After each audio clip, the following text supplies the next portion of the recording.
Boy.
Good morning, everyone. Morning, John. Morning, Lee. I remember you. We've got coverage of Alan Brown v Matt Bolton here in the quarterfinals of the winner's side, and Steve Saxon v Jason Hawker on the other table. I think Matt Bolton must have finished that rack off pretty quick. Yeah, I must admit, I didn't even realise they'd started, so.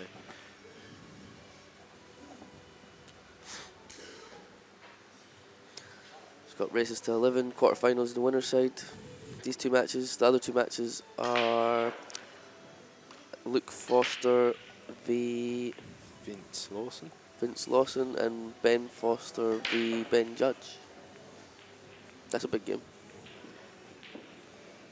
Big Matt break there by Matt, but he's dropped the white. I haven't seen much of Matt this weekend, to be honest. I don't know how he's playing. But Brownie's been playing really well. I think any of the players still in the winner's half would have been playing well so far. It's a tough weekend. How's your teammate Jason Hawker, intermediate, still in the winner's side, eh? Oh, standard. Standard for the boys. That's why he's a boys player, then.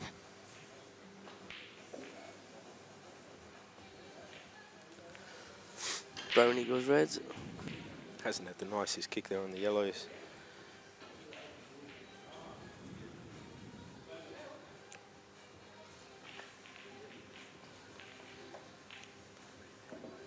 Did you watch much yesterday, Lee?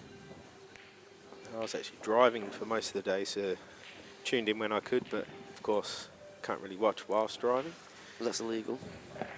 Sacco had a big win over Kepler.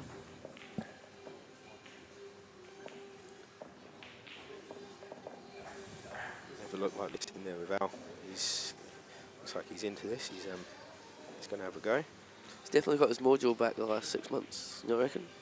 Yeah, a player of his quality, it's never going to take long to come back into playing, and looks like he's going to play safe here. It's a good little shot. Yeah, I think Matt will probably try and go the two cushions and nestle up into one of these two yellows at the bottom here. It's not really going to leave Al a lot. Looks like that's what he's doing. Yep.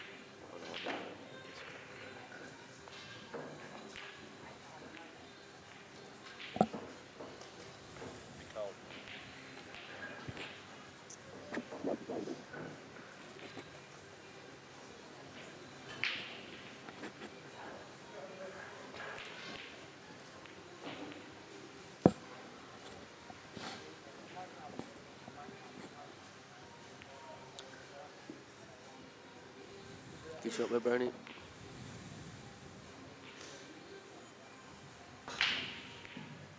Who's your money on here, Lee? I must admit, I think Alan's going to give him.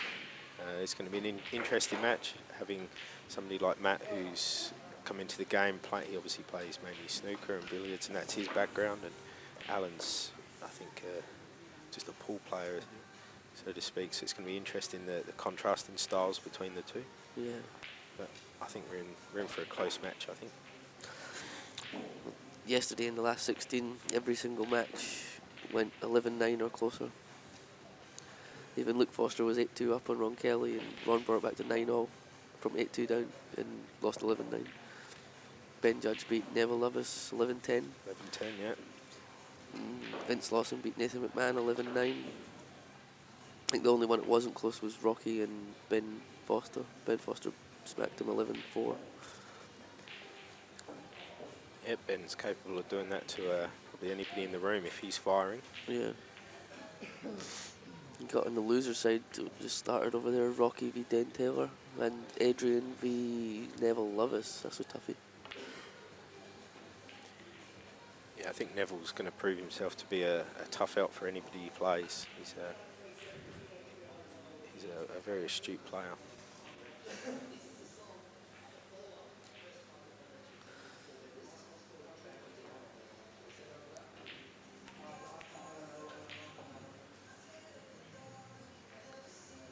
Looks like Matt's going to try and claim this bottom pocket. But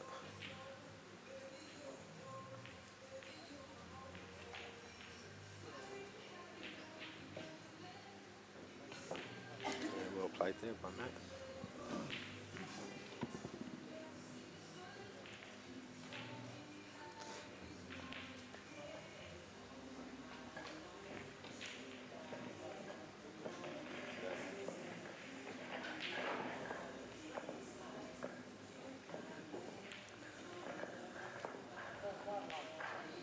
It's quite a good shot by Brownie.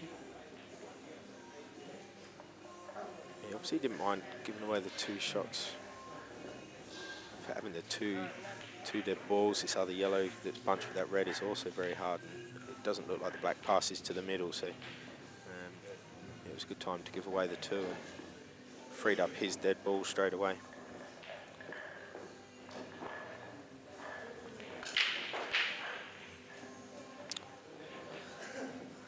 Another match just started on the loser's side is Luke Smart v Clint Kepler and Ron Kelly v Mandar Ranganaka. Yeah, it'd be interesting to see how Luke goes against Clint. Luke's actually made the state team this year. Congratulations to him, and yeah, it's going to be interesting to see him go up against somebody like Clint, who's he's obviously the reigning champion in this competition. So Luke's actually got off to a 1-0 lead there, but still early days. Luke got beat yesterday by Scott Alexander, who was in form, by the way. He was really playing well. Luke didn't do much wrong. Scott Alexander was on fire. Scott Alexander got away to a 7-2 lead against Luke, and Luke come back to 8-7, but then he lost 11-8, I think it was. But Scott Alexander was really playing well. He beat Dave Fallon 11-3, and then he lost to Matty Bolton 11-7, I think it was. Yeah, I was actually talking to him before today's play, and he was saying he was very happy with how he played yesterday. Yeah, he was excellent. So He's just started his loser side match as well up there against, can you see? Top table? Stone. Against Stone, who knocked me out. To be honest, Stone was very unlucky against Steve Saxon as well. In the winner's side, it was 10-9 to Stone, and he had a clearance, and he potted his second last red and left himself touching ball. And if it just wasn't touching ball, he would have been able to finish it. It's pretty much the same story for myself and Stone's match in the state trials last weekend. You done the same? Yeah, I was on the receiving end this time, so he got me 11-10.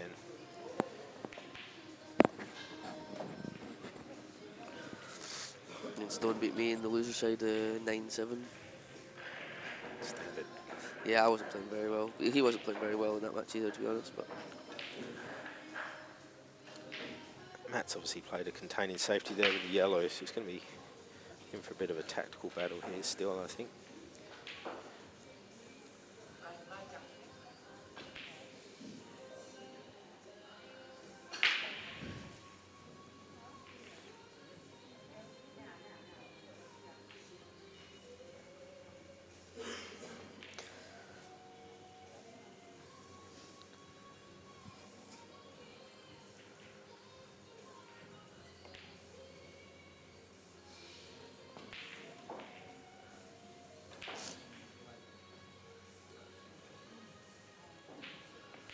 Sacco 1-0 up on Jason Hawker.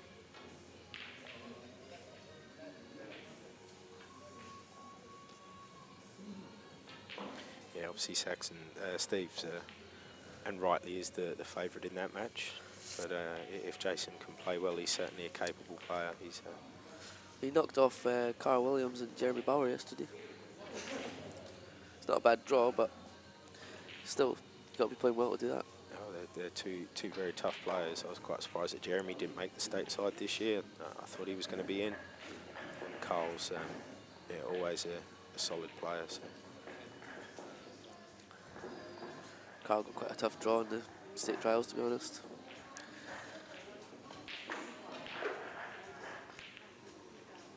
He didn't even make it to the last day. No, Carl wasn't on his best form. He did get a bit of a short end of the stick, to be honest, with the draw, I think. didn't have one easy match. I actually got really lucky. I had quite an easy draw, especially my first round of the day. Yeah. Who was it I played again, John? Yeah, you demolished me 8-3.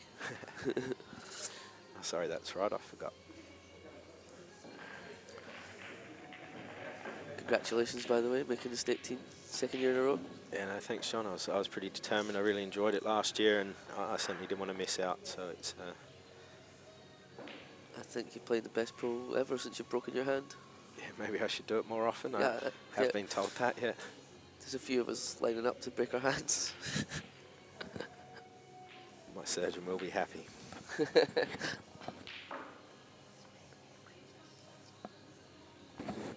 It's unlucky there by Alan that he didn't develop the red a little bit. He's still got some work to do with those balls. Just got confirmation there that I'm playing Simon Gray in the consolation plate 1st round. Your mate, Lee. Yeah, looks like the boys are still going to be causing you a bit of pain. Hate that team.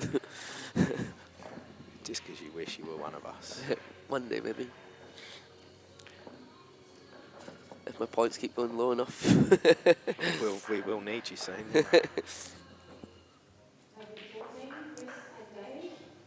Hope everybody's enjoying the coverage from CueballTV. It's really lucky to have Dan coming over here to give coverage of this sort of event. And yeah, I said I was watching yesterday on the phone, so I enjoyed that. And obviously, thanks for coming over, Dan, and also big thanks to all the sponsors for this whole event. So without them, it's obviously not possible. Yeah, Mr. Billiards, the main sponsor. Braden DeShenza. Yeah, he's not here. I don't know where he is. I think he's actually doing a job in Meriden or something like that. Yeah, he certainly dedicates to his work, and yeah, it'll be really good if everybody can get behind him and help him out. Obviously, Clint Kapler, WA Decorative Concrete. He's a sponsor for the comp as well. I believe he's sponsoring the comp for the losers today, isn't he? Yeah, I think so. And then also to Nathan McMahon with Advanced Auto Tune. He's recently started his own business, and yeah, he's doing very well. I got a service there about 3 weeks ago. Reckons his business is booming. Yeah, I have already taken my car to him as well. Still this long battle here between Alan and Matt. Sacco's gone 2-0 up on Hawker.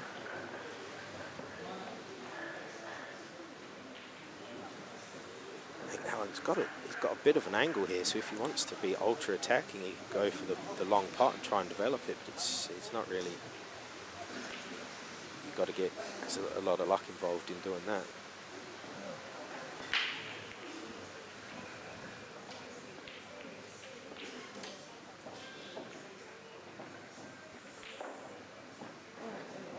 So he's going to run the wide up the top. He might even be going for the face double here.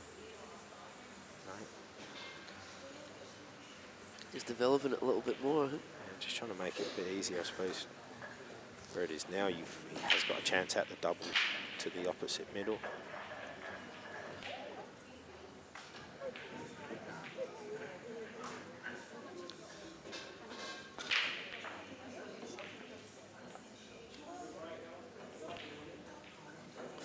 I've got to go, mate. I'm playing Simon in the consolation plate right now. Best of luck to you, mate. Thanks, bud. You're going to need it.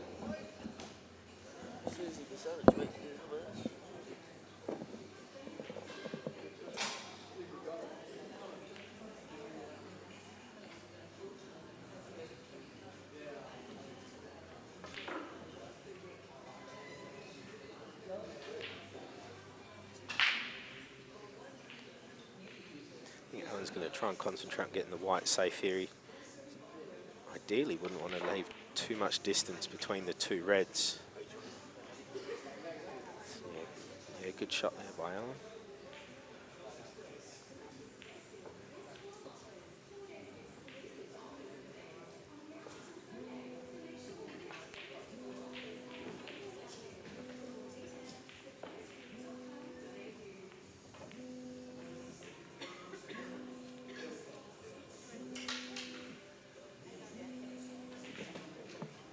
Very attacking safety shot there by Matt.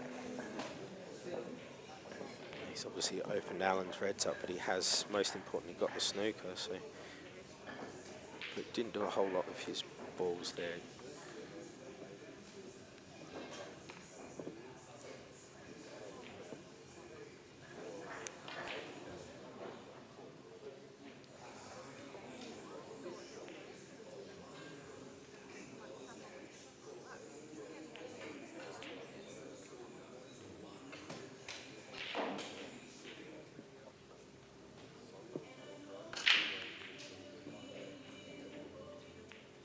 It's 2 shots to Matt here, and it's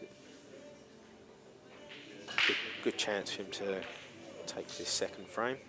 There's work to do, but he'll certainly be backing himself in from here.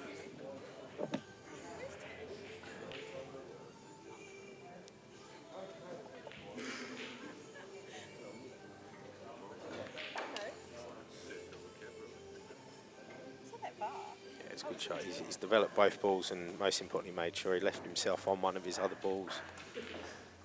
Still with 1 shot remaining.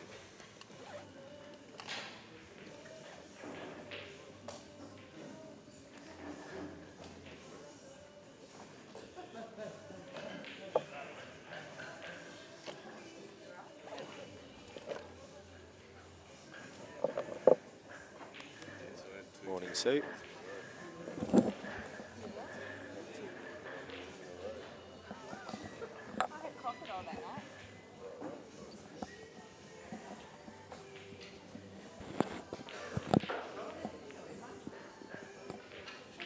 Good shot there by Matt. Well, hi Lee, how are you? Very good, thanks Sue, and yourself? Yeah, good. It's a bit wet outside. It certainly is, I'm glad I'm in. Yeah, it's a bit cold outside too. So this is the start of Helen and Matt, eh? How'd the first frame go? Matt took the first frame in within the blink of an eye pretty much, and then this second frame has gone on for quite a while. They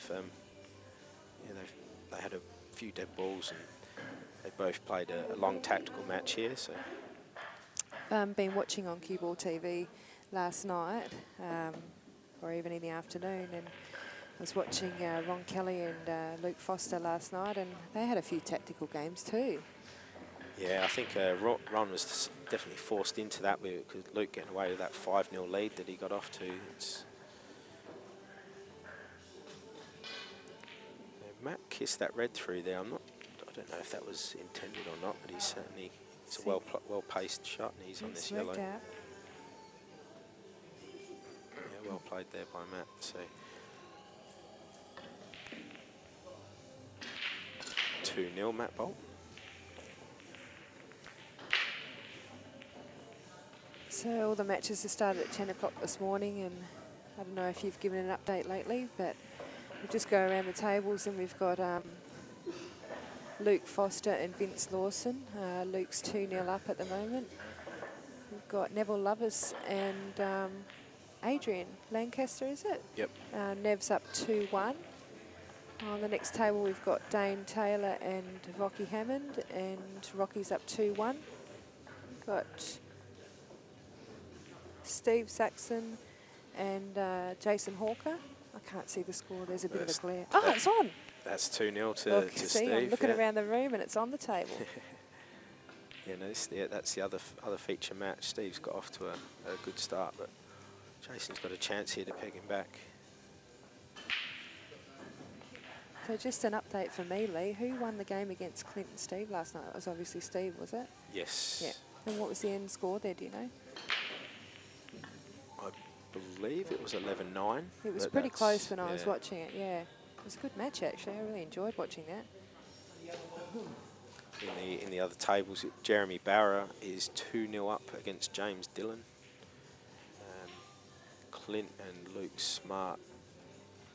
Clint is in the way of the scorecard, so it's not the best to help. Ron Kelly is 2-0 up on Mandar.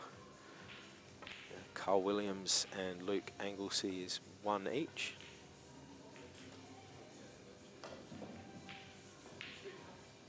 Yeah, I walked in this morning and Tanya said there was a couple of upsets and, you know, Luke being in the losers, Luke Anglesey and Ron Kelly in the losers side now, but Al Brown knocked off Luke Anglesey, didn't he? So, you know, like, that was going to be tough either way. Yeah, no, it's you know, you can say it is Good a shock field. to see Luke in the losers half, but then not considering the players he's had to play. You know, exactly. That was a lovely shot there. Yeah, Steve looks like he's playing really well, actually. Looks very focused. Yeah, I must admit, before during the pre-tournament banter, Steve Saxon was actually my pick to go a long way, or if not win this competition. So must admit, part of that was because nobody else had said his name, but I'm gonna take it as an educated pick. Yeah. Oh wow. But there's still a long way to go. I mean, there's so many good players here, and yeah, I mean, with the Foster boys here, and that's always, you know, you always pick them to be in the top end of into the draw. Yeah, they're both, and it's quite scary to think that I believe Ben is 19 and Luke's 21, I think, and that's that's pretty scary. Or a really good future for WA. I mean, there's a lot of Stone Stenhouse as well. You know, he's so young and He's only 16. He's still a kid. I know. Made the Open team, and he's done so well in the last couple of years, actually. So Clint's just taken that frame to go 2-1 up on Luke Smart. So Maddie's at the table again, and it looks like he's looking at going out again. He's got to get onto this ball on the rail. It's what will be in his brain right now is just to try and get down to this yellow on the bottom rail.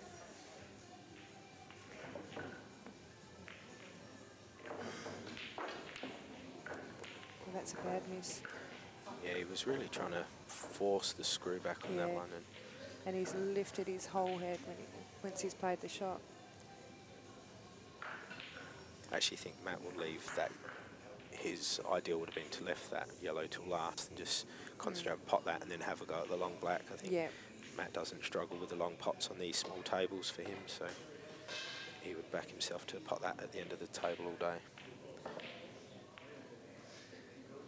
Al's a very calm, cool, collected player. It doesn't matter if he's 2-0 down or 6-0 down, you still think he's going to come back anyway. Yeah. Been playing against Alan for a number of years in and around the Super League and the different competitions, and one thing you can say about him is he's definitely a big game player. Yeah. He's very deceiving, isn't he, Al? Such a quiet, conservative person, but then he's got this hunger in him that you don't really see until he gets on the table. Yeah, very unassuming, but he's a fierce competitor on the table. Yeah, unfortunately, with Al's last shot there, he left Matty on the ball that he, you know, was struggling to get on before. And for Matt, this should be pretty clinical out for him. He's going to have to navigate the 3 reds there, but you know, Matt's going to be able to get that gap between the 2 reds. And he just wanted to leave himself a bit of an angle. I'm not sure. It looks a little bit straight to me. It does, yeah. I think he's going to have to just screw back a bit and cut the yellow back in, and then he will be kissing the black, but he'll be able to judge that to come off that bottom rail and back out for the pot. So how did you go in the tournament? Did you play? No, I was. I couldn't get the time off work. I've had a bit of time off recently with my hand, and then I had an unexpected trip back to the UK. Yeah. Unfortunately, having to pull out of the national side, which I was pretty devastated about. But it was a family matter, and that comes first. So. Yeah, the opportunity for you to go away and play for Australia, unfortunately, is at the wrong time for you in your life. But I'm sure, that's a terrible miss by Matt. It was that, and he's also, you know, he's killed the yellow and the black, so he's really taken all the pressure off Alan here. Yeah. Gives Alan a chance to really set the frame up without leaving bit of a disaster if he leaves Matt a pot on that. So Yeah, I'd pick out a win this frame from here now. this is not an easy black. Even if he gets a shot at the black, though, he's still got the reassuring that he's got the yellow dead there as well. So, but it's certainly a frame that Alan was going to need. He's going 3-0 down against Matt Bolton would have been a tough ask.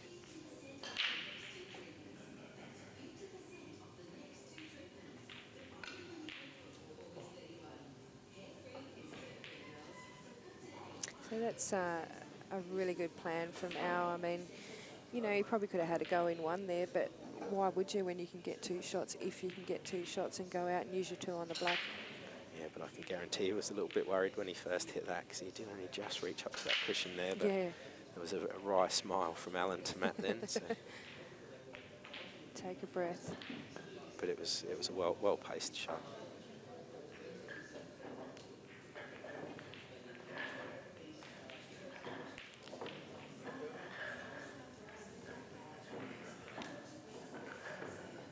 Looked like it's an easy out here to get this yellow from there. I think he's going to have to come off the side rail with a lot of right, unless he. Not sure. It looks like the red's blocking the angle to. Or is he going to look at a swerve shot? Which would be very risky. Yeah. Well, Matt doesn't want to give him 2 shots here because it's an easy out. He's going to go for the swerve. I did notice last night when I was watching Luke Foster and Ron Kelly, they did seem to take a lot of time on their shots. Like I was quite surprised. Well played there by Matt. Yeah, that's a great shot. Brilliant shot. That's a really good shot by Matt. Really put the pressure on Alan.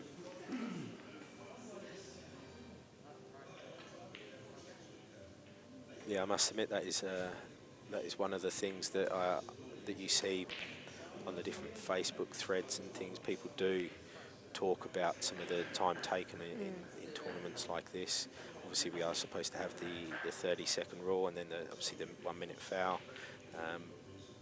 Without having referees, it's hard to enforce that. Yeah. So yeah, I think it's quite natural. Some players do take a bit longer over shots than others. And I mean, somebody like Clint Kaplan, he's one of our top players. Oh, but he's very exacting over his shots. You know, he does take a while to choose which shots to play, and obviously someone like Neville is the same. He takes his time on every shot, whether it's a simple shot or a hard shot. He really does treat each shot with the respect, but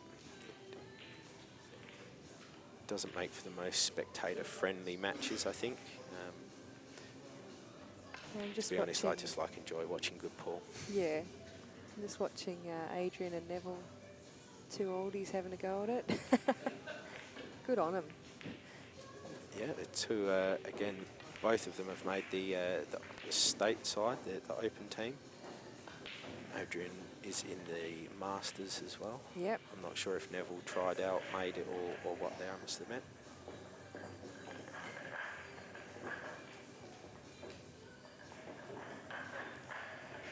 Alan's going to want to try and get a red in behind to take that pocket behind the yellow.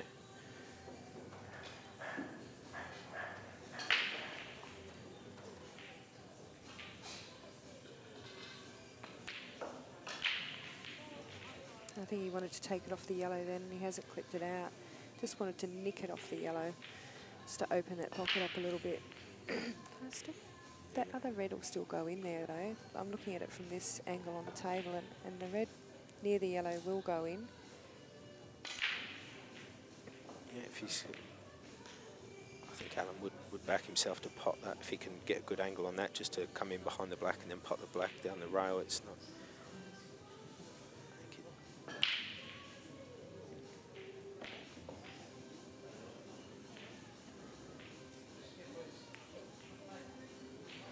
This is where you really got to back yourself, don't you? There was a bit of a kiss there, but he's still okay. Yeah. He does still pass that yellow, but lucky. I mean, he can even I think he's got too much of an angle on the one at the top, but I was thinking maybe he could pot the top red and then play the other red nearest to the middle bag down off the yellow even. There's an option there anyway.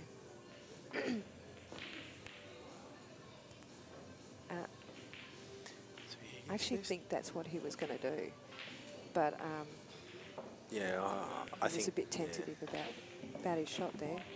either that or he would have been able to block the pocket and then get the compass cover and snooker on that yellow as well. But Matt's got a fine cut here. But so he's just tried to just double kiss it over the hole. Yeah. Yeah, it's not too bad. Has still left a bit of a gap there for Alan to be able to get the red in behind. But he has obviously left him the shot at the middle pocket. And that's a tough black if you haven't got that red there. That's right. But I think he needs to do it now because he has got a shot at it and his two balls are out and he opened up the top. I mean, he's got enough skill to work the white ball down to the black anyway. He might actually try and push the black over off this red. Yeah, very unlucky there by Alan. It's obviously the shot he was trying and to try and force it, but that's a 3-0 lead to Matt Bolton. I think Al just wrote the score in before Matt even potted the black. Yeah, he'd be really disappointed with that. Because really, after Matt made the mistake of putting the yellow down the bottom rail and the black there as well, Al should have won that frame. Yeah, I'd agree.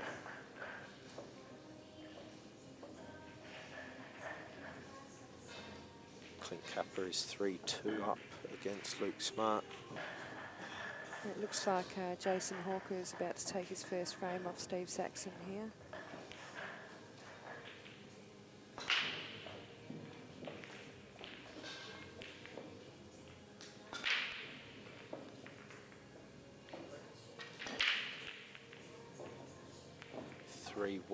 To Steve. Jason that would have steadied his nerves a bit there, I think. Do you know what the score is there with Ben Judge and Ben Foster? I will go and have a look.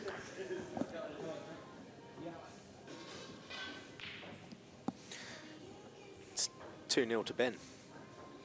Which one? Ben Judge. It's a bit early for comedy, I'm sorry. I was watching Ben Judge play a bit of Super League, and I tell you what, he was playing so well. Like, I never really watched him play before that much because I guess he's been in the snooker scene and with 8-ball, but he's a very steady player. Yeah. Very steady.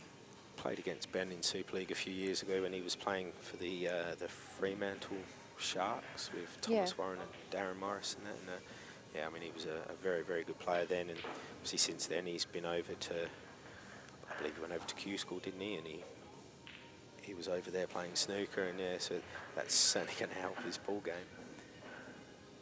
Well, I watched him in New Zealand playing the 6-red snooker, and I would say he probably wasn't the favourite, but the guy that he played in the final, he smashed him up. I was quite impressed. Very nice potter on a snooker table.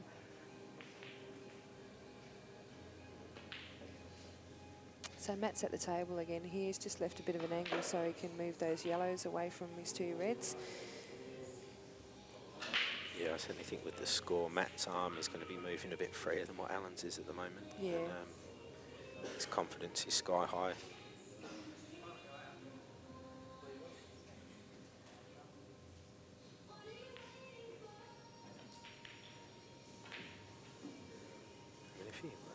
With potting this red, he could actually, if he plays it well, he could move both those yellows out the way and that's what I was thinking. Develop both of those reds. And he's still got the option of the red nearest the black as well. If he looks like he's putting a bit of stun.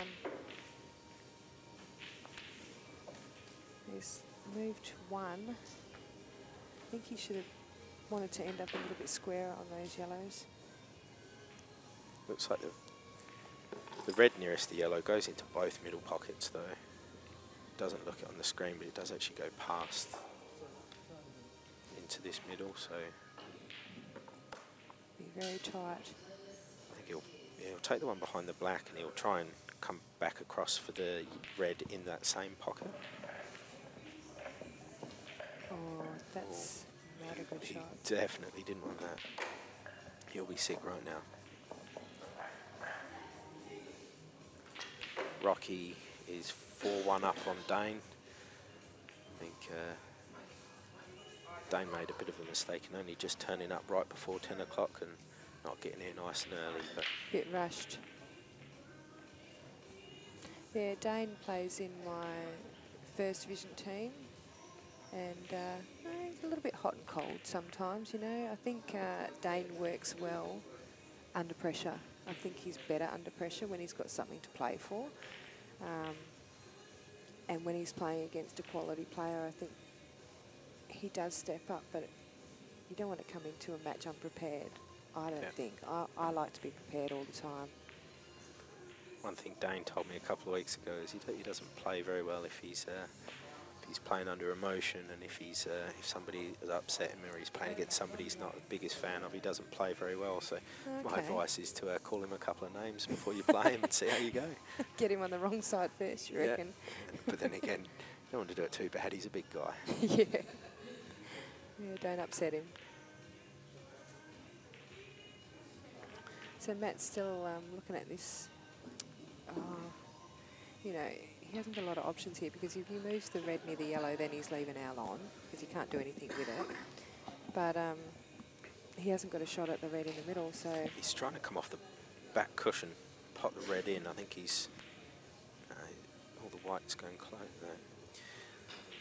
Looks like on the other table there, Seko's going for the out, but he could have played that last shot a little bit better. He didn't come up the table far enough. He's potted that red, but he's left himself a very tough black. But even if he can get it over towards that hole, he's going to... Yeah, if he can put it towards the left-hand pocket, in or over, he's at least covering the pocket. Yeah, and although Jason hasn't got his balls right over near that hole, it still puts him under a lot of pressure, especially at 3-1 down. Yeah.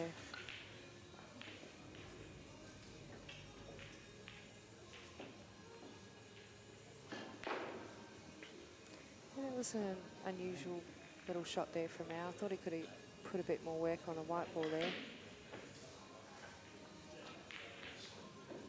I think he's really struggling. You know, like, it's hard to find your confidence when you know you've missed a couple of easy shots or one of your plans hasn't come off, like in the last frame. Yeah, no, but Alan's experienced enough. He should be able to put all of that behind him and Yeah. you know, get the last frame out of his head. And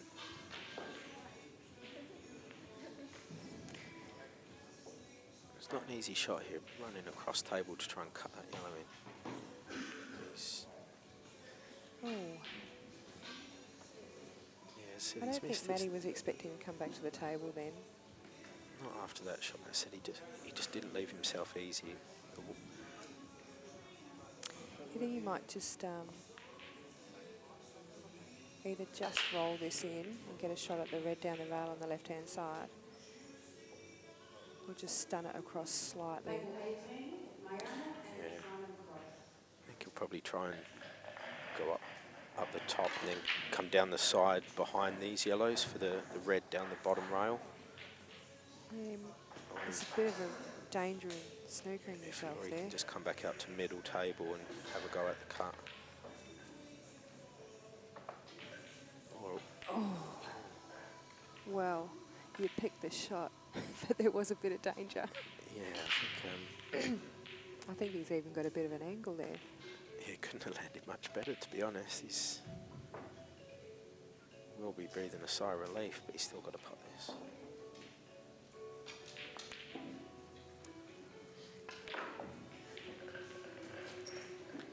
Bit of a show of emotion there by Matt, who can at times be a bit of a hothead. Yes, he can. That's why we love him. He's like the John McEnroe of pool.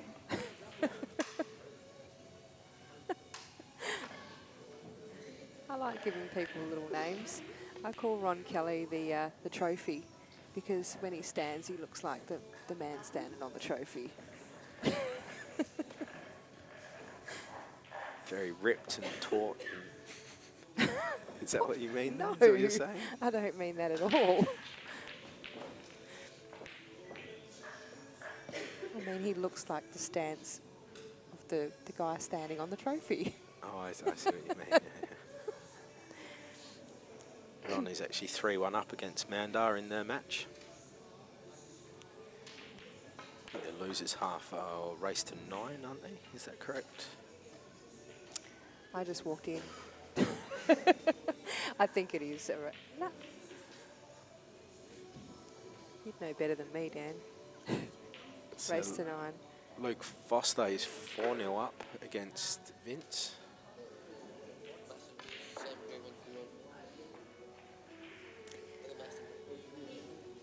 Okay, sorry, Luke is actually 5-0 up on Vince there. I think Luke's going to be he's going to be there or thereabouts in this tournament. And So I think Brownie's going to have to go up and down the table here. Excuse me.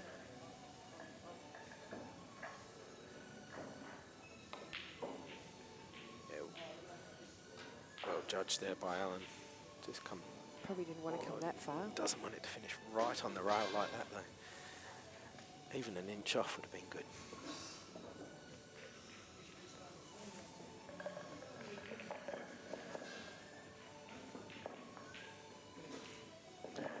Good shot by Jason Hawker there on the other table. Looks like he's snookered Steve.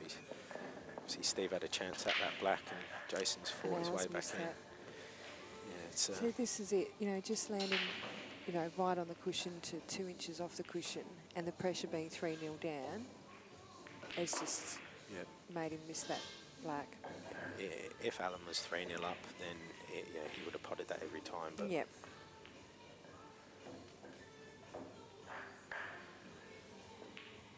Look, I think Maddie's been a bit lucky to be 4-0 up here, to be honest with you. he has. But, you know, you've got to pot him to win, don't you? Yeah, no, Alan's certainly letting him off the hook there. It's, apart from that first frame which Matt took, the others have been a battle.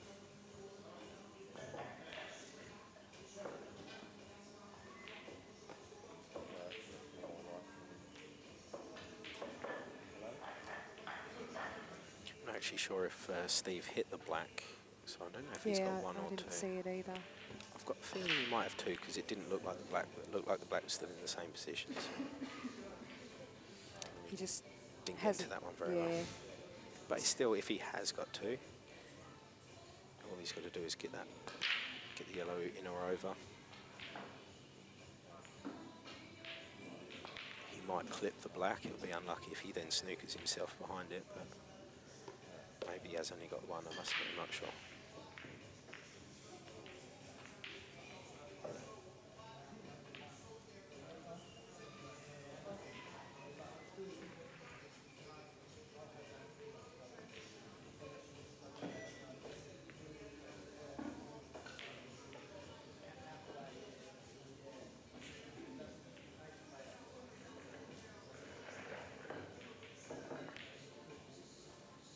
That's a nice shot. That's a brilliant shot. Very nice control.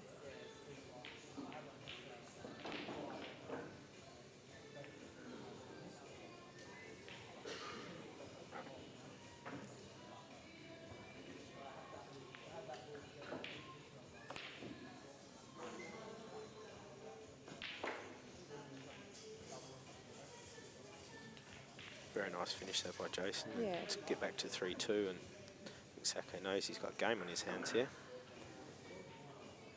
Yeah, it's not going to be easy riding there. So Alan gets first crack at this table, and it's Well, actually, Maddie's already had a go at it and he missed. Tried to jam a ball in and he missed it. So, look, I don't think Matt's playing at his best either.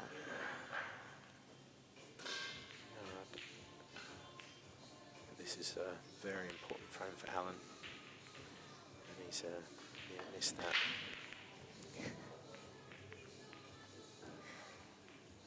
You saw Dan counting the balls on the table, so was I.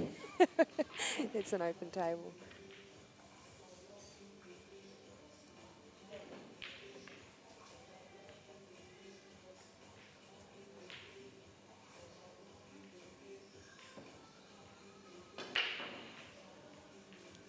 Foster's just about to pot a black to reduce that deficit against Ben Judge. It's now 2-1 to Judge.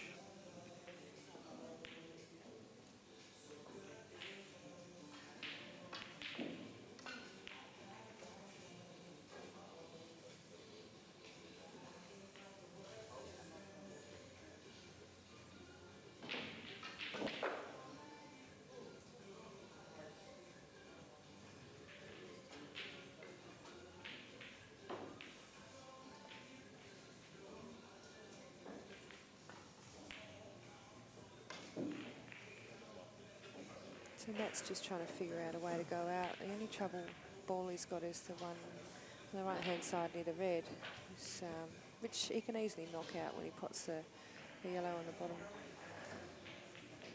He's just got to figure out a plan.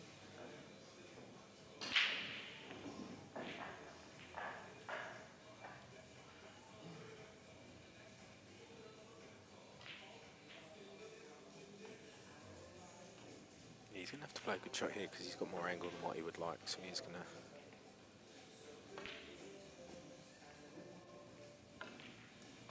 Oh. Very good attempt here by Matt. I think he's probably got the angle to play the shot you were just talking about before, cutting this one in and then just pushing that yellow up, but he's might not end up on a ball, He's over the top of the black, which is a bit annoying. But yeah, this would be the perfect time to do it because he's still got a ball down the bottom on the left-hand side. There's a little safety net. As long as he gets a good contact on that yellow, if he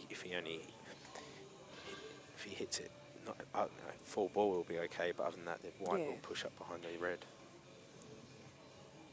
Yeah, the other option is to take the one in the left-hand pocket and then use the one on the right-hand side on the rail to get that out. But then it might be a bit tough because he's heading up the table after that. So. Oh yeah, and you've also got to, he'd have to end up on that ball that he's hitting. Yeah. It'd be hard to get on the ball up the top there. So he's just... So I think he's done the right thing there because he hasn't got the shot that he wanted reaching over the black. I mean, at no time do you want to let someone at the table, but if you don't leave them too much, then it should be okay.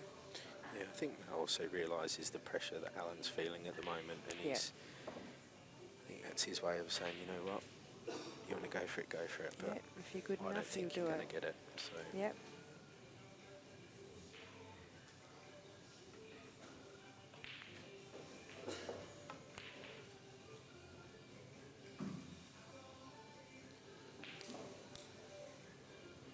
Well, he hasn't left him too much.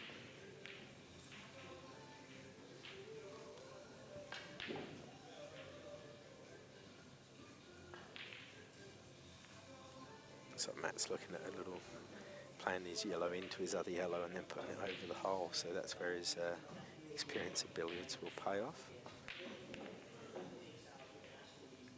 He hasn't played the shot well, but he hasn't left it the easiest for Alan. He's actually just made that ball on as well. Unless Al gets something in front of that pocket, both of his balls are on.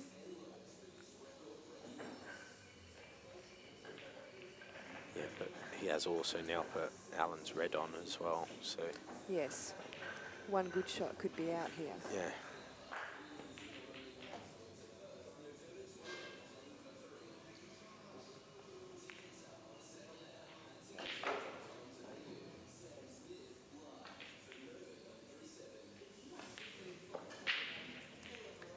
I think I was looking at the cannon here, hitting the red onto the red to cover the pocket. Or pot it.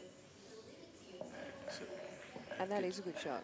it was, but judging by the look on his face, he wasn't... Whether he wanted that in or not, he didn't look happy at the end of it, but it seems to have worked out pretty well for him. Can use the red here on the right-hand side to knock the other red off the cushion. Sometimes on these tables, though, you've got to realise that you don't have to be too fancy because the pockets are a good size. So by getting a ball off the rail, I mean, a lot of times you can actually pot it down the rail quite easily. When you say they're a good size, is that your way of saying they're generous pockets? Is it? Yeah. Yeah.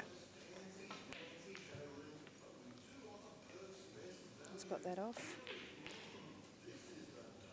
He hasn't left himself a good angle on the red, though. Yeah. He's going to be going down towards those two yellows. And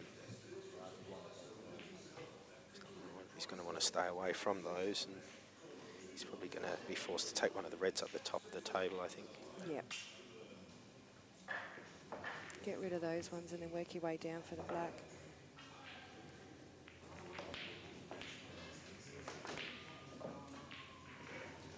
I want to say he's really lucky it's turned out like that because he missed that ball by a country mile. Yeah, he played the shot very, very quickly. Yep. Once he had made his mind up on just what shot he was going to play, he just got down and played it. It didn't look like the normal Alan Brown there, and you can see he's off to the side. He's having a word with himself right now. A few deep breaths. When things aren't going your way, you've got to find a way to turn it around, and you've got to do it fairly quickly. And he just hasn't done that yet. But I'm sure he'll find his form. I don't expect this to be a whitewash. No, I think we all know that when you're playing and when you are struggling out there, it can be a lonely place. But if anyone can turn this around, it's Alan.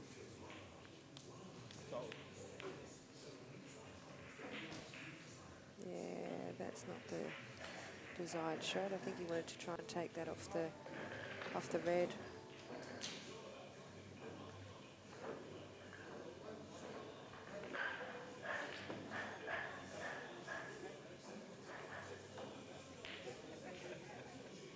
So just having a look over the side there, Carl Williams and Luke Anglesey. I think Carl's up 4-2. Yeah, getting a two-frame lead like that in a race to 9 is a handy lead, but we all know once Luke hits his straps, he can reel off frame after frame, and in the blink Luke's of an an eye. amazing player. Absolutely. I'm lucky enough to play with him in Super League and Premier League, and also live with the guy as well. So I get to see him when he's on a practice table, and I tell you think he's good in comp, you should see him in practice. Yeah, relaxed and loose. You know, I've watched him play for a few years, and he's just grown into the game, really. He's just one step, and he keeps on getting better and better. Yeah.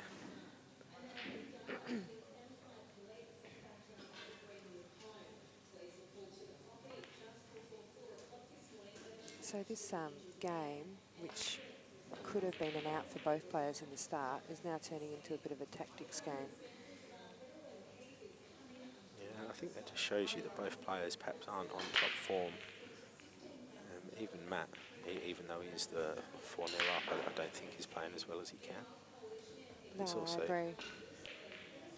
It's early in the day. It was a long day yesterday, so it's quite hard to back it up. What time did they finish up last night? I don't know. I was well in bed. Fat Cat was in bed, so was I.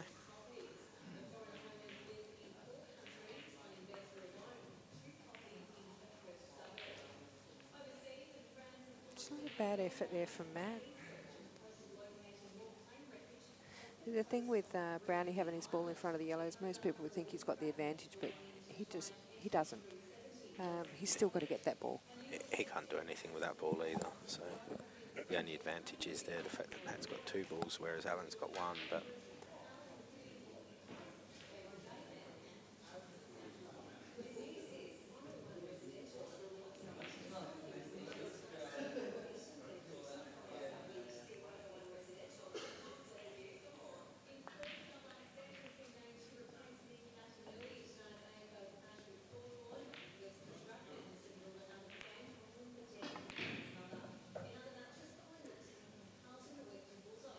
That's a really good shot there by Al.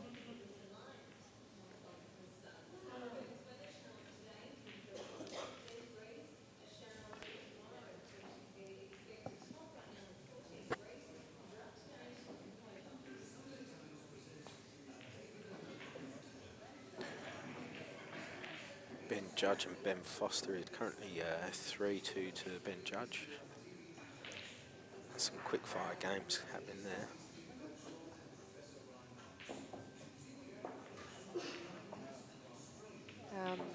Luke Foster and Vince Lawson. Luke's up 6-1.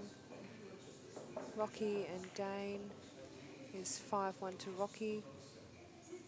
Is that 3-all with Neville and Vince? Neville and Adrian. Yep. They're 3-all. And There's some experience on that table, I tell you. oh yeah. Oh, I used to watch Neville at Nationals, and mate, what a character, eh? He's something else to watch at Nationals. He's just, I don't know, full of pride, I think it is. Yeah, Neville was somebody that I've only actually just met. I'd heard all about him, and I actually didn't even believe he existed. From what some of the things that people said, I thought he was a fable, but no, he does exist, and he's every bit the player that people talk him up to be. Tell you what, and he's the master of practice on and off the table. Like, I've been down at North Perth, you know, having a hit of snooker, and he's there, you know, like he's there for 3 or 4 hours, you know, 3 or 4 times a week. He's retired now, so he's got plenty of time to practice. Yeah, and he gets a free bus there as well. Probably. He's a really nice guy too. Can be a bit serious sometimes, but you know, you just got to get to know him a bit, and he's actually a really nice guy. Used to play a bit of tennis too to keep fit. I'd imagine he'd be very competitive at that as well. Yeah. I think he wouldn't like losing in anything. No, he doesn't. It's a good shot there by Alan, but he's got I think we've got a long frame on our hands here. So just having a look at Manda and Ron Kelly's score, they're 3-all now too.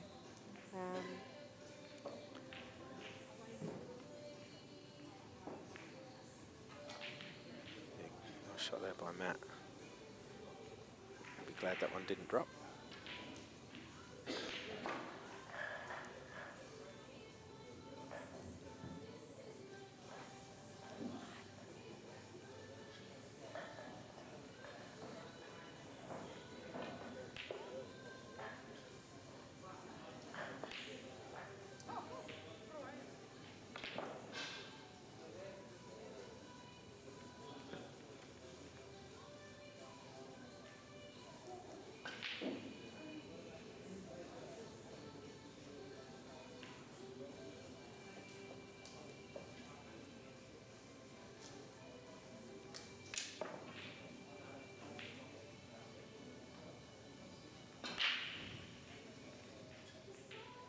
I was just trying to figure out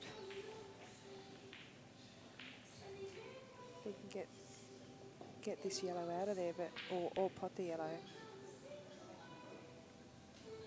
in the pocket. No, it's just going to make it messy.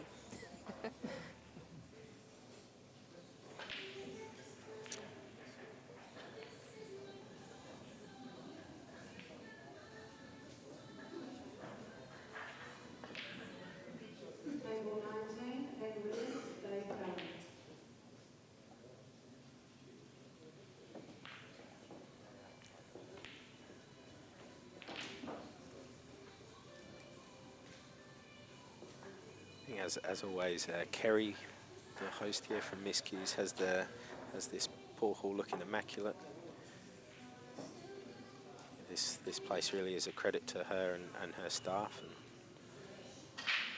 Yeah, she does a great job here, and she always makes sure the tables are in the best condition they can possibly be in for these kind of tournaments. You know, a lot of the time she just recloths all the tables because she knows she's got a big tournament up. Yeah, I must admit, I think the Federation need to have a look at this pool hall that she runs down here for her public, and try and follow suit. I think for what should be the Federation tables, sometimes they're not quite as good as these ones.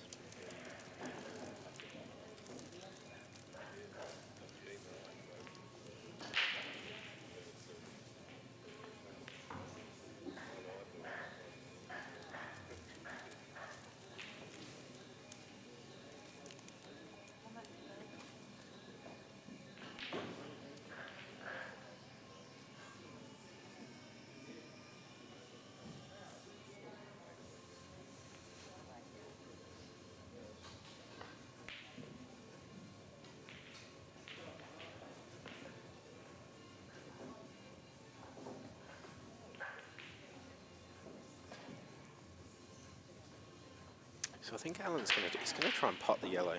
Yeah, I think he will then. Obviously, he's going to leave a foul snooker, but it's still...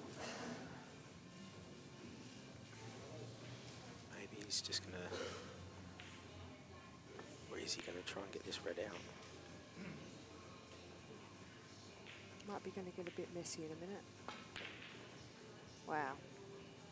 Oh, he's got...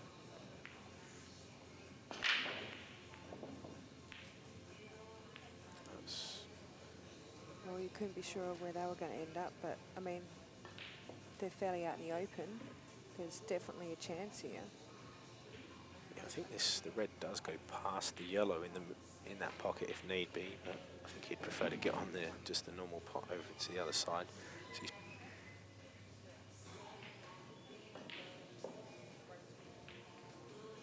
I think he might just put that red in the same pocket again as what he's just done. play it with a little bit right hand side and come off the two rails and come back out for the red, yeah. In the middle, yep. Yeah, he will want to run past it for the red in the middle.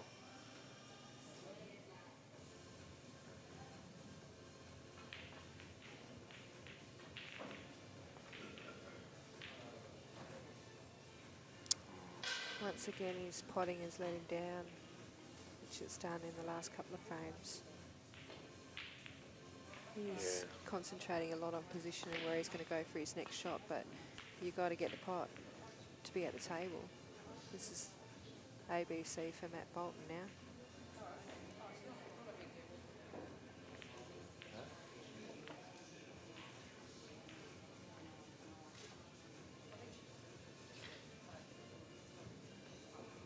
Yeah, it should be easy. Matt only struggles with the alphabet beyond F, so...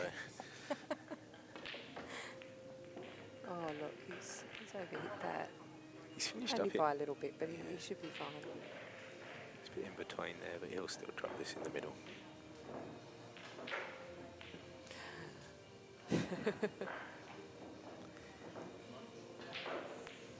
It's 5-0 to Matt. So Alan needs to get on the board here, and I think we all...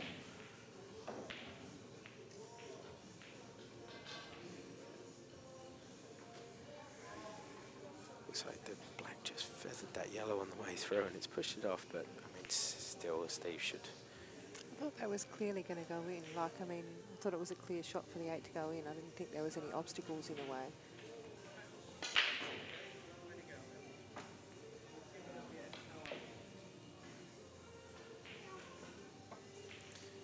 Jason really is up against it here because even if he snookers him, Sacco's going to go up and down the table and pot the black. So what I think you want to see is whether these two yellows, he can actually cannon the ball across, especially he's probably got a big pocket there with the other yellow. So it's probably not a bad idea what you just said. To be honest, now Do is or as die. good a time as any. Yeah, with that black there, it's a bit different if the black wasn't over the hole, or but it's. But obviously, if that cannon's not on, then you can't play the shot.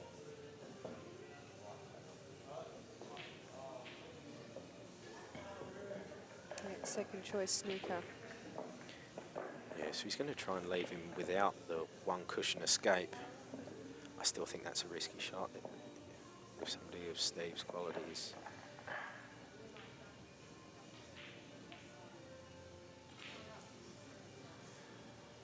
Doesn't look like he's got the snooker anyway, to be honest. Looks like he can just pop this back. He's having a good look at it. Yeah, it's just a little bit of side, and he'll be able to swerve around those balls and pot it. Oh, I can't believe that didn't go.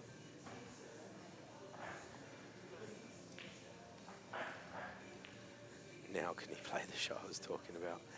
Just almost going, as you said, do or die. Would have been better from the angle he had before though, wouldn't it? Like, he's so close to it now. Like if he'd have done it before, when you said, he probably would have had a better chance at it.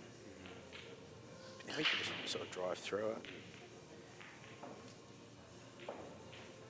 Which I must admit is a shot that I don't particularly agree with. I think that... Oh. It's unlucky. And he's pot the white as well, very unlucky. Ooh.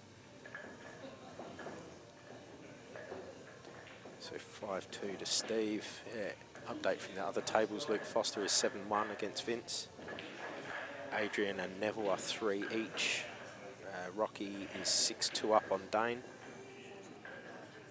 Ben Judge is 4-2 up against Foster. Luke Smart and Clint Capper are 4 all. Clint was 4-2 up, so Luke's done well to get those last 2 frames there. Ron and Mandar is 4-3 to Ron. Carl is 4-3 on Luke Anglesey.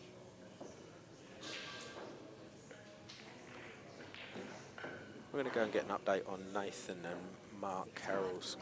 Oh, thank you, Jess. That's 6-5 to Nathan against Mark. It's a game So in the loser's side? Yeah, it is, yeah. It's a game that I can't imagine there being too much safety play. They're both very attacking, especially Mark. He doesn't mind a pot, does Mark?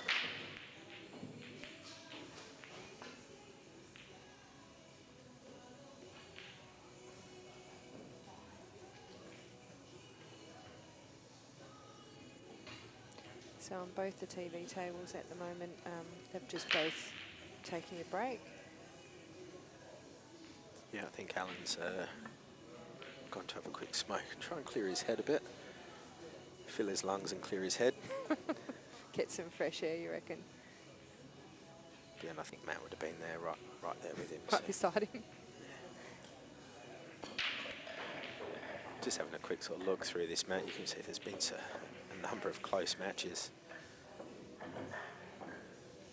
Lots of 11-8, 11-9, 11-10.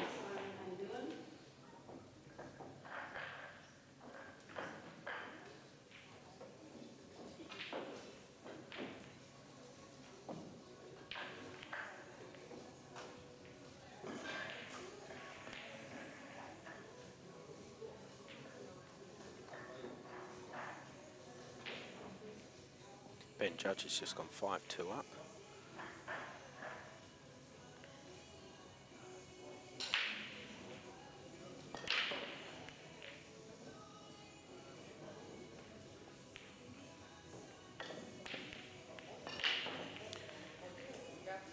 Dry break there by Matt. The only thing that's really stopping Al from doing anything here is black. I mean, out of all the balls on the table, that's the only one that's really blocked, isn't it? Yeah. Yeah, I think he'd like to go reds here, I think.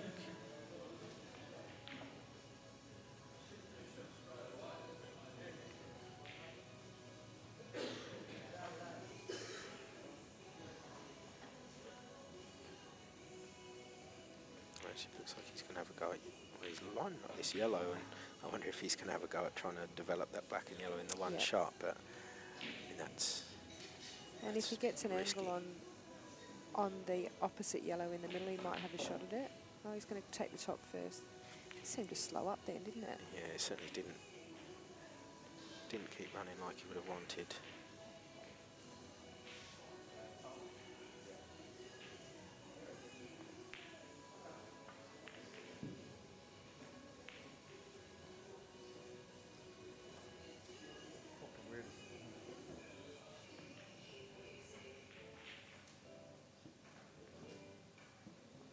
That's a nice shot from Al.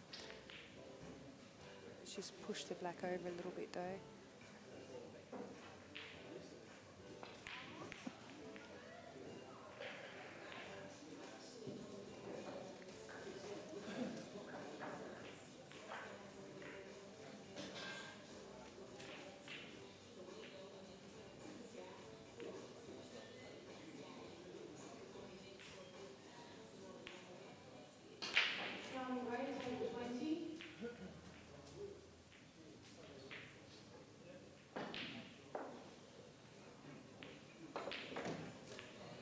He's tried to get the black out then.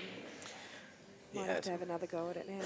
Yeah, I mean, the only problem is he's got angle to do it now, but even if he develops this other yellow to the left-hand side of the table, it's very difficult from there as well. So if he does develop it now, the one thing he might do is end up just developing the black and leaving it for Matt.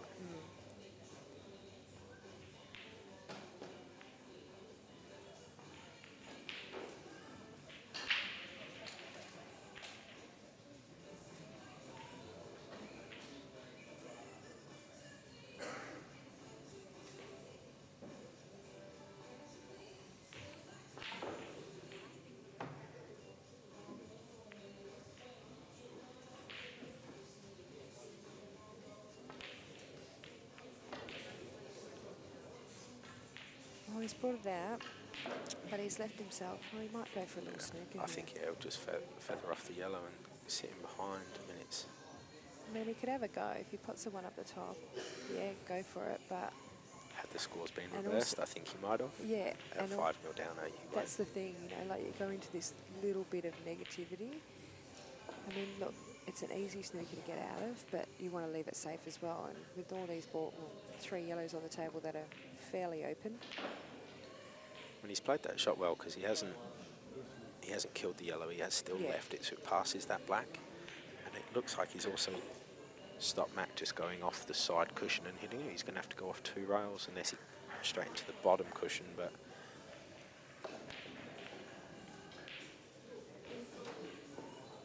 he's going to want to just sit in on one of these reds. He's not going to want to. That's He has left Allen some angle here. He can pop this one up the top. And it's not a bad effort though, from where he was to not leave him on clearly on a ball. It's still making our thing. It's still getting his brain ticking. Allen's going to want to pop this yellow up to the top right pocket, come off the side rail and just past the red that Matt has just gone hit and put to the middle of the table, and he'll then leave himself an angle on the yellow down the bottom rail.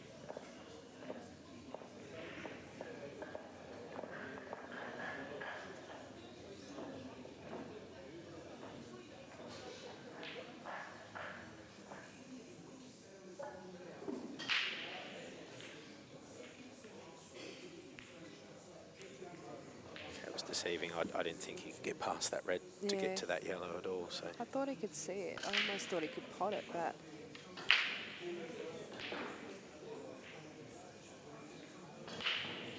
it's just giving Matt a chance to get back in.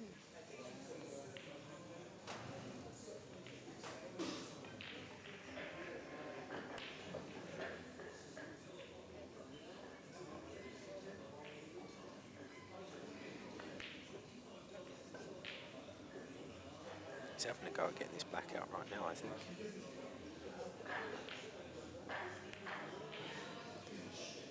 Good opportunity to do it.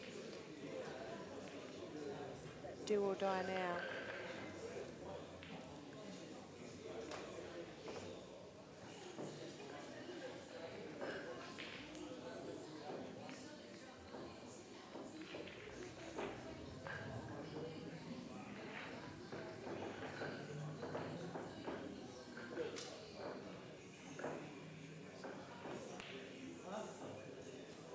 It's a nice shot from Matt.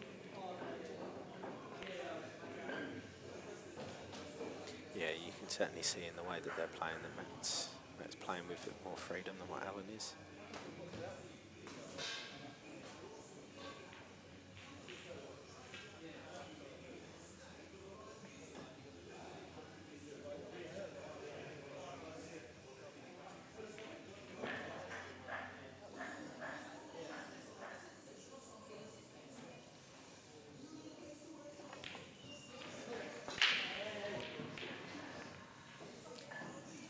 So Matt's just going to work his way down to these last 2 reds. He's just looking to see if the one on the right hand side goes in the same pocket.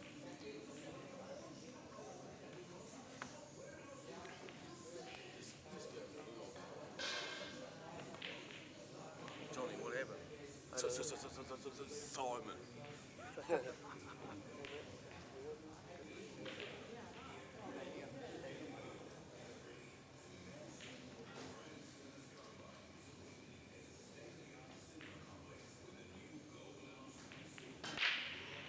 Rocky looks like he's just about to go 8-2 up on Dane.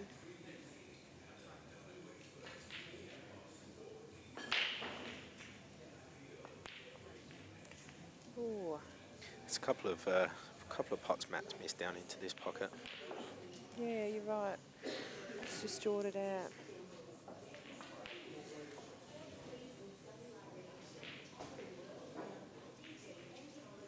He hasn't left it easy for Al, but he's certainly given him a chance, and it's a chance that Allen really does have to take.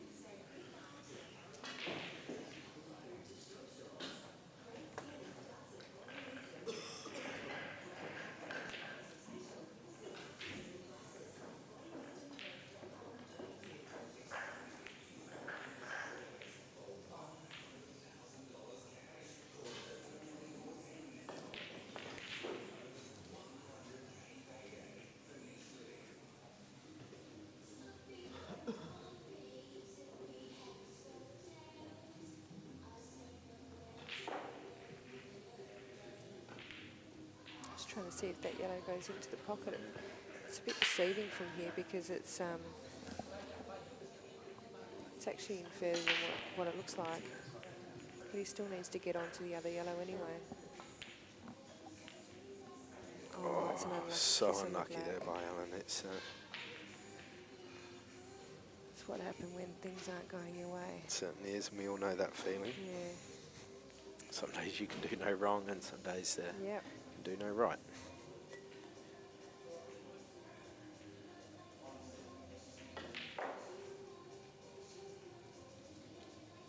He just wants to try and cover the black here. Unfortunately, I don't think he has. So he'll be really disappointed in that. Another chance at finishing the frame, and he's blown it. Yeah, it's still really is only that first frame that Matt took without Alan having a chance. Yeah, that's right. Al's had chances in pretty much every frame that I've watched. Oh no, yeah, it's right. Oh. That 5-0 scoreline certainly doesn't tell the story of this match so far. Just got told by John that Stone is 6-2 up against Scott Alexander, 6-3.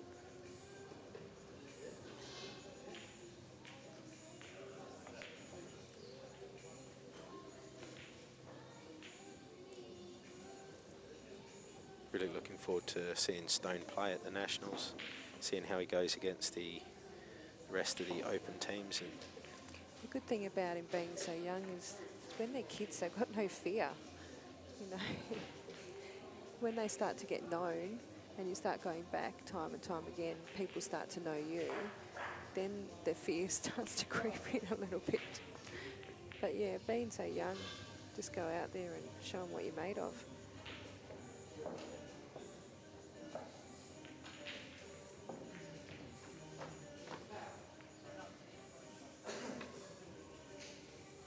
good shot by Alan. He still kept that black tied up. And he didn't have too many options there either, so. So Matt's just going to play a safety off this red up the top, put that into a nice position, leave the white on the top rail there. And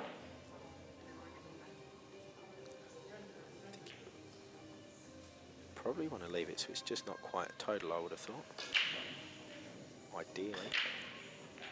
Well, that's a good shot there. Yeah, you're right. It's better not to leave a total in this situation. Yeah. Well, Alan would then have to, chances are he's going to move that yellow a bit further than if he could just lay up onto it. Yeah.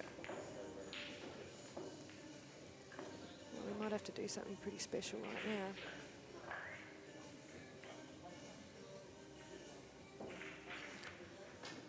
Well, it looks like he's looking.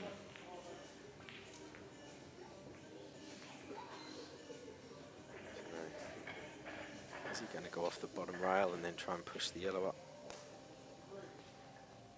off of the red in over the middle pocket? Looks like he is. Oh, Brilliant great shot. Absolutely great shot there by Alan. That was a great shot and a good call, eh? Yeah, he needed it as well. Oh, I saw him looking at it though. That's needs this black now though. When he's missed it, he really did. He was moving when he played that. He really did jab at it. And he did not take enough time on that shot, and Matt's just going, happy birthday. Nice replay there by Dan, showing off, I think. Dan showing off? Yeah.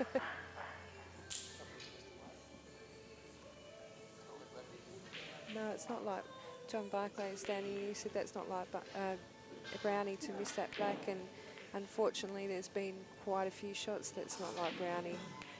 Yeah, it has. It's there's been a number of shots that have been like that. So.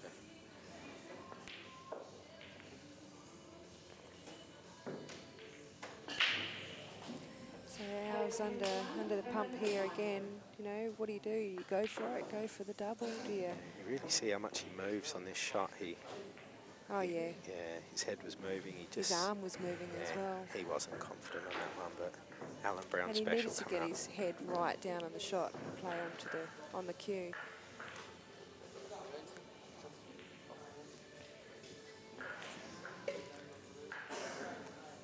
John Barclay just said he would go for the triple, black up the table and back down, and I think that's why he's no longer in the competition. But no, I actually think you're right, John. I think you're right too. Why wouldn't you have a go? He's gone Oh, for he's gone for the... Oh, I was going to say, he's just said he wasn't going for that. He was going for the shot, John said, and he almost nailed that double. yeah, I think he was going for the shot that John said. Yeah, he pointed at it after he had played it.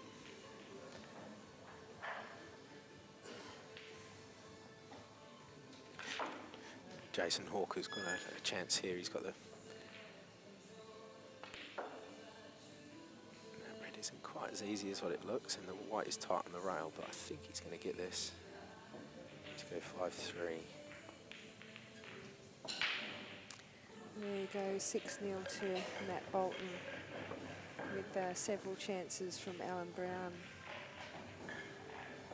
Yeah, I mean, even though he's 6-0 down, the way that these matches are going, if Alan does start potting balls and he gets his confidence back, he's more than capable to reel a few frames off. So I also think that if he does lift his game a little bit, Matt will have to lift his game as well. Like, I really don't think Matt's been playing the best that he can play either, so and he's getting away with it. yep, I think he'd be the first one to admit that as well. So. I agree.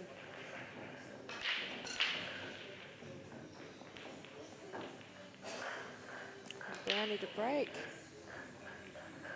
and unfortunately he's just gone in off on the break. Luckily the balls didn't spread too much.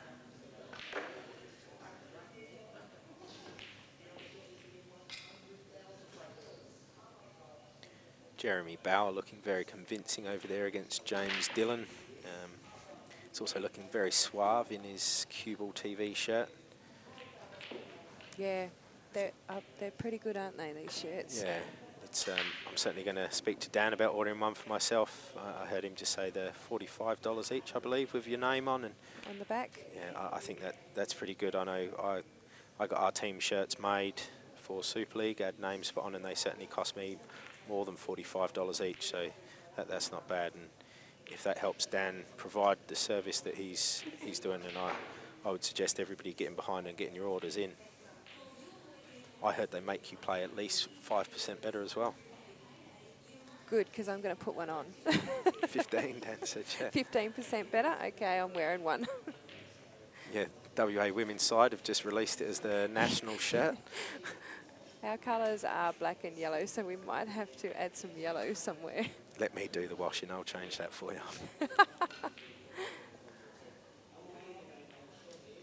Yeah, I wasn't sure about the Collingwood colour on the CueballTV shirts, but, you know, I do like the design. You're away for the Nationals this year, aren't you, Sue? Yes, I am going away, yes. Some of us are going to do a little bit of a road trip. We're going to catch a plane to Melbourne, and then we're going to hire a car and drive to Albury. Oh, that would be fun. So, yeah, we'll see how that goes. It should be an experience. I actually think we should speak to Angles and Clint and ask if we can borrow the limo for the trip and drive it over. I don't think that limo's working anymore, to be honest with you. Is it? I don't know. It's certainly not in my back garden anymore. With grass growing around the wheels.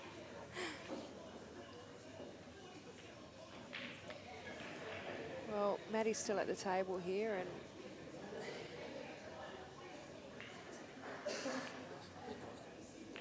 oh, well, that was interesting.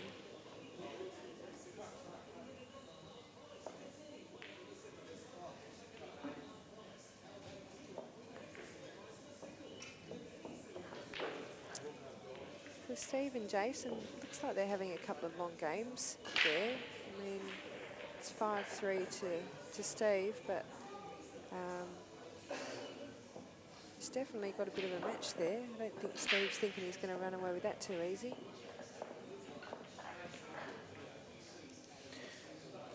Luke Foster's 9-2 up against Vince. Looks like he's going to have that finished quite soon.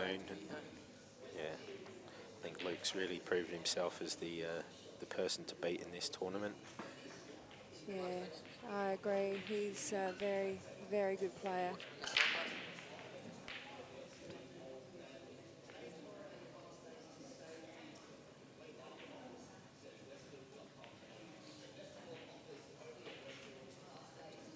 Can you see the score behind Luke Smart there? What Clint and Luke are playing, but 6-4 to 6-4 to Clint. Clint. So Luke Smart's another newcomer to the state team this year. I used to watch him play juniors many, many years ago, and his sister used to play as well. Joelle, great little player. I'm hoping she's coming back to the ladies. So they've got it in their family, their whole family play pool. So Yeah, I think his dad it's was Steve there Smart. trialling as well. Yeah, he plays as well. Luke's grown up a little bit since I saw him last. It's good to see that people come back to the sport, even with Neil Barton as well, when, you know, he was a junior way back when as well, and he's come back to the sport after settling down and getting married and all the rest of it.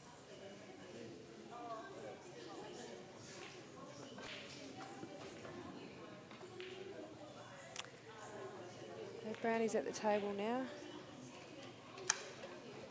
I hope he's got his head together a little clearer. There's a lot of work to be done in this frame though by Alan, having that red over there.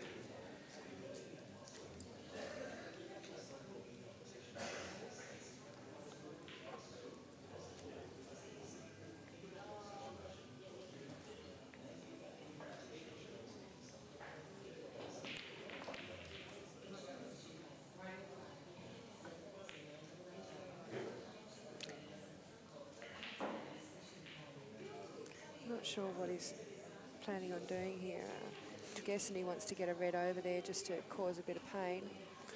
It kind of looked then that he was looking and seeing if there's any way of just hitting them so that all 4 balls come away from that pocket. But no, he's obviously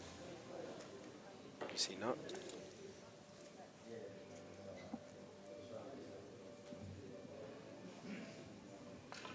Yeah, a few of the ladies are turning up now. We've got a competition starting at 1 o'clock, so looking forward to that. Looking forward to playing.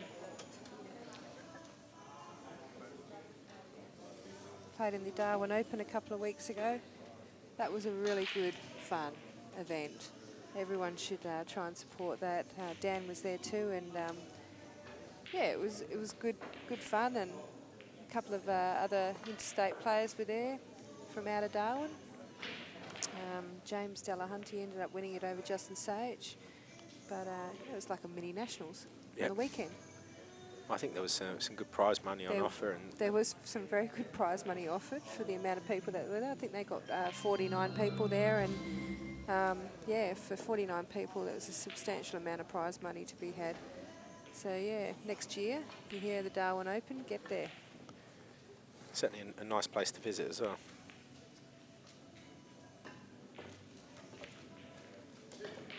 It is actually, and the temperature's great. Go from 33 degrees and come back here to 16 degrees. I think I'd rather be staying there.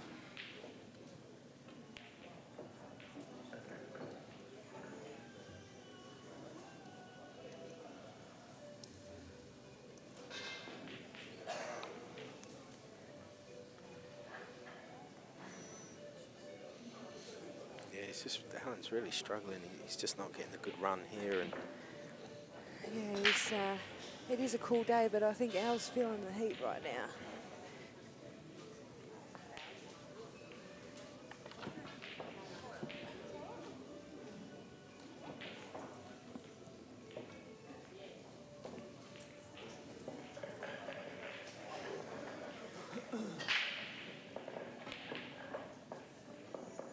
It's a lovely shot.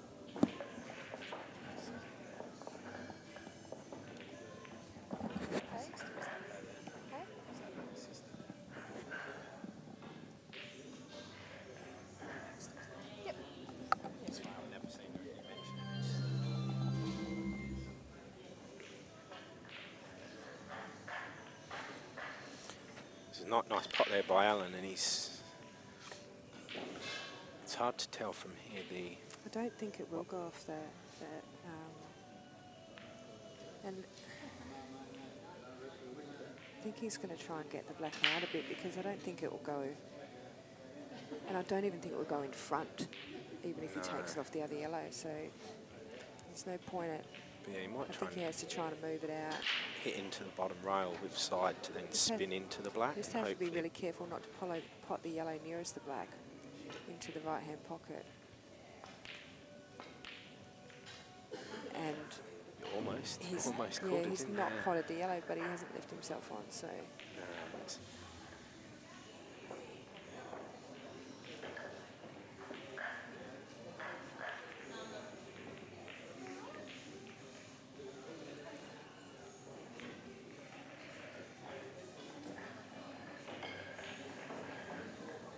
Well, I'm going to loveys and leavies, because I'm going to go get changed and ready to play.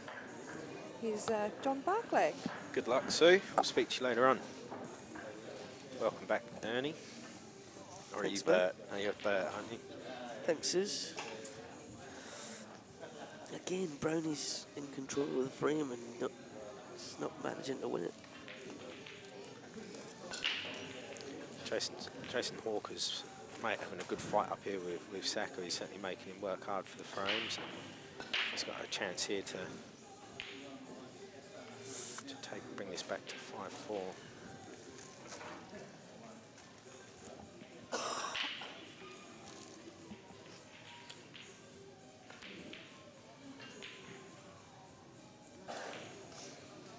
Looks like he's gone far enough up and left himself at a nice angle to pot this and just run out to the middle of the table and just be able to put the black down in that bottom pocket. Straight into the middle.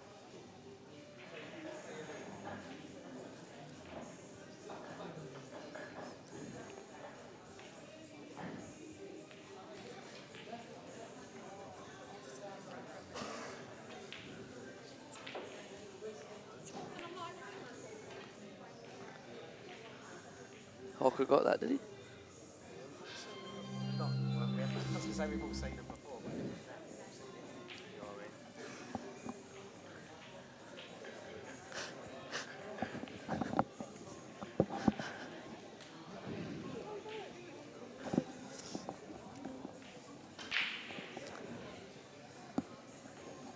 I mean? Brownie got a shot here or what? That black might go past that yellow into the middle, but it's certainly not going to be a lot.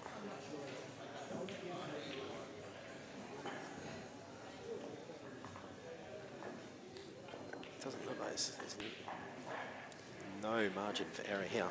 If it's not touching, I don't think so. You'd probably just nudge it again, wouldn't you? Just nudge it. See what Matty leaves you. Yeah, that's a shot. Yeah, because he's pushed that black out more. It's quite an easy pot now with that black. So. Jason Hawker's just come over. I think Steve's gone for a bit of a break. And The Jason Hawker. the Jason Hawker. Yeah. Clawed his way back into the game. 5-4. Sacco's away for a smoke break.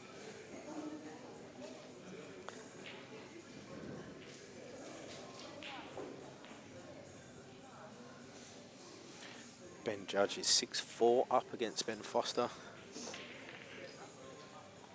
There's a number of tough matches going on. You've got Carl Williams and Luke Anglesey are 5-all. Ron Kelly and Mandar is 5-4 to Ron. That's a good little shot. Looks like Mark Carroll has just knocked Nathan McMahon out, if I'm judging by his body language when he handed his scorecard in. Really?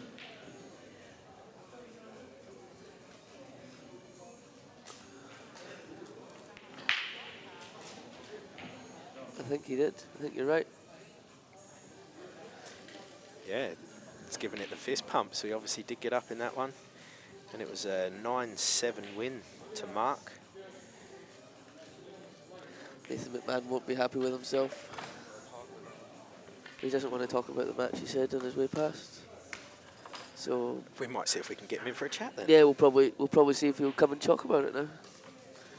He looks fuming, but he gets like that. I think Alan's just going to play a little safety shot. He's going to want to make sure he pushes it. He's going the other way. Nathan's getting his jacket. He's probably leaving. Al won't be happy that he's come back up through that gap and left Matt onto these yellows up the table more.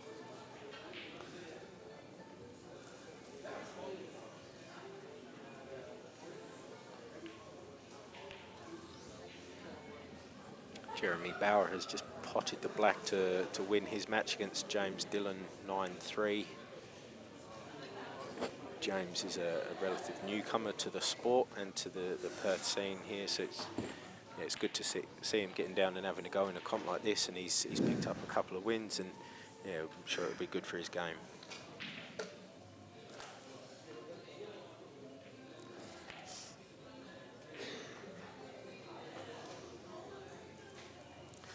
Jeremy Bowers just knocked out James Dillon. That's what I just said. Ah, my bad.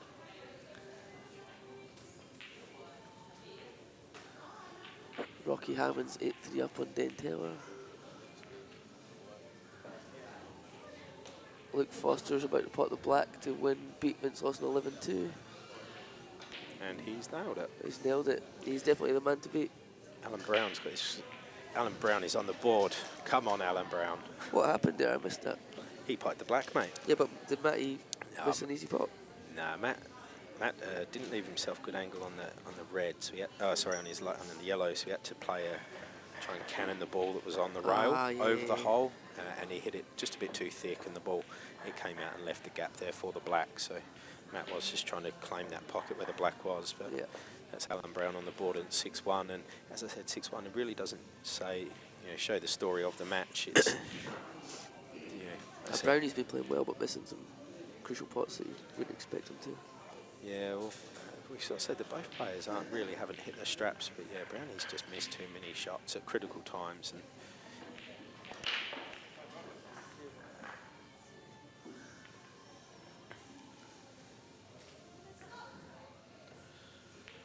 dry break. yeah, Matt's staring at every single ball on the table.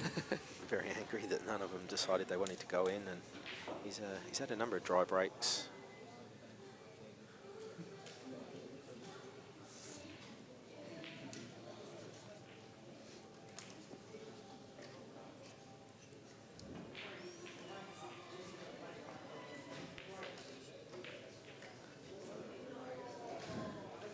Let's see if that win of that last frame can help Alan build his confidence back up. He's got a chance here, and I really feel that if this was Alan even near sort of top form, he'll be getting this out. So this is a good test for him, and I think if he can get this one to come back to 6-2, it's he's still down, but it's game on. Yeah.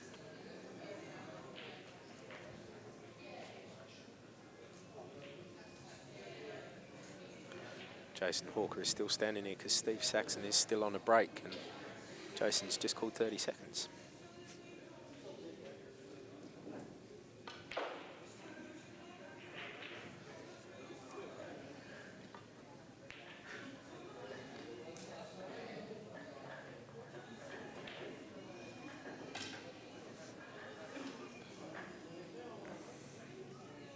Alan's run a bit too close to that yellow there. He hasn't left him. He's left himself far too much angle than what he wanted. He can probably still pot it or put it over the hole. Take the plant first. No, he might do, but it's probably not. Risky.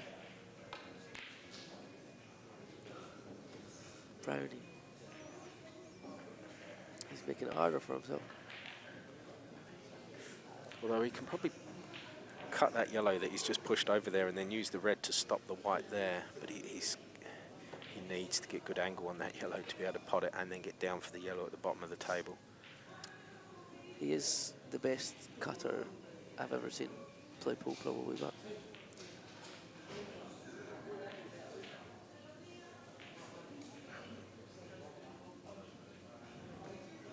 Well, he's going to have to display those skills then, John.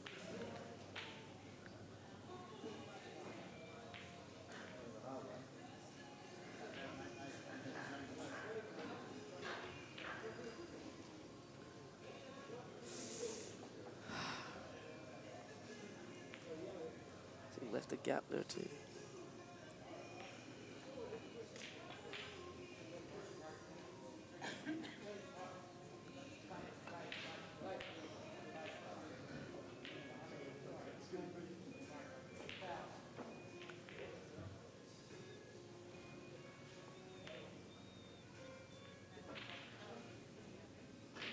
Great shot by Matty. Yeah, very, very good shot. He judged that well because these pockets aren't always the easiest to block,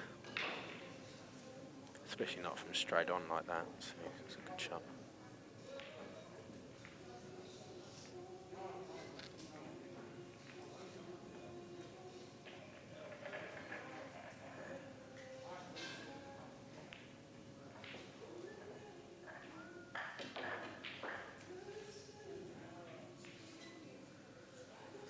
Neville Levis is 5-4 up on Adrian Lancaster.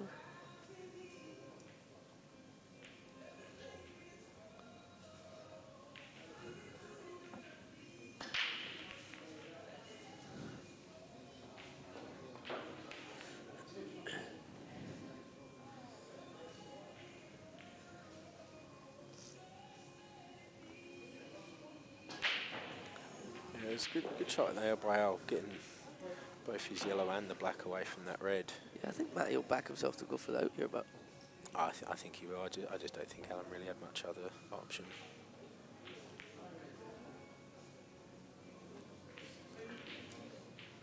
There's a couple of balls that aren't necessarily easy though, but the one that's over there on that rail,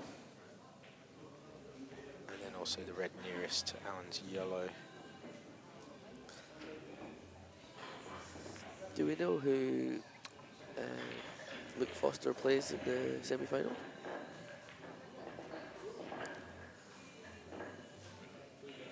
Winner of Matty Bolton and Alan Brown.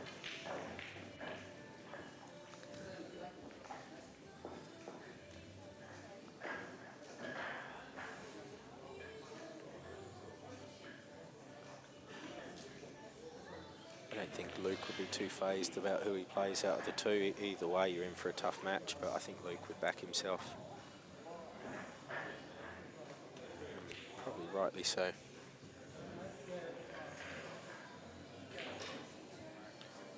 The only man Luke doesn't like playing is Ron Kelly, and he's already polished him off.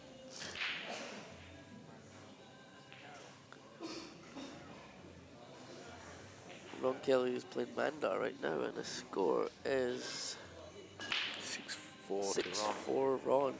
Mandar's a tough player to play.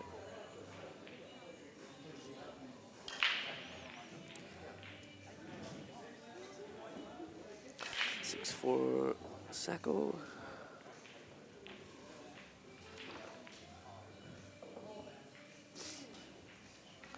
Barney will be hoping that Matty makes a mistake. Yeah, I think Matt will just pop this one and try and get the white back close to where it is now for the this other red in the bottom. He may take it now, but nah, he's got the perfect position in this half dead red. So.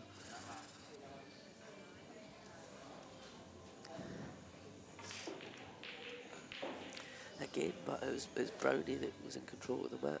Like we said at the start of the frame that he should probably put out from here, and he's making little mistakes. 6-1 Matty, but it's not from Matty dominating. It's from Brownie making mistakes. Do you not think? Yep, you're right. Yeah. He is taking this one now.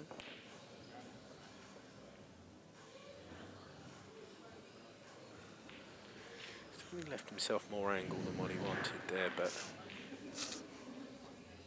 because he's got the yellow over the pocket, he might be able to have a bit of right hand side and just pick that gap between the red and the black. Yeah, well judged there by by Matt. He just has to put this sitting right there for black in the middle and roll it in.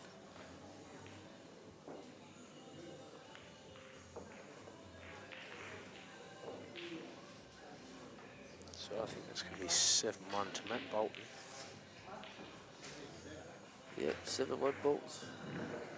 Another mistake by Brownie.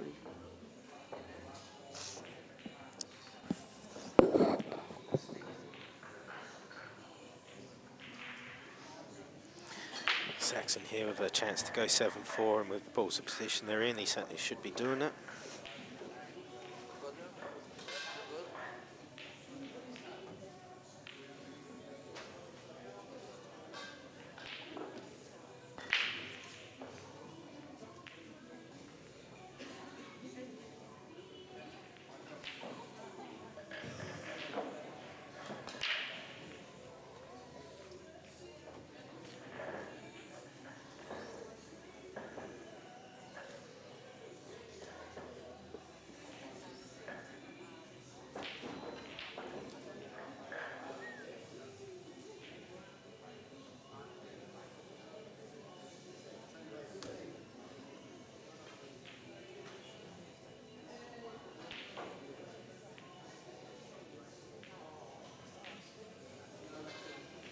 Seven 4 to Steve.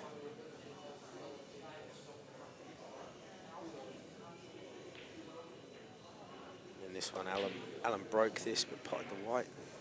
It's a couple of times he's done that now.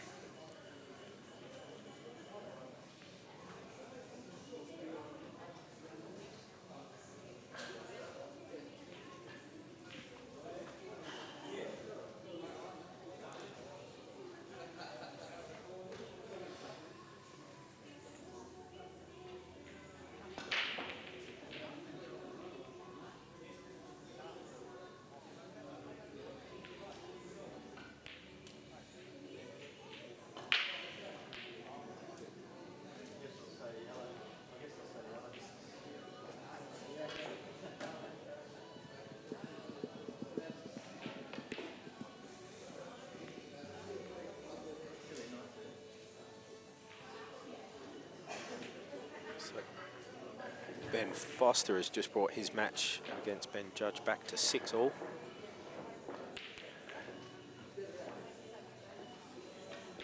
Neville and Adrian are 5-all. Rocky is 8-4 up against Dane. Clint is 7-5 up on Luke Smart.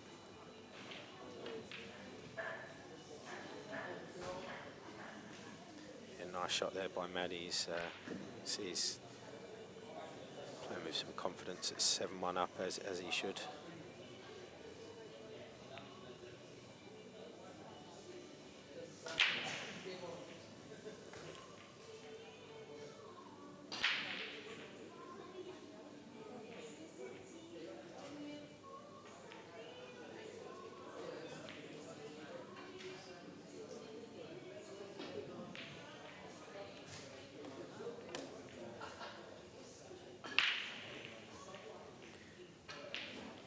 Very controlled out here by Matt.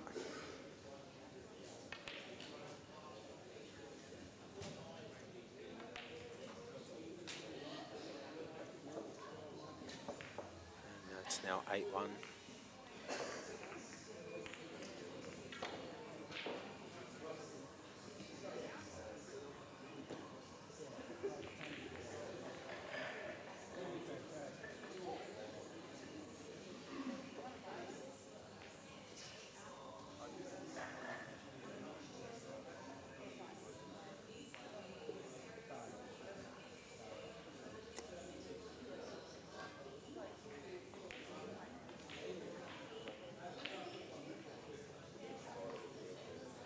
Yeah, that's right.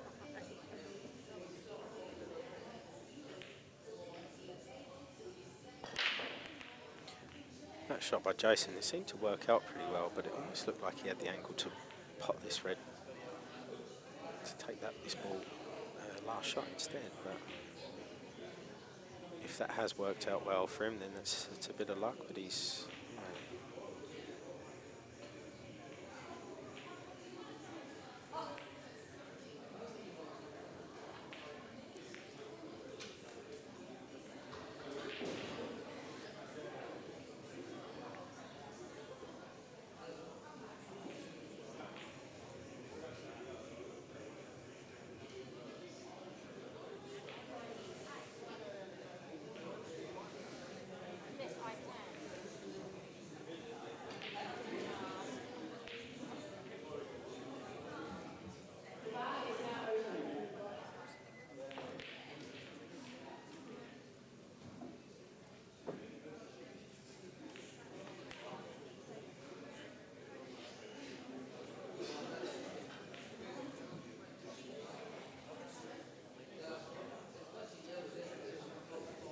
can have a go at this middle pocket here.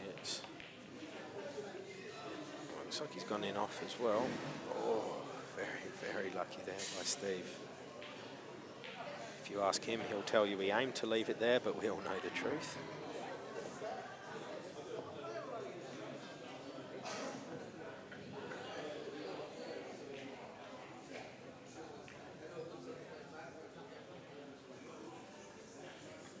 Just wonder if Jason's got the angle to be able to pot this and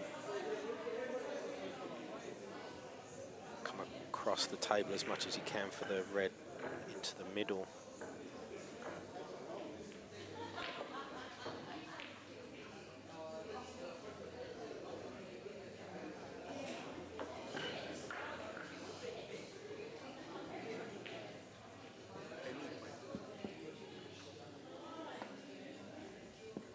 It's an ill-positioned table there. Jason, of course, done the right thing and pulling up off the shot, not always the easiest thing to do.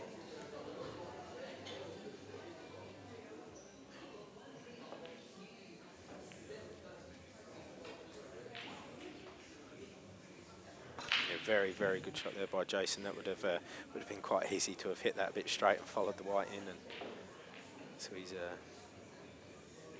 landed very well here. And just, if he can pot this red, he just doesn't want to leave himself with hampered queuing for the black. He'd like to be able to stop it short and have a free run at this black. But of course has to pot this one into the middle first.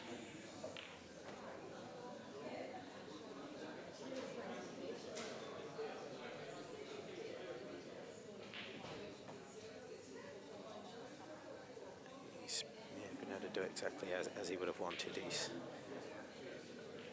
Although it's harder angle for the pot, he's got better queuing, which is more important. He'll back himself to pot this black.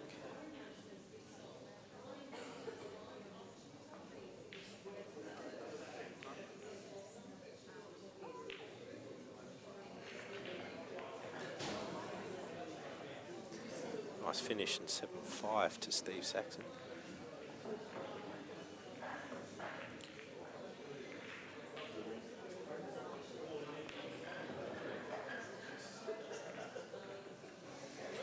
Missed that pot by a little way, and he hasn't left the red easy, so he hasn't left Alan much. He's certainly allowed him back into the frame.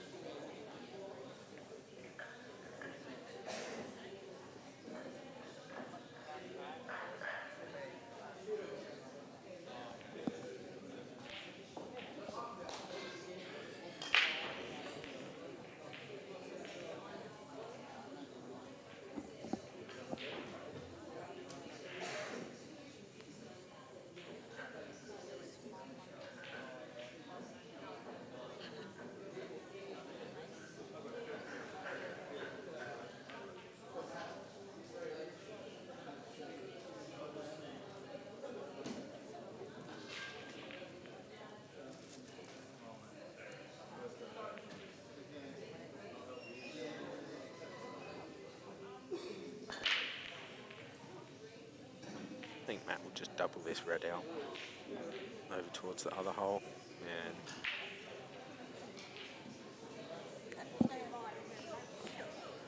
there's also been able to block that yellow down the rail. So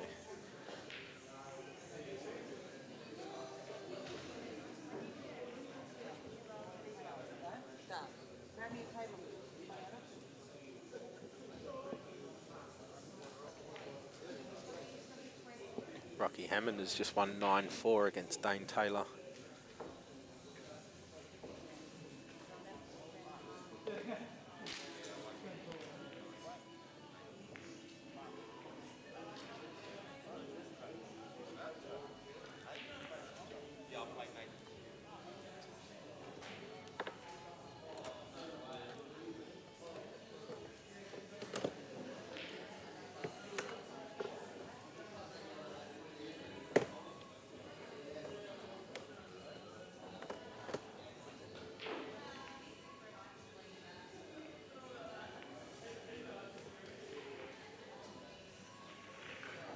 He's just run too far there. He was obviously trying to bring it over to this side rail so he could go for the red across to this bottom pocket, but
he's just trying to develop his ball there, but he's certainly had an element of luck in killing Allen's other yellow and push these two yellows close together, so it's just not an easy run from here.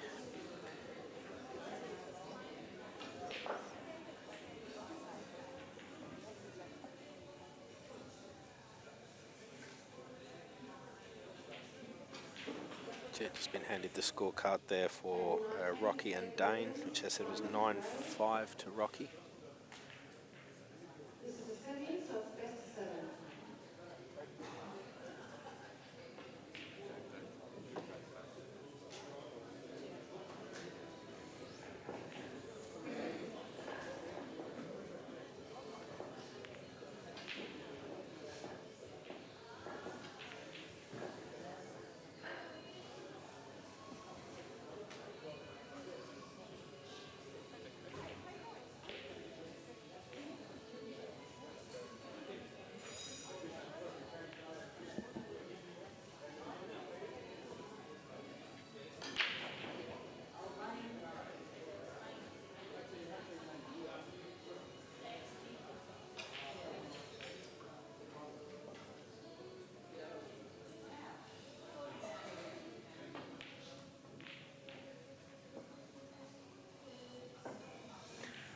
It's a good shot by Matt. I think he's now got that angle to pot this into that middle and come up the table and develop this.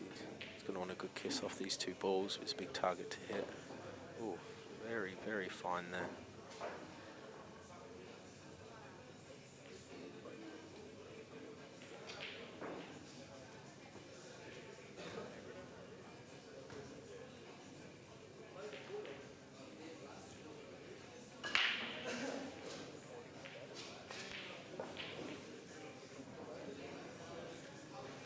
I wonder if Alan's got the angle to play the cannon here and develop this yellow in this shot. He'll certainly have a go at it. Yeah, good shot there by Al.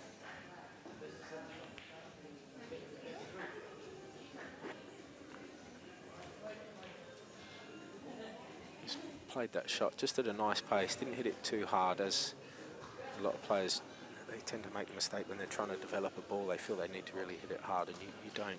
As long as you hit it well.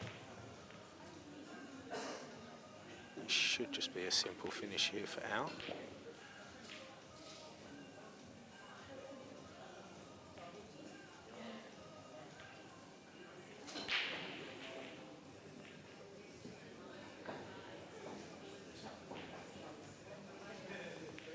He's left himself nice and straight on this. He'll be able to pot it and then leave himself on that yellow straight down the end. That's it.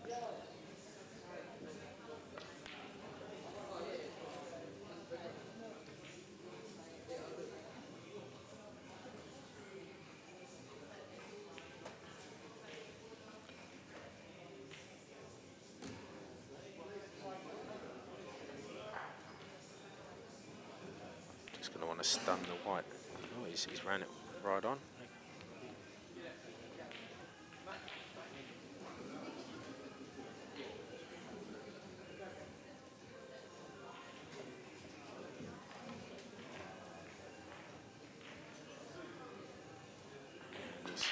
really underhit that. I think if it was me, I would have stunned that shot and then left the white in the middle of the table to cut the yellow over the hole in and run the white back up for the black in the opposite end pocket. But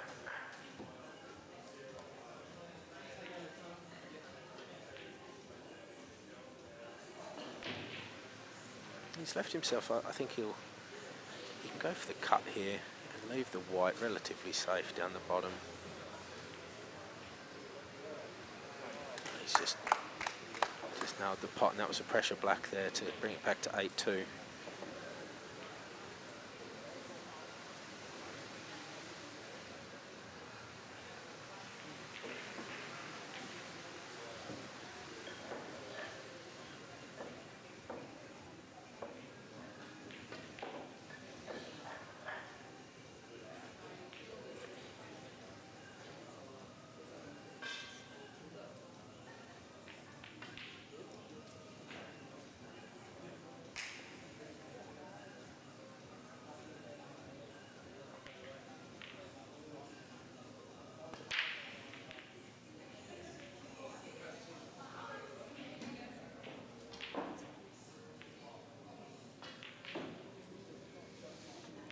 Certainly run on too far there with a white. He wouldn't have been wanting to play this one first, but should still be able to pot this and screw back up the table.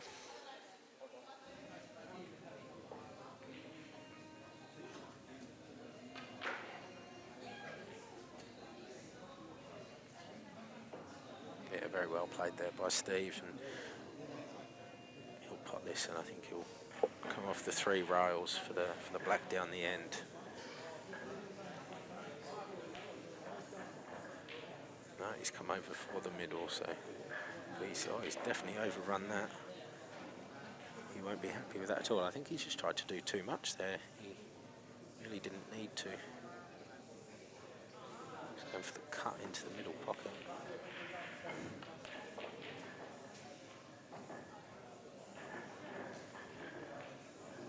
A nice black there, but I think he wouldn't have been happy with where he left himself with that white. And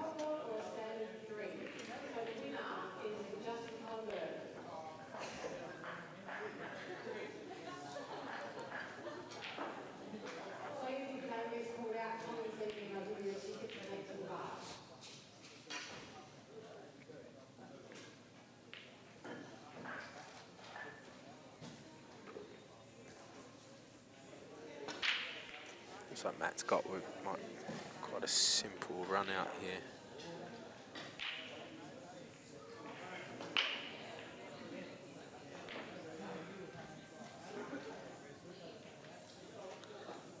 Looks like Clint Capper has just beaten Luke Smart 9-6.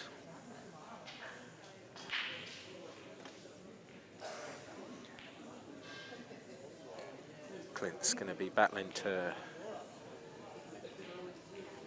defend his crown here. He's still in the tournament. He's going to have to do it the hard way coming from the loser's side, but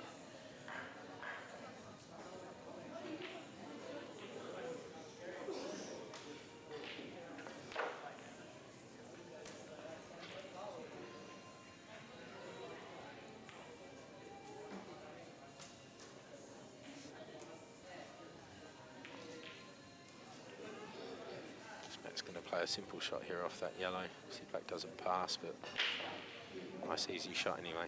So it's currently 9-2 to Matt Bolton. Now the tables, Luke Angley is 7-5 up against Carl Williams in what's they're having a battle over there on the losers half. Ron Kelly is 7-4 up against Mandar. Neville Lovis is 6-5 against Adrian still. Neville is at the table.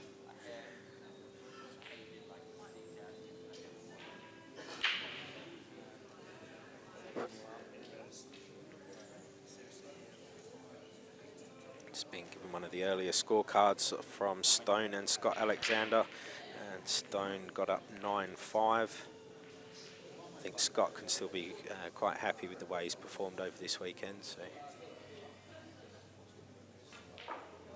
Stone's going to be there. He's fighting on.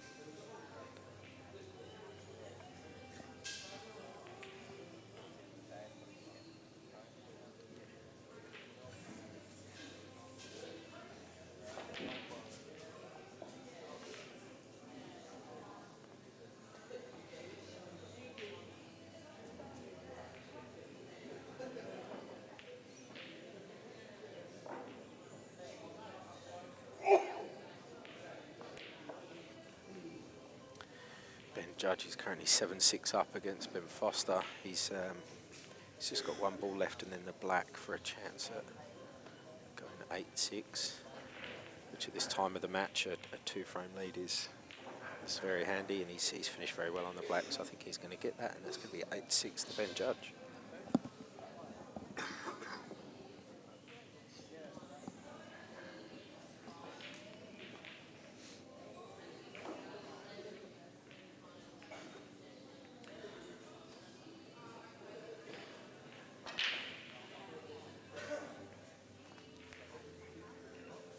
Jason's going to take up the opportunity of a nice easy snooker here.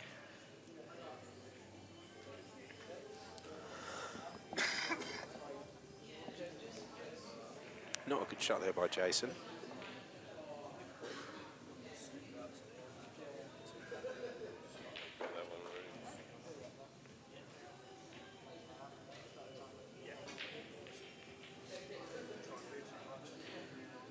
It was unlucky there by Steve, but he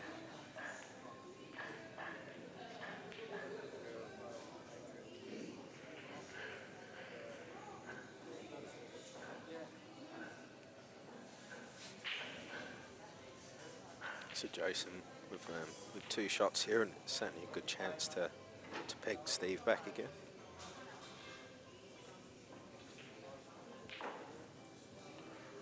It was unlucky. He was obviously trying to pot that and develop those other two, but I think he can put the ball over the hole and leave Steve in a snooker here, but he's still, this yellow over that bottom hole, it's still very risky, because if he can get at that, he may well pot it.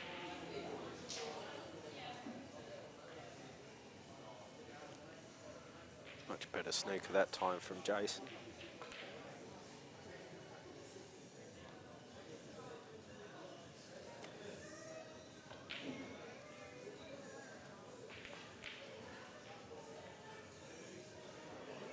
Good attempt by Steve. He has left Jason a chance here, and if you're going to beat somebody like Steve, you do need to take the majority of chances you are given. You know, he's obviously a very good player, so Jason will want to get this.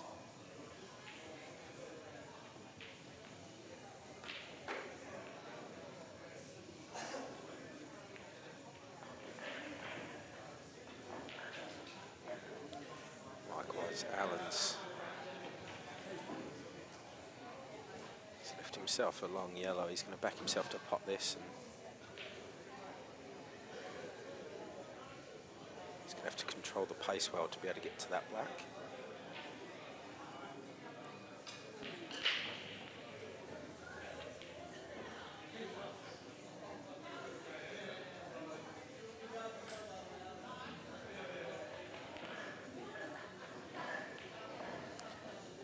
And unfortunately, that's kind of been the story of this match so far. Allen getting into positions, and just his potting with the last couple of one or two balls left is what's let him down, and that's punishing the mistakes that Allen is making. So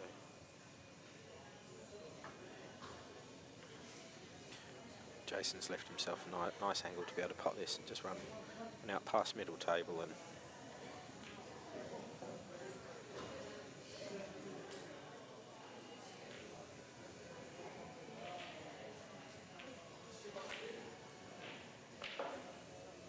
looked to me like Jason played that shot with left hand side, and I don't understand why. I think he just had to play that natural, and he would have been running down past that black, and what should have been an easy finish. He's kicking himself right now, because Steve isn't going to mess this up.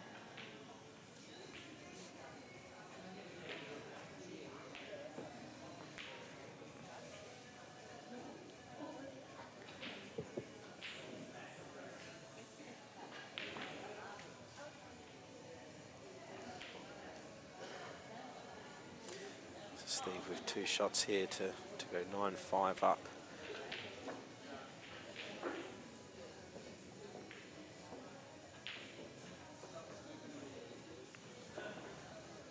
Couldn't have put the white any better, and that's going to be 9-5 to Steve. So Jason's going to be kicking himself there, because he'll feel he certainly should have been winning that frame.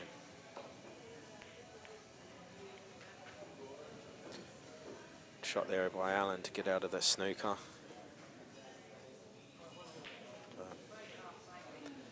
I think he's going to find himself in a bit of trouble in a minute.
That double kiss well. He's put the red out to block that black. He has given Allen a shot at this yellow, but that's a very, very tough cut.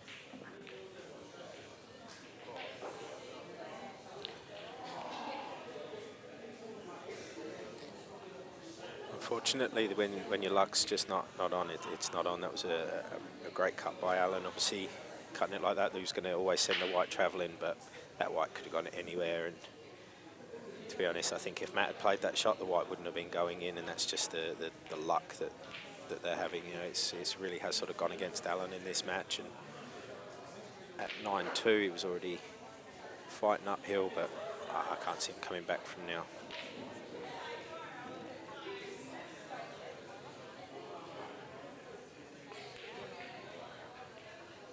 Matt with a simple finish here to make it 10-2, and you know, if anybody is just joining, you're going to see the score at 10-2 to Matt, and you'd think that, you know, Matt's been dominating, but it really hasn't been like that. And, you know, we sort of said a few times, it's not Matt's winning these frames, and it's not through his amazing play, but it's Allen is missing balls and getting unlucky like he did there. Dan just giving us a replay, and it just shows you that, as I said, that white could have gone anywhere. But it's the way Allen's morning's been going, the white was going to go in.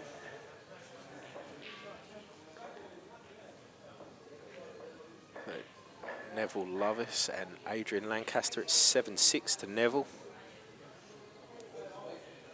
Battle of the old timers over there. They're not giving an inch to each other there. So Steve Saxon's 9-5 up.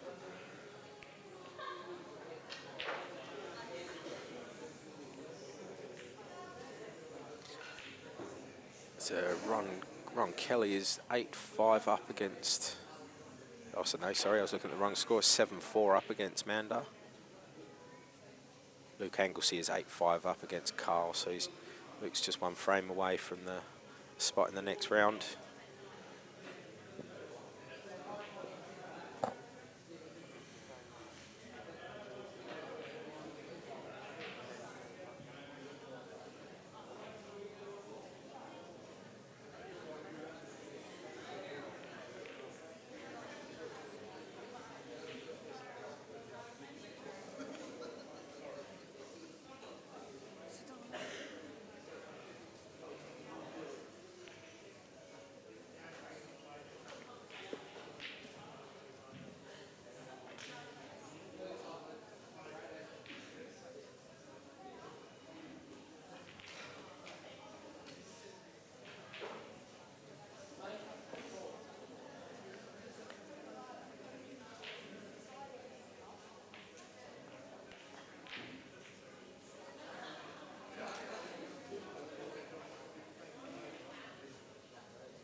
he's judged the pace of that well. He was always going to kiss into that yellow, but made sure he left it in a potable position, and I think he'll just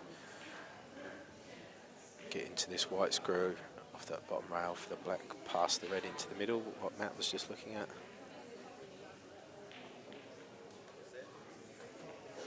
He's decided to not worry about that, come up past.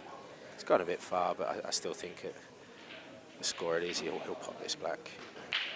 Looks like he's got it. Well done, Matt Bolton, 11-2 over Alan Brown.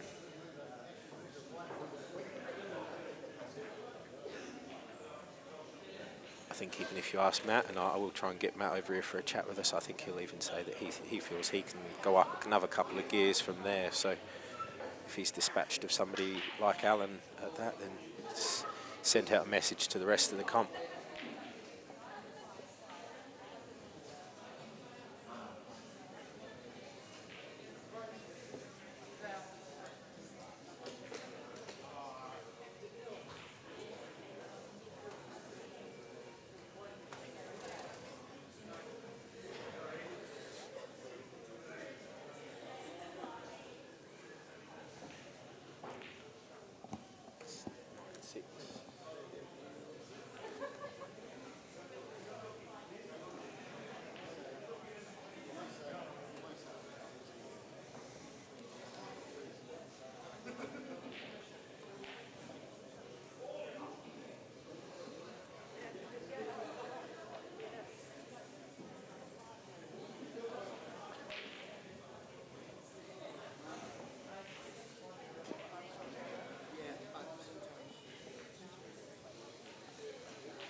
Ben Judge is 9-6 up.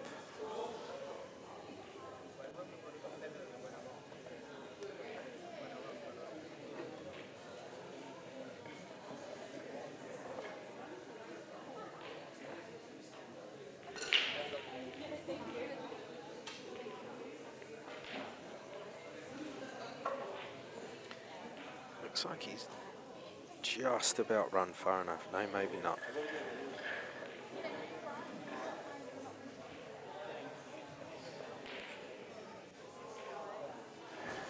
So he'll do well to control this white.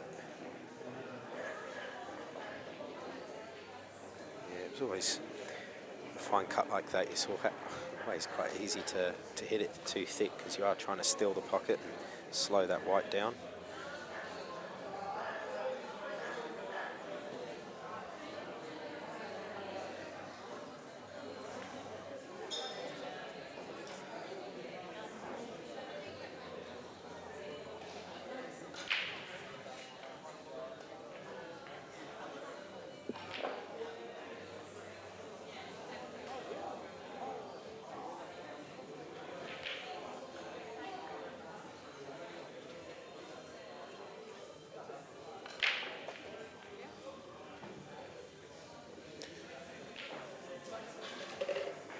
It's a risky shot here by Jason. If this is what he was playing for, he's gonna try and, see if he can pot it. It looks like it's come away, so he's. As I said, it's very risky because it looks to me like the black goes into that bottom pocket. So as long as Steve can pot this and get the white back down to middle table, I think he'll. Come on, please, yes.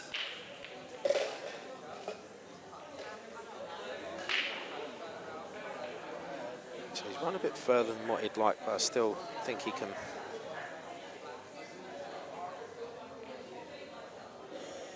Looks like he can pop this red into the middle one, as long as he can miss that yellow, which it looks like he can.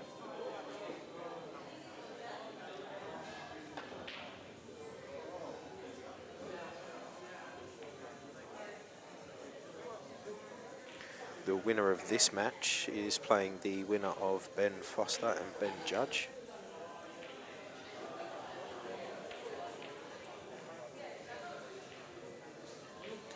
Tough shot here for Steve. He's left a lot of distance between the two balls, so he's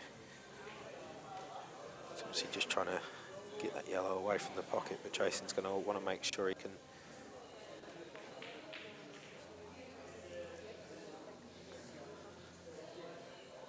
It's a good chance here for Jason. He's going to want to get that black tied up, get the white tied up, and battle for this frame.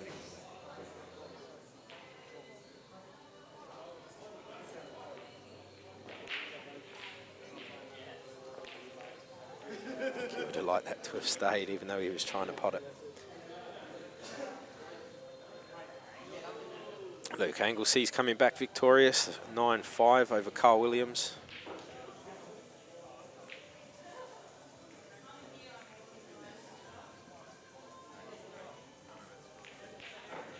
Yeah, very nice shot there by Jason. He may not have got this, the snooker, in which case Steve might be able to have a go at the double. Even the triple, but it's a bit too much on it.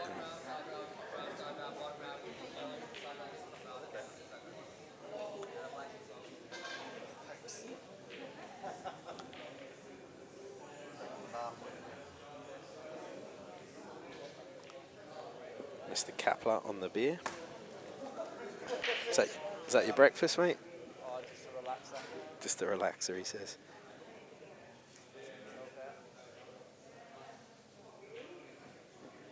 Jason's obviously going to snooker him here.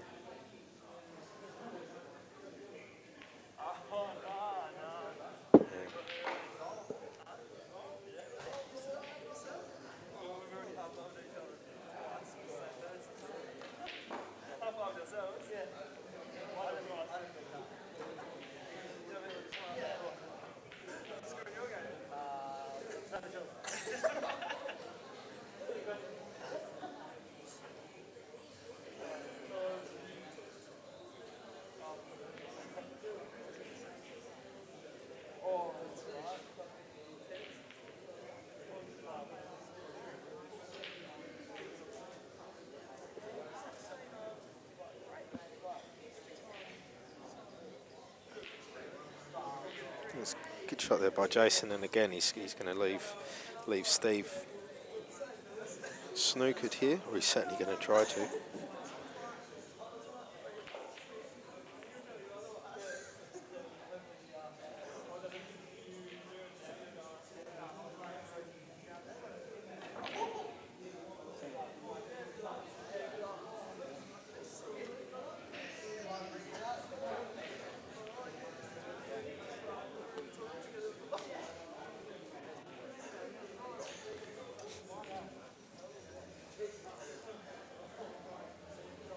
So Steve's going to actually try and come off the two rails here. No, straight into it.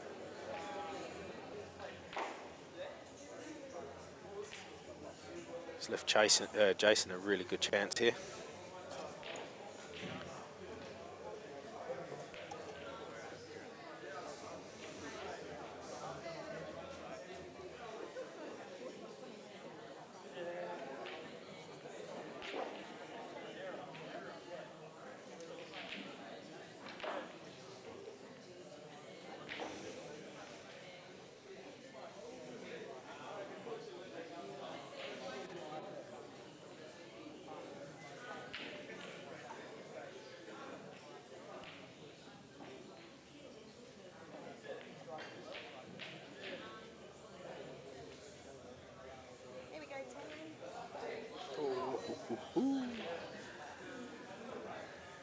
One more Weetabix this morning, and Jason would have popped that white. So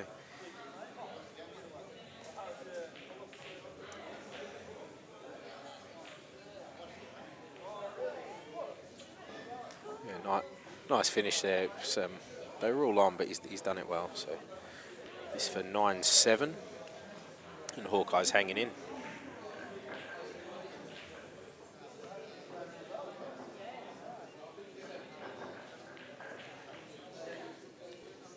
Jason Hawker is he's currently the leading intermediate in this competition, which there is some money to be had for the leading intermediate. There are a couple of others left, but they're in the losers half now. So I think if Jason can win this match, I think it'll pretty much give it to him.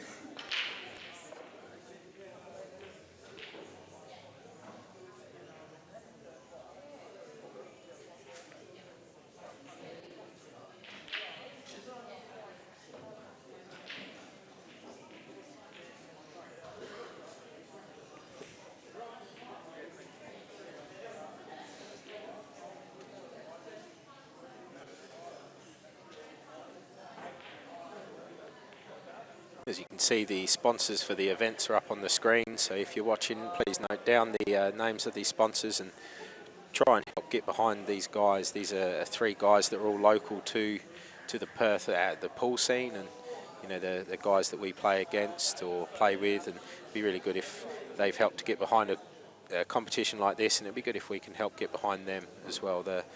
These are businesses that they have for themselves, so it's yeah, really good of them to put in to help to have a comp like this. So. You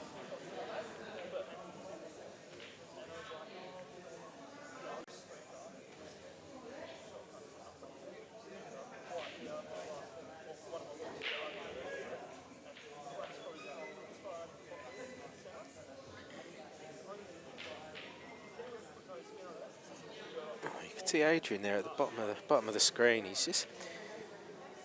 He really should have been going out from there, but looks like he's been a bit lucky with the leave. But then he has left his other yellow up the top of the table, looking pretty nasty there. So, although he had a bit of luck running one way, he's not so much the other.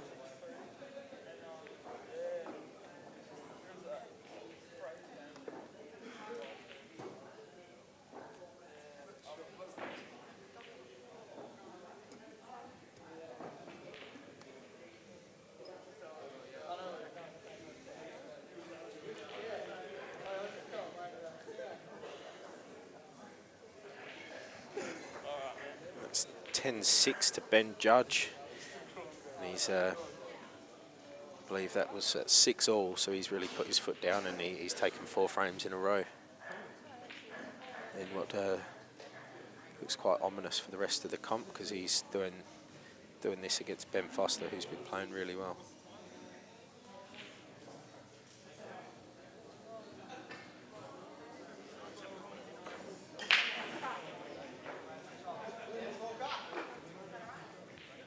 Big break by Jason there, and he would have been very unlucky if that white got kicked into the middle pocket like that. So I think he'll have a go at the yellows, I think, from here.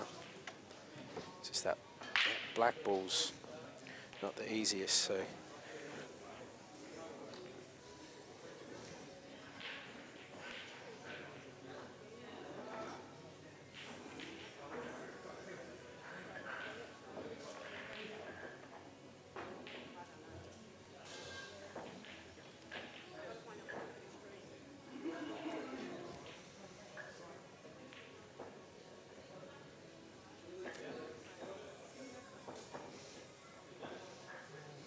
Jason's obviously trying to leave himself the angle to be able to pot that yellow and then use the red to disturb the black.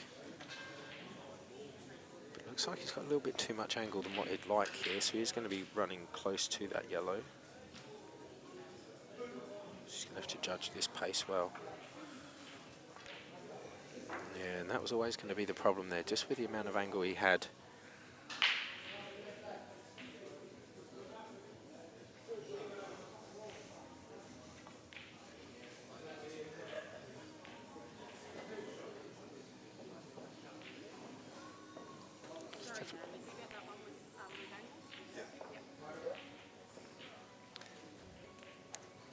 It's definitely a chance missed there by Jason.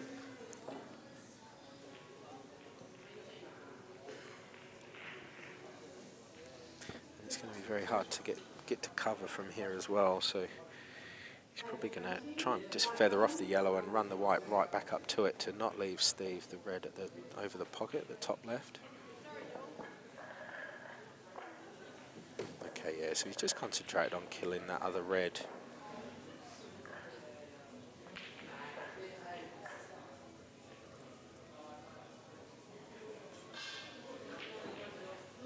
Which, yes, so Steve's just going to develop this red and just leave it to Jason.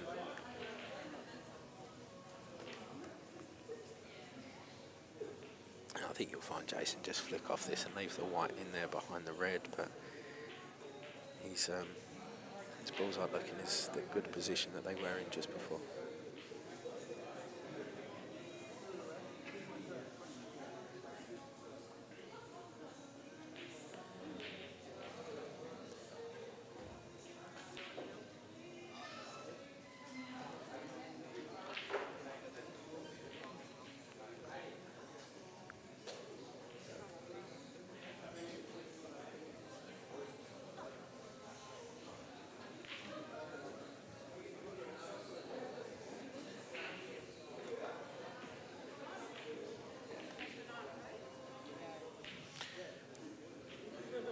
So he's missed that pot, but he really hasn't left Jason a whole lot.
It's a very nice pot there by Jason.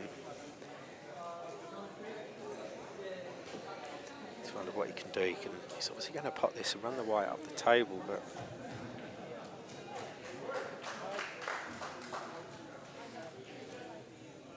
and Ben Judge has just beaten Ben Foster. So it's a very good win there by Ben Judge.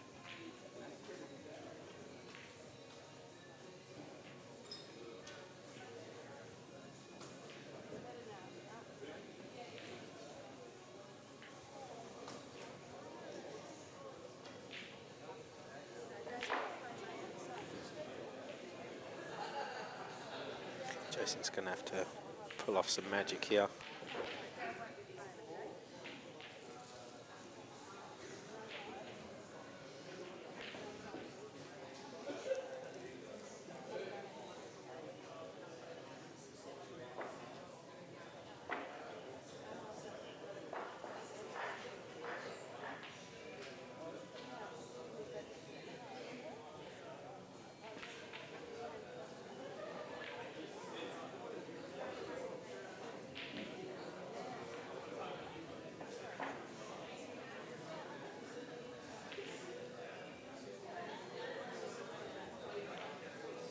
I didn't realise that Jason had two shots there, so I hope he's left himself enough of this black to get this part. Oh.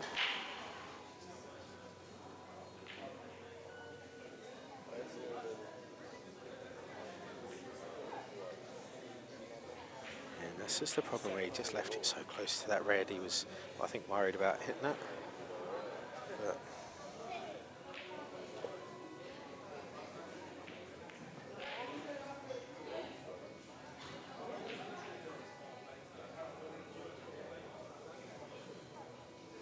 obviously he has left him a nick of that black, but I still think he'll go across the table.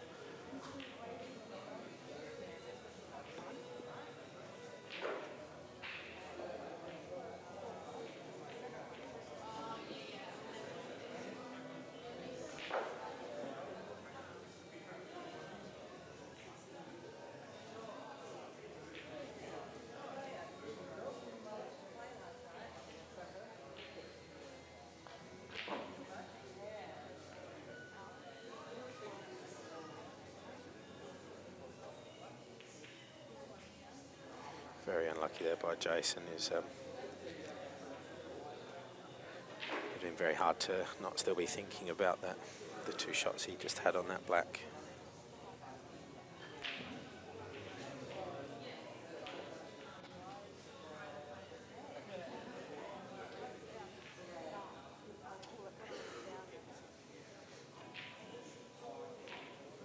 And this, I'm sure, is going to be a routine clearance for Steve. That'll put him at 10-7. It's going to be a long road back for Jason from here.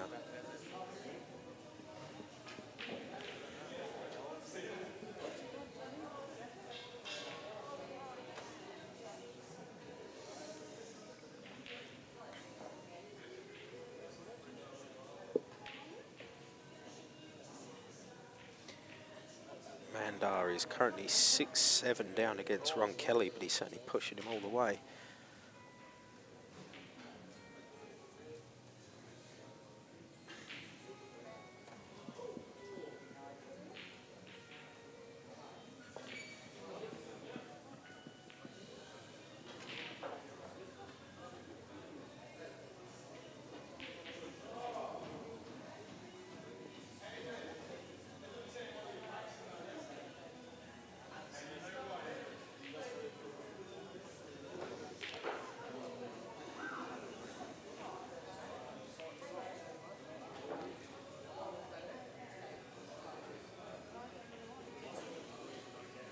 So it's 10-7 now to Steve.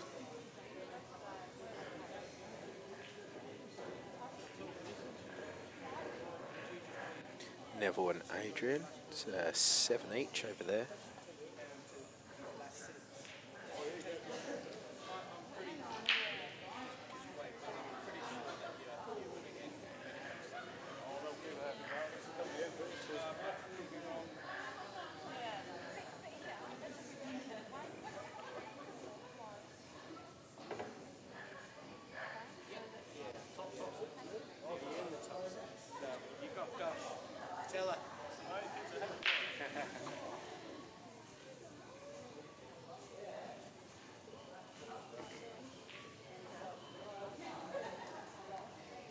Big break there by Steve, and I think he'll go for those yellows.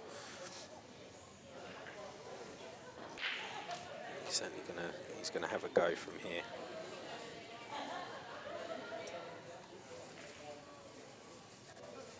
And never one to be shy about going for a pot out is Steve. And at 10-7, why wouldn't you?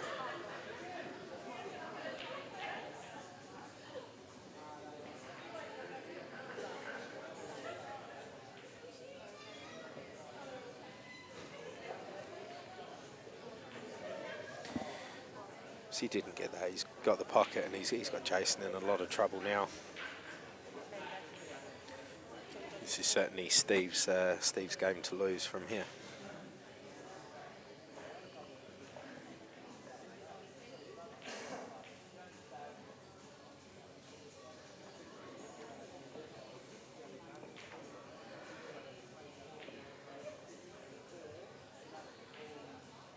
He's going to try and get this red in behind that yellow just to make things a bit harder, but didn't quite have enough pace.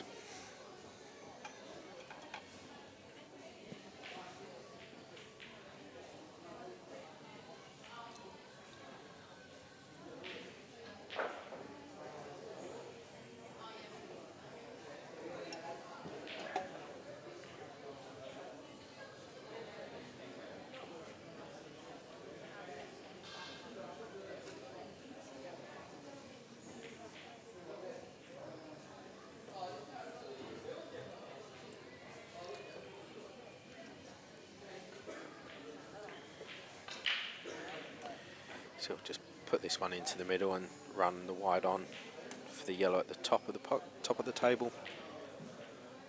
So you can pot that. It's pretty certain to leave himself on the yellow over the hole, which would then give him the easiest route for the black. Just needs to make sure he comes over onto the right hand side of the table here, so he'll just play with a bit of bottom right, doesn't need to get too much. Yeah, he's done it very easy there.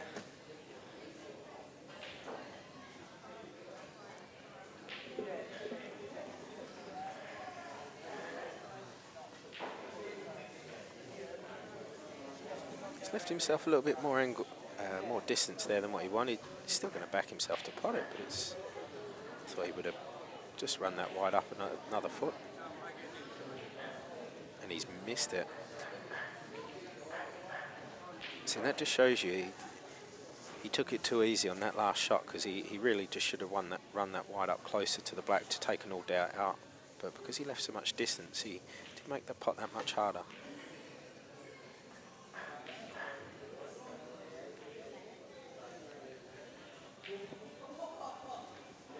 Jason's got the snooker there.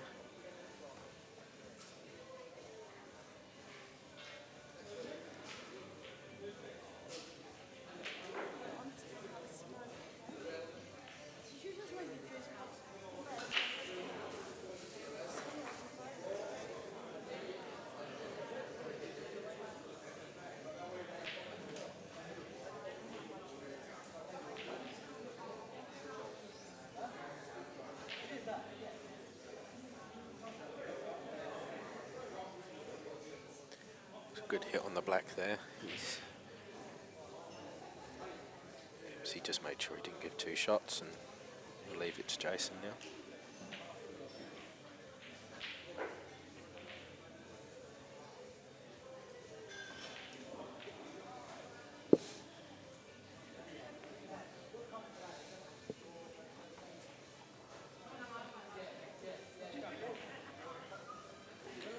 Mandal's got a good chance here to take this frame to bring it back to 7-all.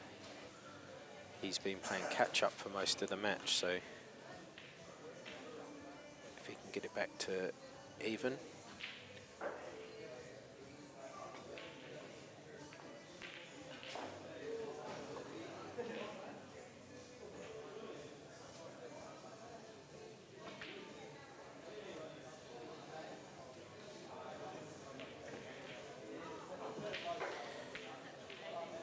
Jason's going to want to get well onto this red over near the rail.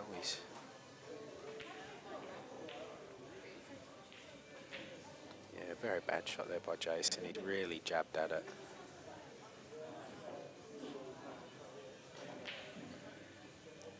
And he's left Steve a shot at the black, and I think Steve will get this and advance through to the next round, as he has done. 11-7, Steve Saxon. Jason certainly had his chances in that match, but I think the pressure Steve was putting on him just told in the end. So well done to Steve, and to Jason. You're still in it, mate. That's your first loss, and goes over into the losers half. And he's certainly been playing well enough to get up in that half. So he will join Ben Foster going into the losers half, along with Alan Brown. So there's some big players now in that losers half, so the matches don't get easy over there, but as I said, Jason's been playing well. I'm just going to step away and have a break, leave you guys to watch the end of Adrian and Neville in the bottom of your screen there, and we'll catch you for the next matches.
comes that way.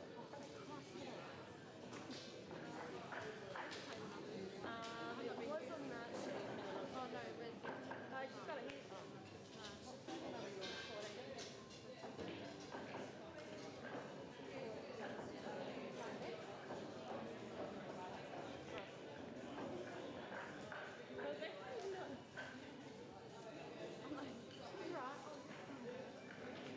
I know, me too.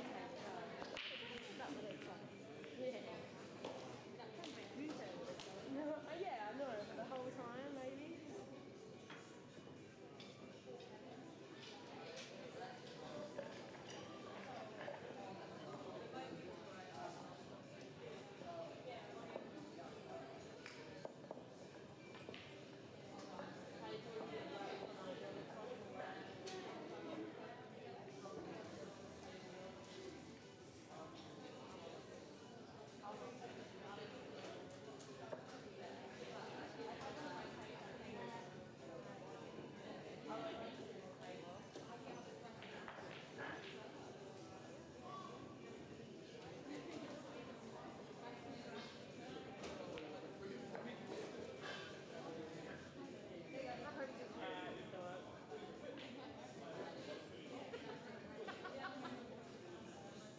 Hey. Oh, bro.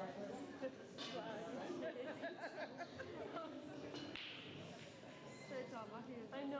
It had to be like the two organisers against each other. So, with the news, like, always forget. So, you're right.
You can only hear John. Can't hear you. Yeah, that's yeah.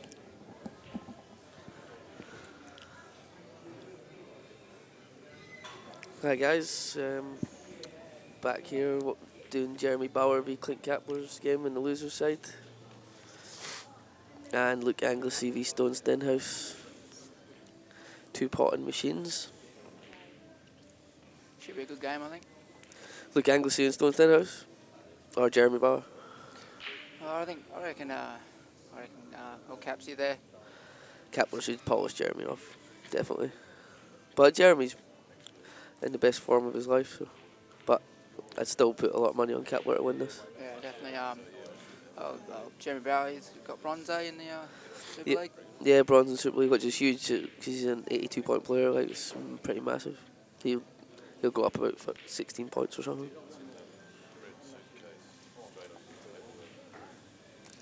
And on the other table, Luke Angley got the gold medal in Super League. You see that shot by Stenhouse there? He was snookered behind the yellows and he come off two rails and potted his red down here. It's a bad miss by Jeremy. I'd say Kapler will go out from here for sure. should do, yeah.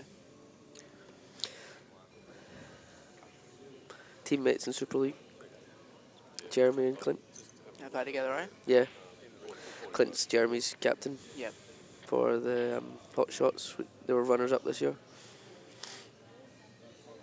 It'll have your name on a little white tag.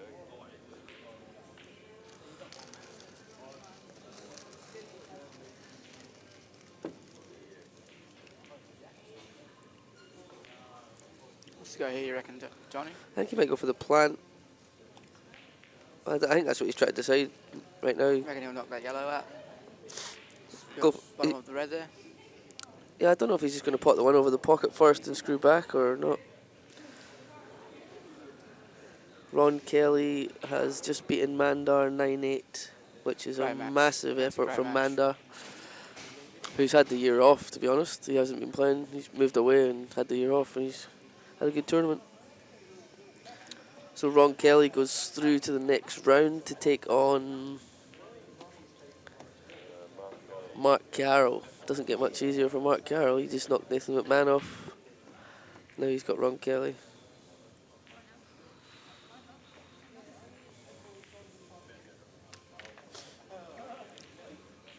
So in the winners' side semi-final, we've got Ben Judge v Sacco. Yep. And Luke Foster v Matt Bolton. Who are your tips on Judgy and Saxon? I'd usually say Sacco, but Judgy's just knocked off Ben Foster, and he hasn't. He seems to be potting like a demon, you know. Yeah. I've got a feeling Ben Judge might win. That's a good out by Bauer there. Oh. Nothing there. I think he'll snooker here.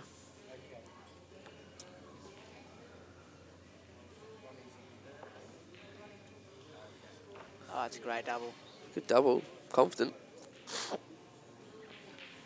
It's dangerous.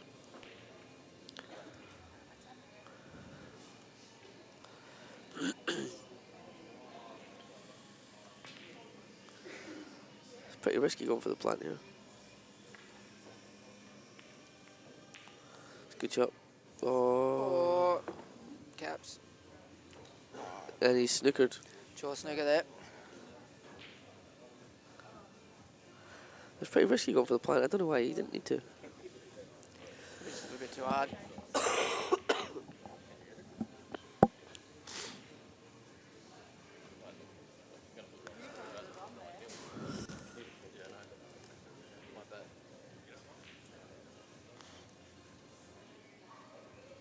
Reckon he'll pot this?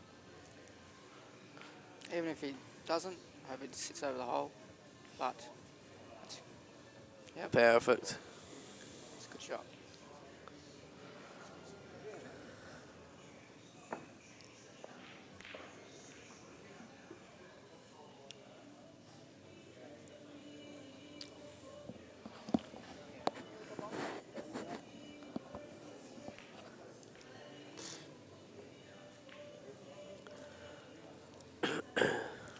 That's good cue ball control there by Jeremy. Great. Good ball control. Probably just knock another red up here.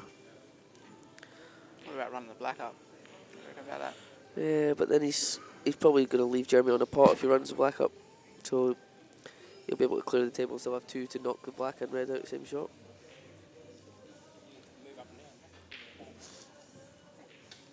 You want to not leave him on a pot, so he... Or a hard pot, What about, anyway. yeah, wouldn't even have a go at getting it, you reckon? Hit his red. He's just going Put to his red up there. double that up there. Yep. Leave the white in the bulk cushion. Yep, good shot. Good thinking.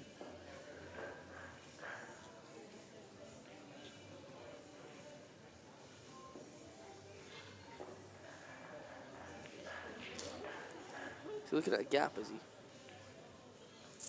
It's really dangerous. Nah, there's no gap there, is it? What, for his pot? For the pot? Yeah, just like not Be a little one. too dangerous. It is definitely, yeah, his ball's right in there.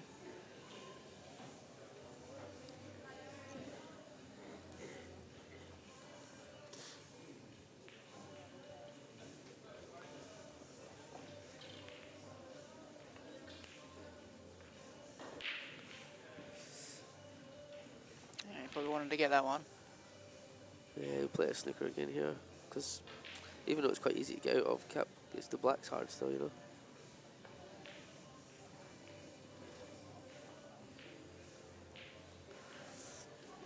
Yeah, I wouldn't have done that myself, but No. uh, Probably he's, going he's, out of snooker. he's leaving it on because the black's hard, but not that hard for Clint Kepler. I would have definitely played snooker and then Give yourself that opportunity. you know, make Clint think about it at least. No, he's definitely going to go for it. Pretty lazy about Jeremy, I think.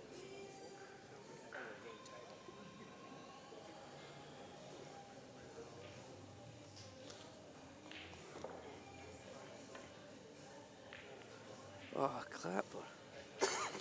It's not bad. He can definitely get onto the black there. It's pretty poor by Kepler, but the first frame. Could have went out a couple of times and he's messed up off his own bat.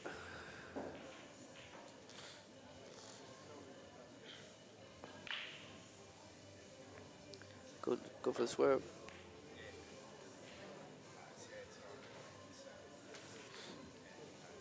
He won't be happy with himself. No.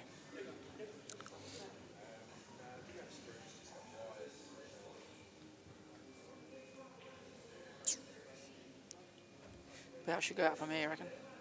Yeah, I wouldn't be going for this one. Oh, sorry, I thought he was playing the plant. Yeah, he definitely should go out from here.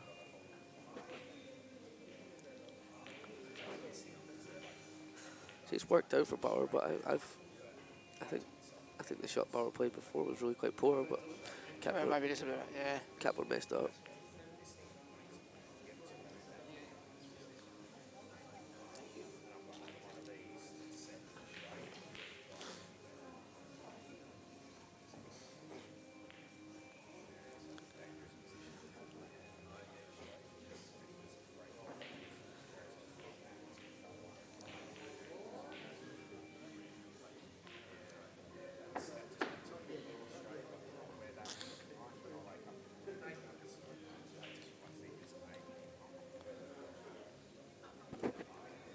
Taking his time. Come back for the middle. Yeah, basic. Good shot. Bottom pocket might be. 1-0 Jeremy Bauer.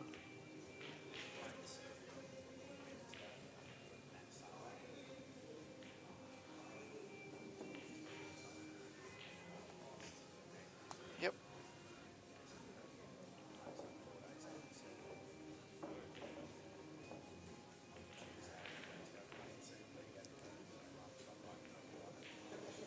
There we are, look, Angley.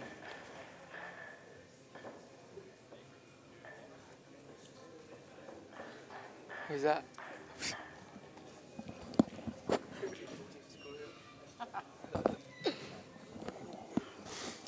Look, Angley 2-0 up here. I don't know if he's got two shots. I've seen him snooker before. I'm guessing he doesn't, because there's another snooker. Yep. Yeah, you'd tip Luke to win this one, eh? Yeah, he's definitely... Stonehouse is in not bad form, though. Stone's in great form, but Anglesy's in better form. Yeah, gold medalist. Yeah, it'll be his fifth year in a row he's made the state team, even though he's not going this year. Oh, Unlucky there, Stoney. it's 2 shots to Angles. That'll be game over. 3-0.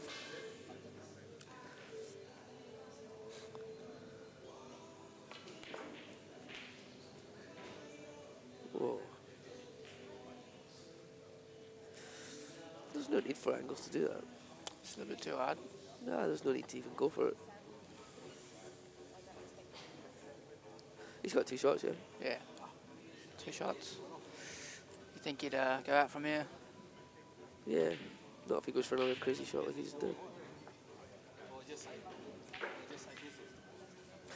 Okay.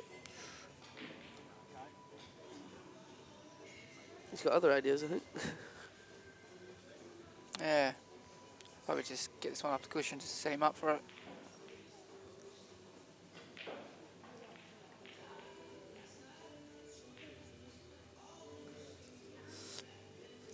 couple of weird shots there, to be honest, by Angles. I think he's going to snooker again behind the black here. He'll come off the bottom red and put it right behind the black. Behind the black, yeah.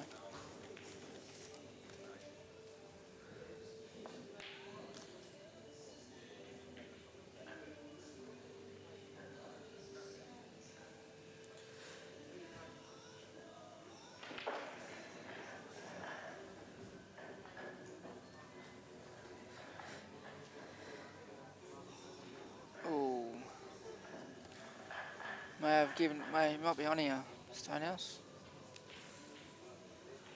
He probably just wants to set it up, to be honest, with the black there.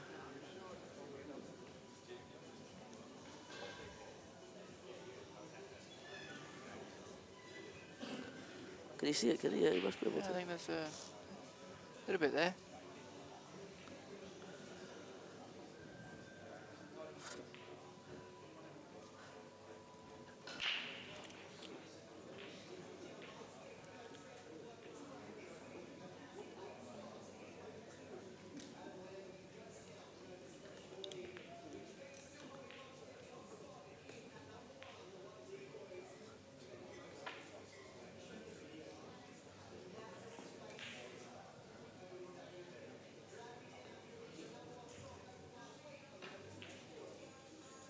Good effort. Good effort there. He's trying to hold for the black, you see. A bit harder.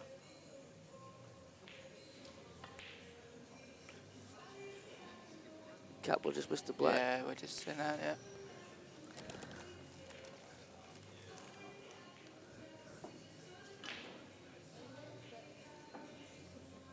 Angle's going for the snooker again. Hit that too hard. Way too hard. He hasn't got his touch at the moment. Yeah. I don't know if he's on the piss or not. He's carrying the flu. Yeah.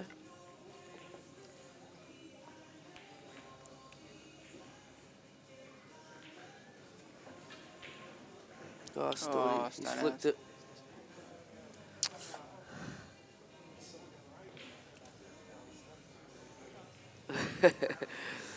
He gives a little look to someone. He'll take that any day of the week. Definitely. 2-1.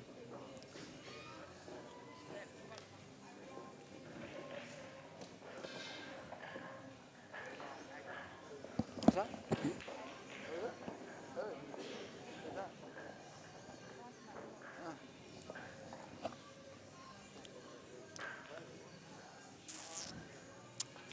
Jeremy's snooker here.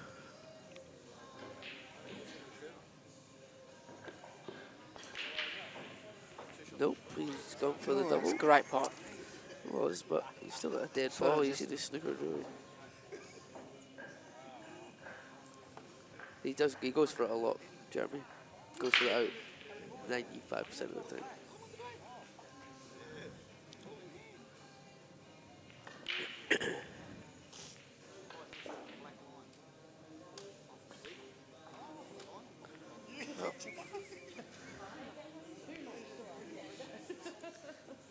Catwa, up and down double.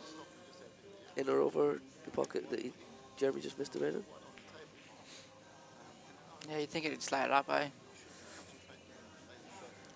Leave the white ball probably on the cushion. And Yeah, just in or over that pocket. Perfect.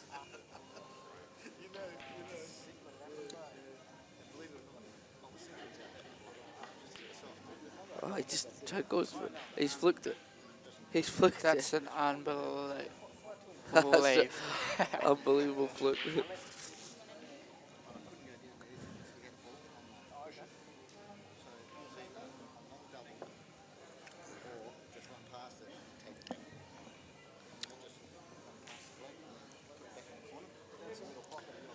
What Jeremy's thinking now. I think he's going to try and pot this red in the middle and come down and knock his dead ball off the rail. And he might be going bottom left there with that pocket. Bottom, yep. Oh, Missed wow. it by a mile. I think Jeremy needs to... Needs to slow Cut- down a little bit. Well, just because Kapler's not playing at his best at the moment, Jeremy needs to actually lay some snookers rather than you can't go pot for pot with Kapler. He'll Yeah, kill that's you. it.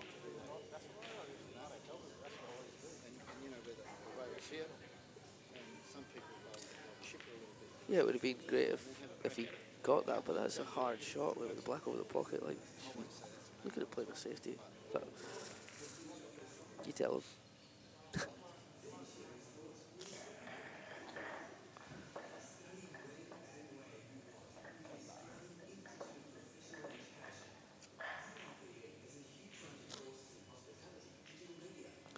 Angles and yellows backing him to go out from here. Yeah, Yeah, me too. you'd say. You think so? Angles loves this.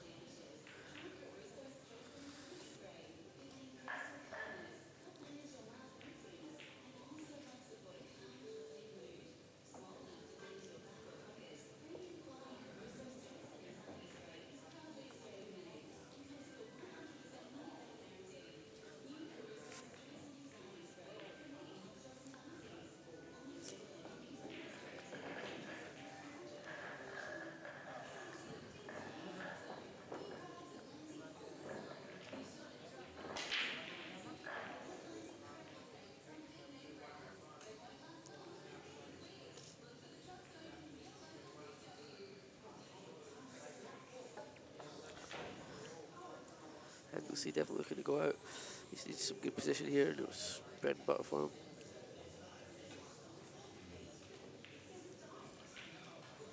It's a great shot. Good shot. Oh, Yeah, it's perfect. hold. Yep. Much better from Luke there. Stroke this in, play the plan.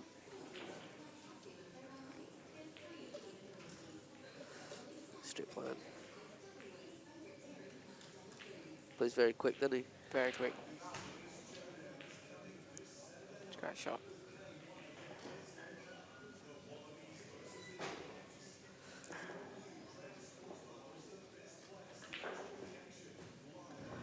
Easy peasy for him. Should be 3-1 Angles. There you go, and 1-1 Well done. in the other game. Over and out.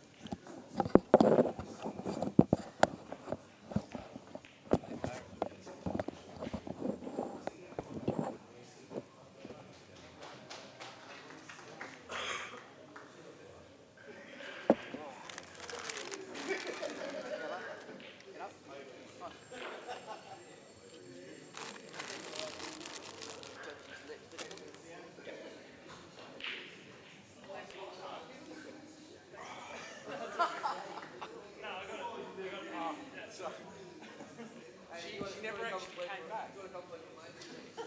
Definitely not.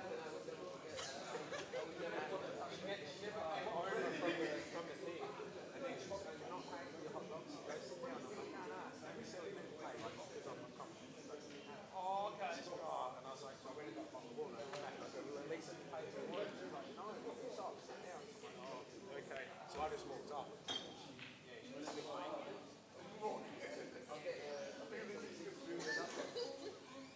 I'll trade your water for something. So I'll loan him to the next Super League season. He's yours. After that, he's expected to board. Just because he's 150 points. No, that's what I was saying.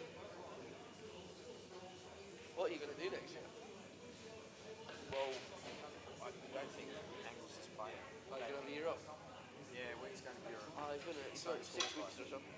Oh, okay. So you can, So, then you have a year off and you can bring in 2 new players, right? yeah, we'll have to sort something out. Yes. No, it's just the first one I got, right, when I went in there and they said, oh, like, what colour do you want? The first one I said, oh, black. Yeah. I had a black one and I had it for like 3 days. Yeah. And then I took another one, mate, because my hand was so swollen, it was strung. It was going down. So I went in with silver. So I had a silver and grey one. Yeah. Then I went in like a week later and they go, oh, what colour do you want now? I was like, oh, yeah, I'll give you some pink one. So I had that. And I've now had it for like 4 weeks. I didn't get to choose another one. I was like, oh. So I've now got a pink one. But I look silly enough wearing it anyway. At least someone, a guy won't put it up, you know. And also, if people see it, so like whack into it. So I did have it off, but I smacked my hand into this, and I got up and got it straight away. And the pain doesn't go away, eh? It aches for a while, yeah, it just aches.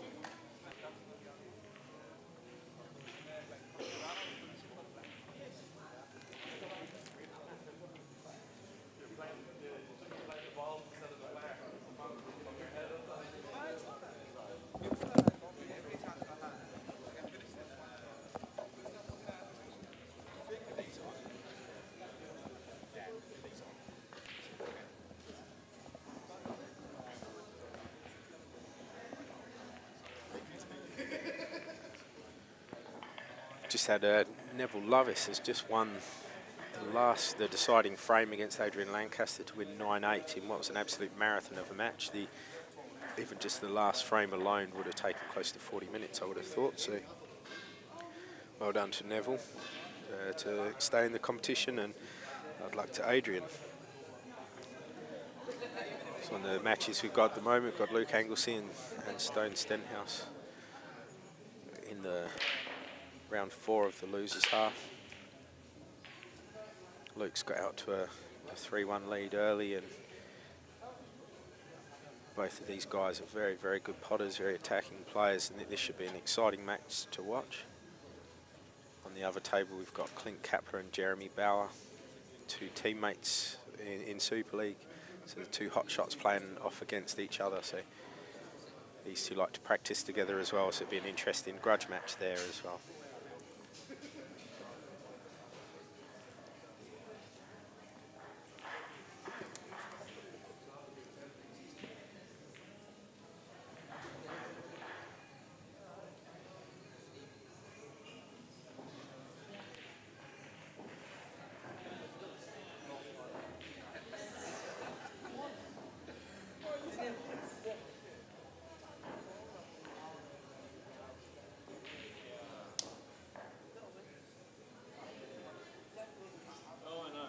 Stone's going to have a go at taking this long red up to that top pocket.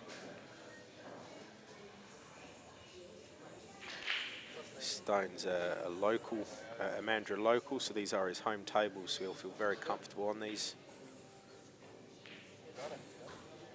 He's got that pop, but he's ran out of position there. Just he got into the white ball a little bit too much.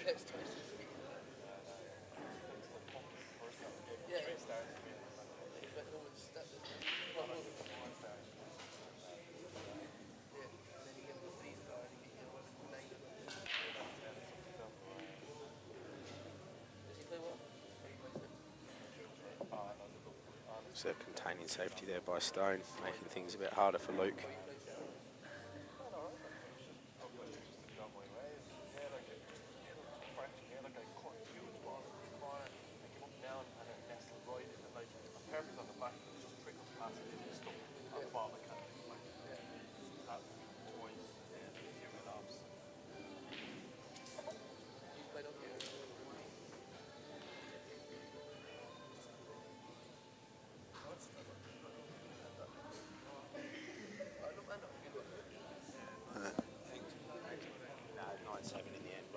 Score down. Ah, okay.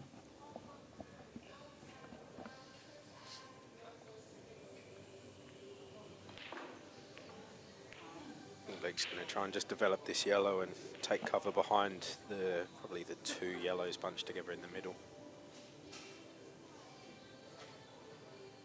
Unless he tries to put it right in behind the black, but no, he's...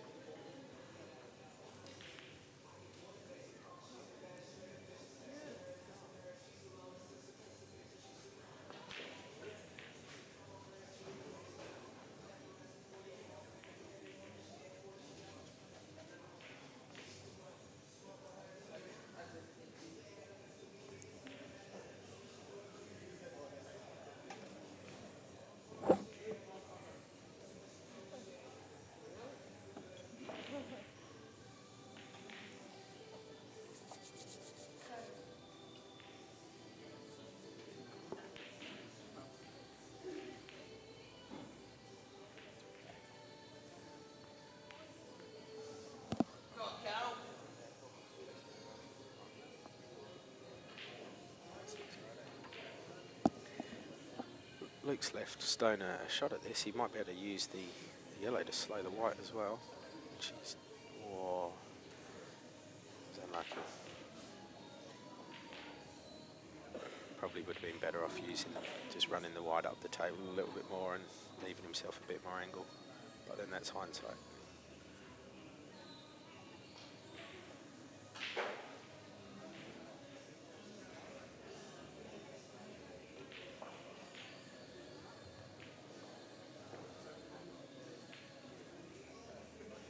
Clint's played that shot well on the other table. He's left himself a nice angle to pot this and come across for the yellow.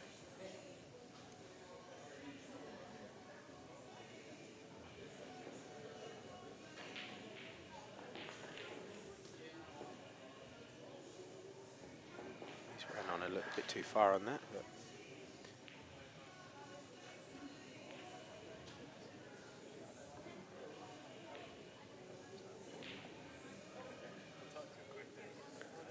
looks like Luke's left Stone a small edge here, but it's obviously close. He's called for another look. It looks like he can hit that red, so certainly not going to have the potting angle.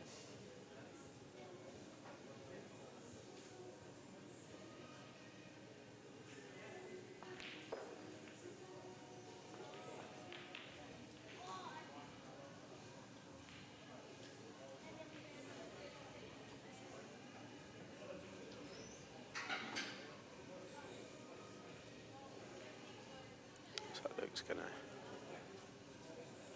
probably just try and cover this pocket and leave Stone a very, very fine cut on the red, so he's not potable really.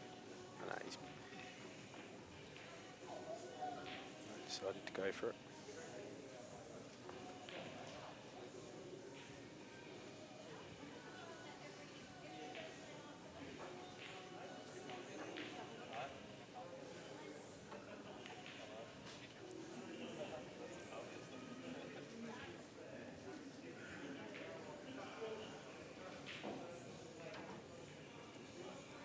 Nathan McMahon was just thinking about joining us for commentary. I'll have to see if Dan has some subtitle features. Do you have subtitles, Dan? Because I don't know if they're going to be able to understand him. Top of the morning to you, Nathan. Good afternoon, Lee. How are you? Very good, mate. Very good. Who have we got here today? Stonehouse and Luke. Luke has a 3-1 advantage. Has it been a good match so far? Yeah, it's they're both attacking. Luke certainly started well, and he seems to be playing with a lot of freedom, and Stone's playing well, but just hasn't been finishing off the matches, whereas Luke has. So it's obviously a shorter race on this losers half. So Stone's not going to want to let Luke get too far ahead of him, because Luke's a really good front runner. Once he gets ahead, he tends to reel off frames pretty quickly, so. That he does. He wrecks them off pretty quick.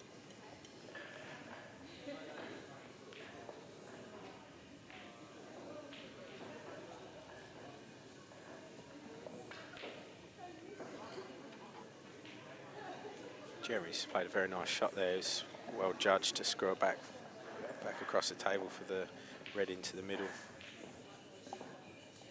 Looks like he's left himself a really good angle as well to come up for the black.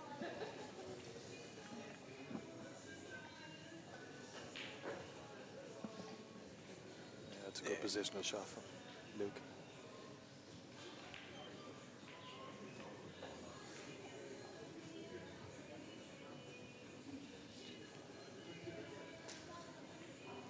Jeremy Bowers came a long way in the Pill community over the last 12 months, hasn't he? Yeah, there's not many people who put in as much time and effort into their game as what Jeremy does. So, which is a good credit to him. I did say earlier on I was quite surprised he didn't make the stateside. Some of the guys that made it through on that last day must have played well to finish ahead of him. Yeah, I believe he dropped off with just a couple of frames, I think it was, wasn't he? Yeah, when you have those long days like that, those 1 or 2 frames here or there, they do make a big difference.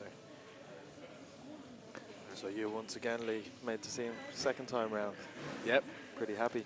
Yeah, proved I wasn't a one-hit wonder. Yeah.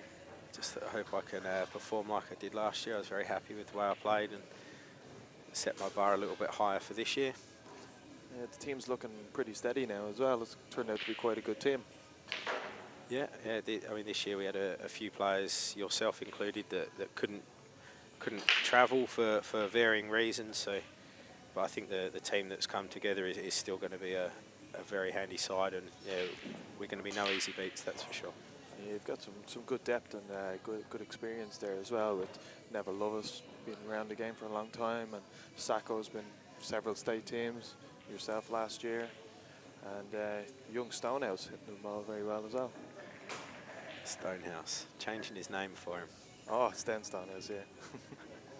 Stonehouse, yeah. That's Funny fact about Stone is his middle name is actually Mason. Not even a joke there. We asked him one day if that was his middle name, and when he said it was, we were joking. And no, that really is his name. His mum obviously has a sense of humour.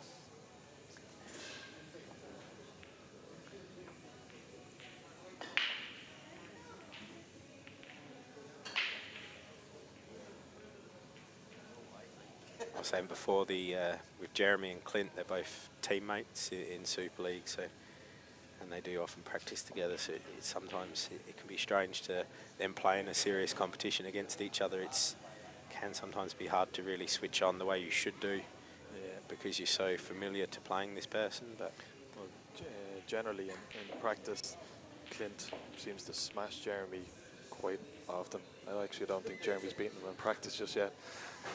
So it'll be interesting to see how they go in the tournament against each other. Yeah, I must admit it's been a while since I've beaten Angles at home in practice as well. He's got the wood on me at the moment, but I will get there. I'm going to blame the broken hand. I said I'm going to blame the broken hand. Oh, yeah. Stone's got a good chance here. He's got the red down the bottom, which could prove to be the more difficult ball. Even the one up the top's not simple, but they're certainly all out. Yeah, he's got a good angle there to leave on the red in the middle. And just do a minimal you just want with to the stun white. this in and just bring the white out a couple of inches there, leave yourself a bit of angle on the red to the middle.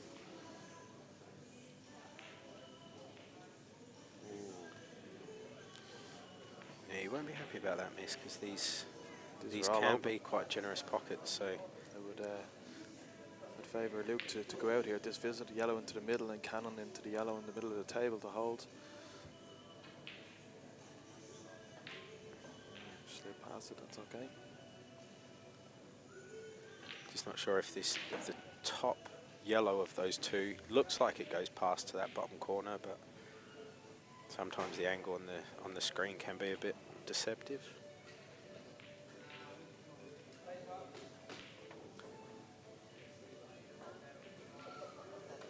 Rocky and Neville Lovis just lagging, see who's going to break on their table. So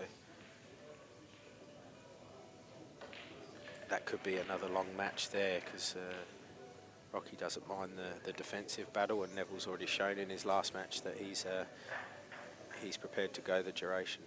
Yeah, his last match was 3.5 hours with Adrian Lancaster, and last night it was 4 1/4. I'm glad I'm not waiting for him to finish his next round. Luke's after great position here for a finish.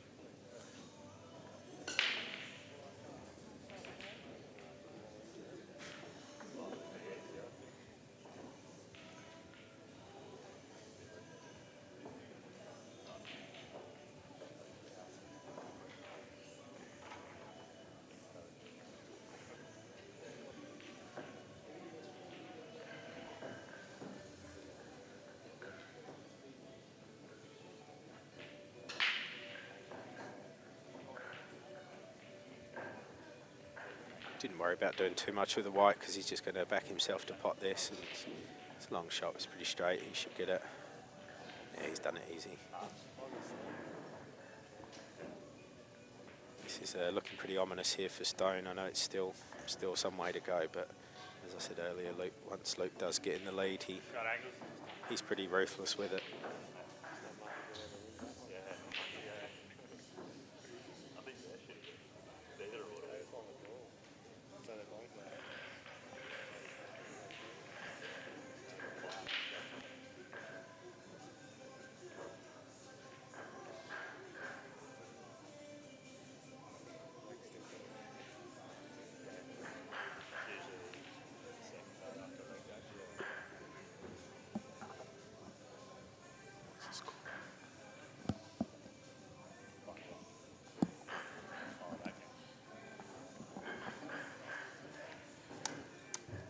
Mark Carroll and Ron Kelly are playing their match in the losers half.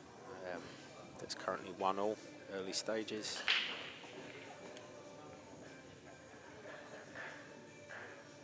I believe Mark has actually been getting some lessons off of Ron, so this is a little bit of the master and the teacher. Oh, sorry, the master and the student. I'm sure Ron didn't teach him everything he knows. Got to keep a couple of things for yourself. Let's see where this ball runs down for Jeremy. He's doesn't look like he quite ran down far.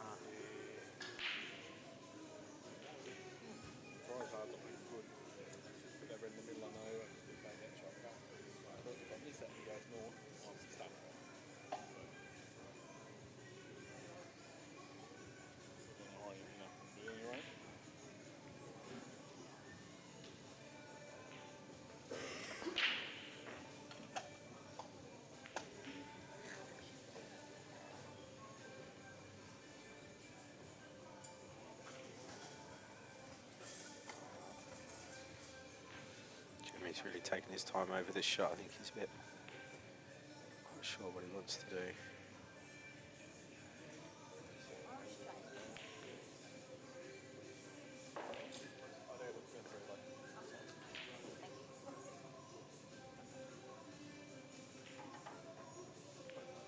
Yeah, Clint's going to play this cannon, but he's going to want to claim this pocket. All the time he's got that other yellow that's dead behind the red there.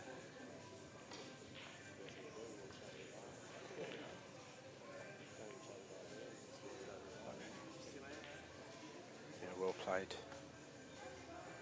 He's got Jeremy in a bit of trouble here now.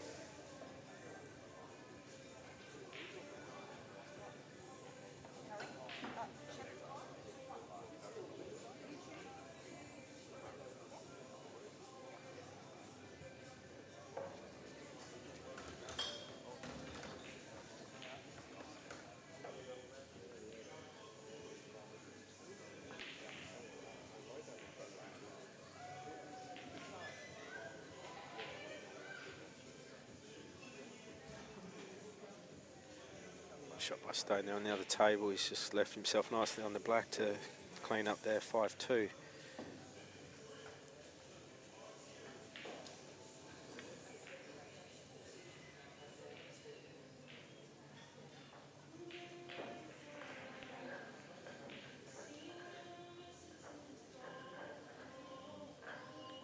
Good shot there by Jeremy. He's thought that one out well.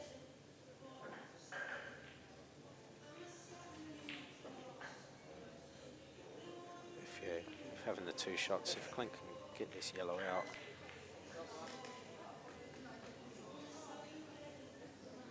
He's going to play it off the back rail, I think, so he can leave himself on the yellow at the top. Oh, he's finished perfect on this one, even better.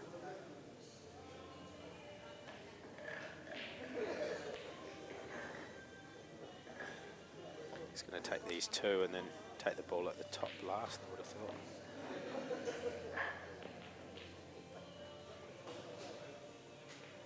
Come up a bit too far. He would have wanted the angle to go the other way, but he's not straight on it, so he's got angle to come off the bottom rail and then perhaps the side rail as well. And then he's got plenty of margin for error with where the black is, so he should still be okay here.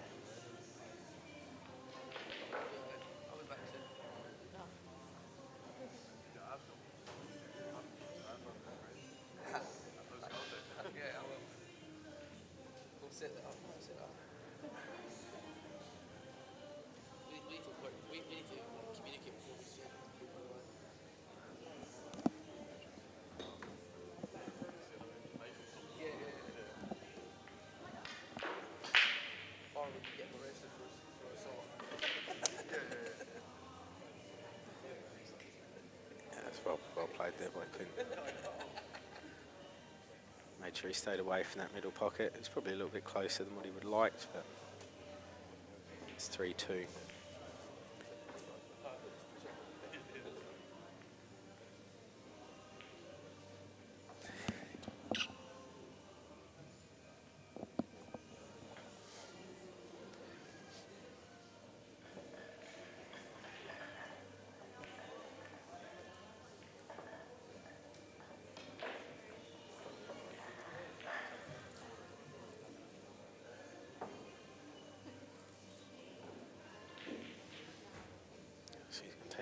straight red.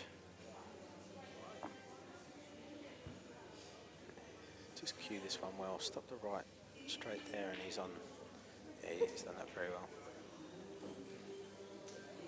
Take the bottom of the 2. No.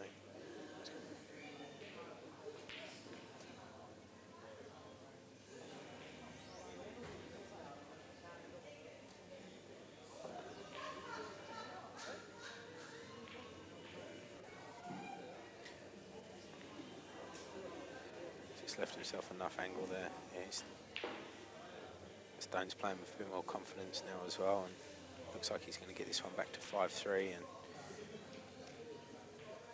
as with most players of his age, he's obviously still only 16, I believe, and they are real sort of confidence players. So.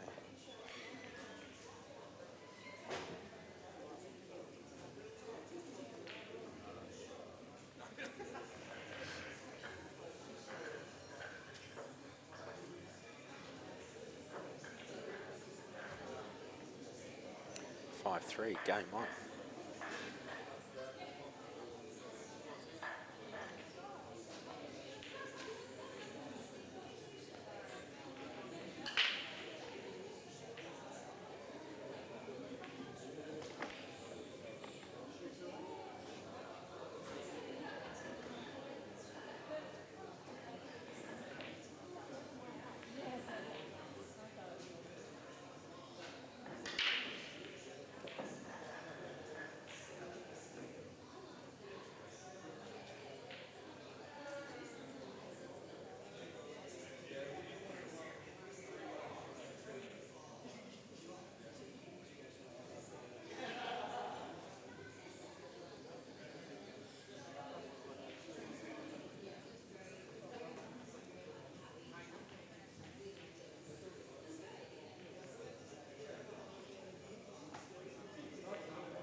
I think Luke was trying to push that red right onto the rail and put the yellow, but he's hit that quite a bit too hard. So he's given Stone 2 shots, and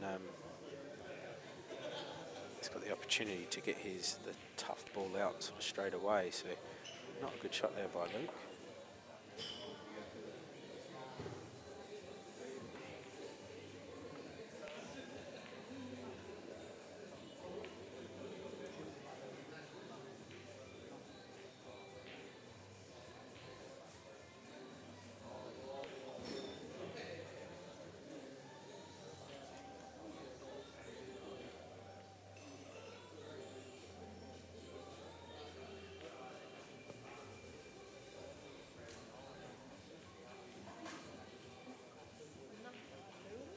Fortunate kiss off the black there by Clint.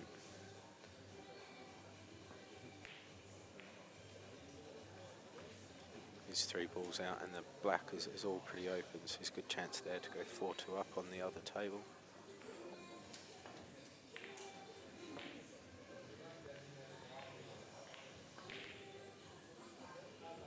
Yeah, it landed perfect.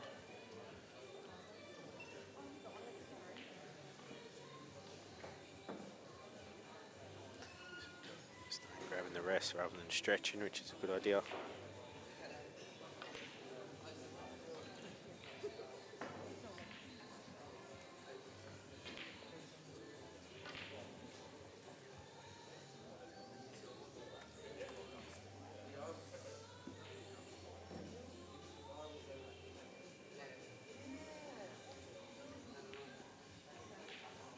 Clint run that rack very well to take a 4-2 lead.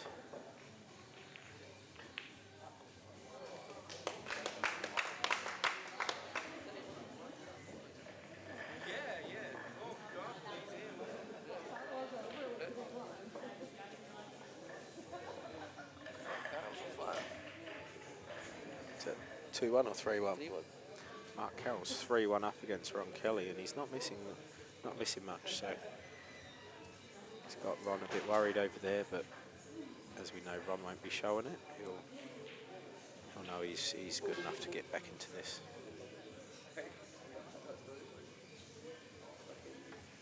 It's a good shot there by Luke.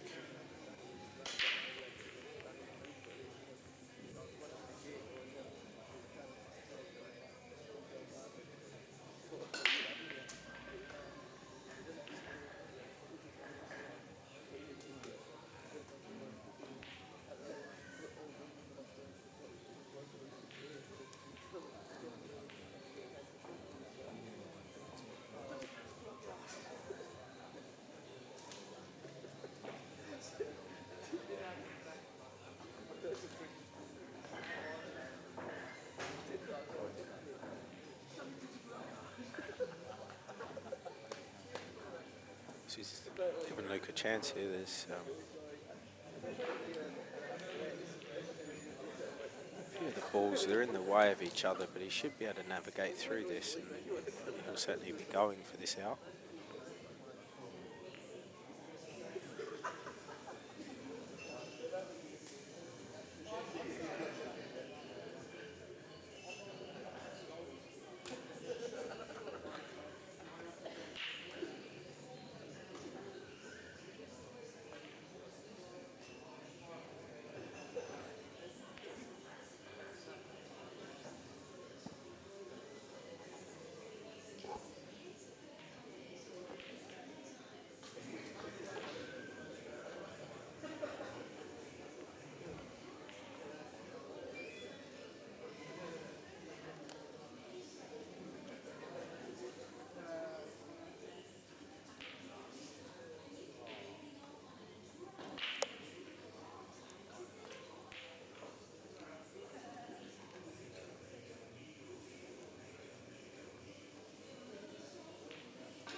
Luke's going to want to try and get up pretty straight on these yellows. I think he doesn't leave too much angle and risk pushing the yellow to the rail and having the white come back down the table. So,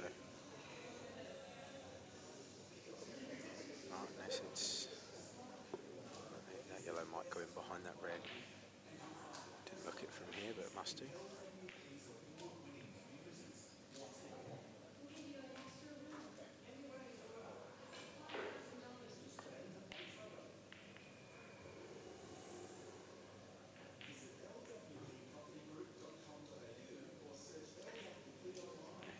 Well, he's given Stone the chance of doubling this back over, and he's probably going to want it to drop and get on the other red, because if it doesn't drop, I think Luke will just be able to double that yellow back across. Now we've having that one over the hole and make it a bit easier.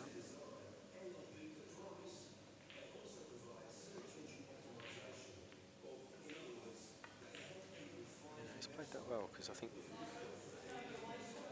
Luke might not have the right angle to avoid the double kiss here to get the yellow back over.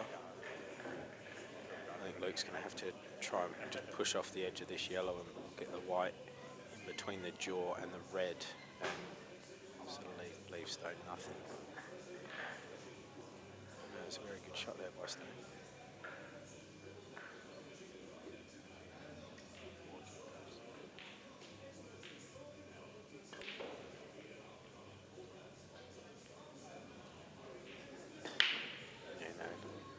Decided just to completely cover that red.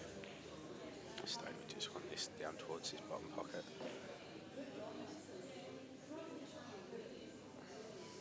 It's just left it to Luke to sort out, I think.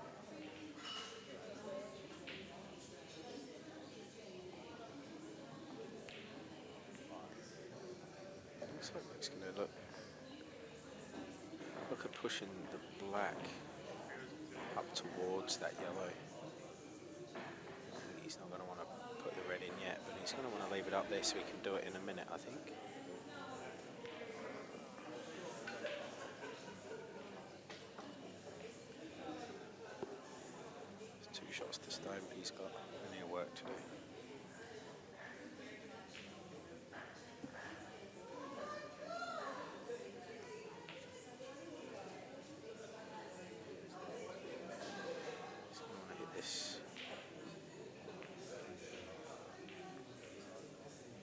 doesn't hit that well. He wanted to come across on the other side of the yellow to make sure he pushed the red into a puttable position, but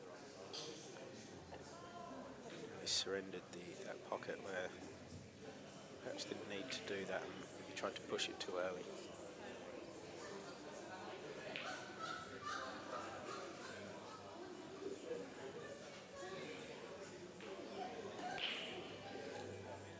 Staines really got no other choice but to go for the double here.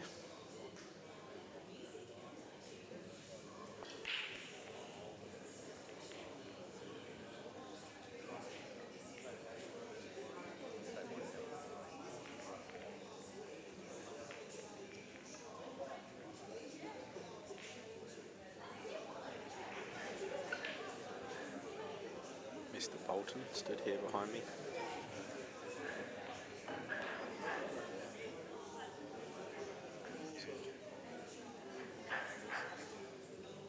Good effort by Stone, but didn't quite get it. And it should be pretty straightforward for Luke.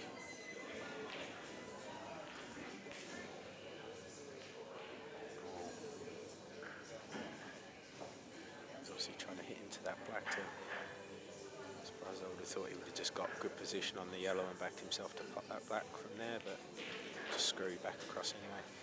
So he's gone way too close to the black. He'll just lay him up with a snooker. Stone's going to be in a lot of trouble after this shot.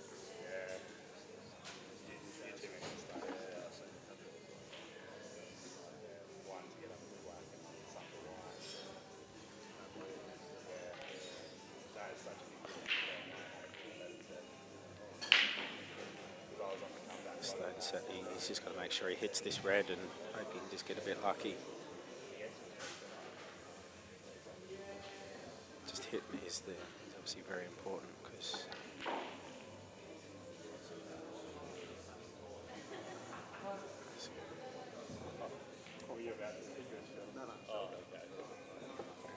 surprisingly Clint's just snooking himself on that last table, on the other table off of his last yellow. He snuck that one in, it thought about it. But that's Luke 6-3 against Stone.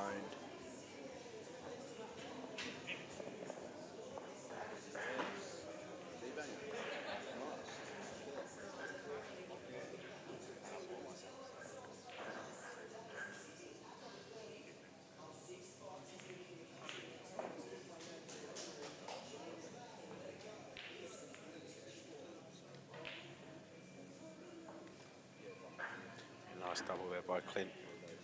Good of him. Pretty mad at himself if he had dropped that frame with having 2 shots with 1 yellow remaining. She's done well to get out of that.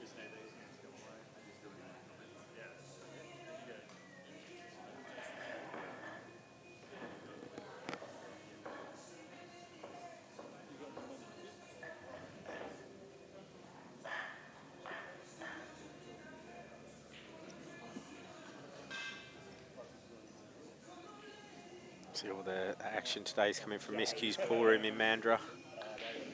The West Coast Open, sponsored by, major sponsor is Mr. Billiards, Braden DeShenza. He's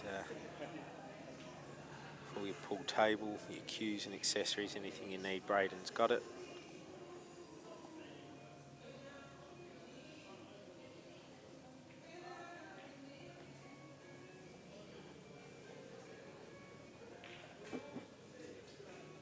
Sponsors for today's, for this weekend's event. Final of the Saturday knockout, the WA Decorative Concrete knockout, finally sponsored by Clint Kepler.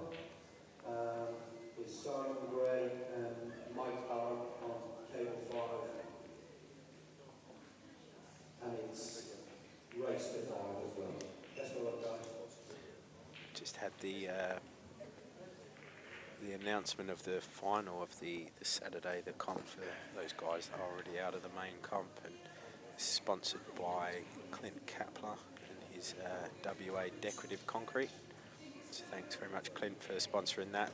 The guys that made the final there is Simon Gray against Mike Ballum in a race to 5.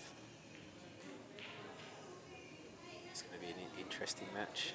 I think it'll be quite a quick fire game. Simon certainly doesn't hang around.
Clint's judged that well, not to put that right in the middle pocket.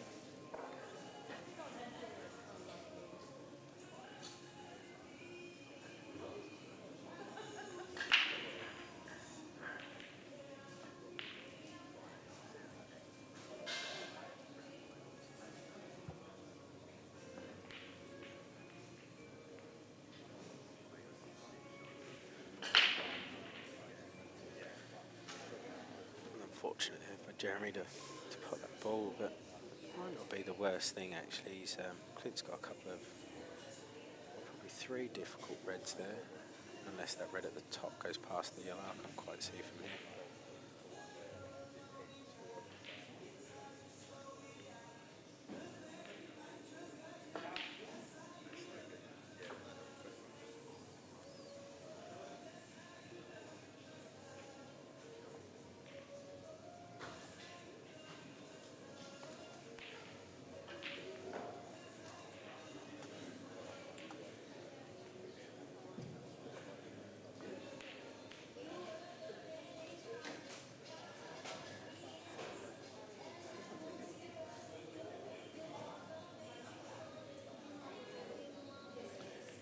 So Clint's going to try and develop both of these reds in this one shot.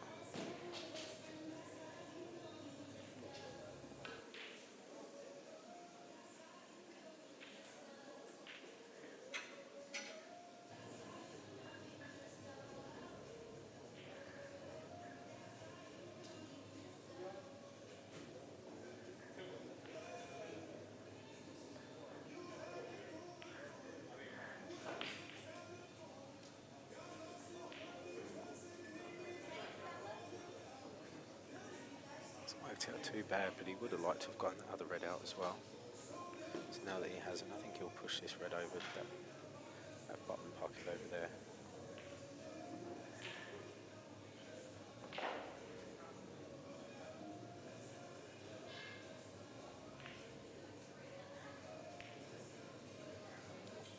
Ron Kelly just picking up one frame to pick one back against Mark Carroll.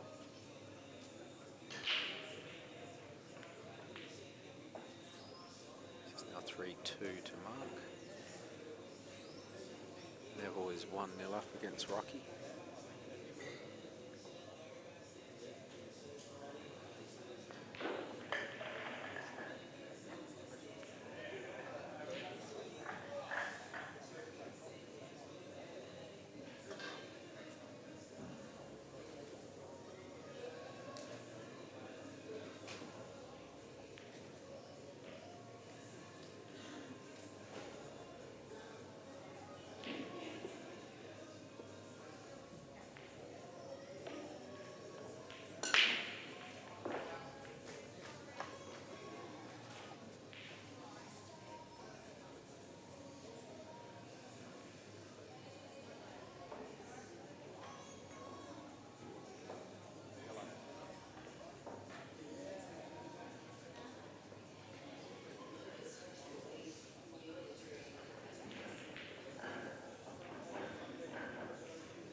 chance here to get both those dead balls.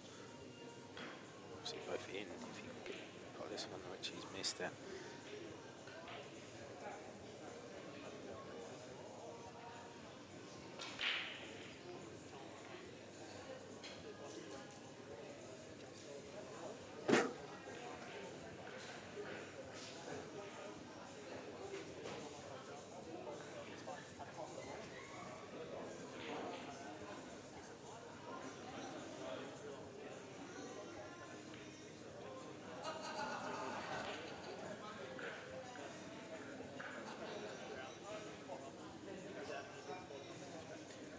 So Clint's going for the big full table double here.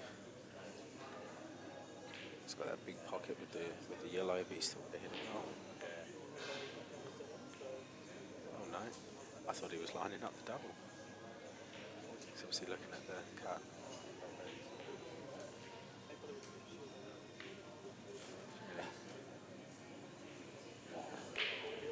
Just made sure he's taking complete control of this frame now, and Jeremy's got.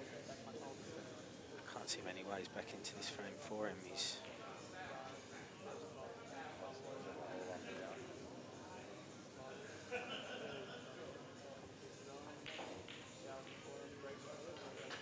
he wants to try and leave himself angled to have a go at the double with the yellow at the top of the table, especially while he's got the yellow over near this bottom pocket, because it does give him a bigger pocket. If he has got a good angle, he might then be able to get on the other yellow or push the other yellow back up the table a bit more. But he certainly hasn't got the angle to do that off this shot, so we can move this one now.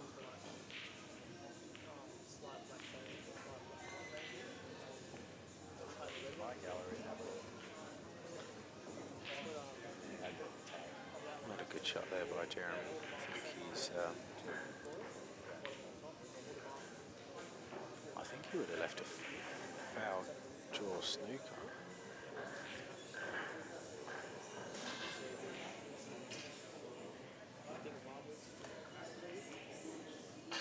Looks like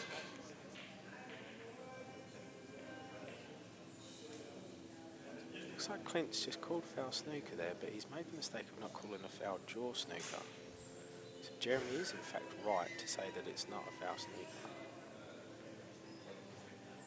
But the rule is it's a foul draw snooker. But Clint's played that very well though. I think that's maybe, just not sure if they knew the rule properly there.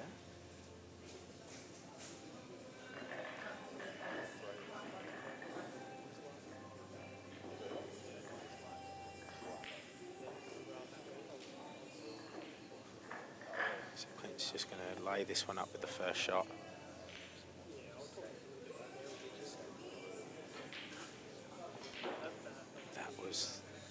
That was the problem with that shot. He's just overhit it. And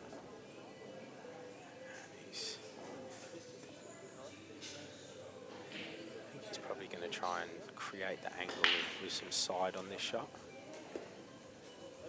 I think it's too risky to try and pop that one up the top and then try and get down for this ball. I think he'll, either a little bit of swerve or some right-hand side to create the angle.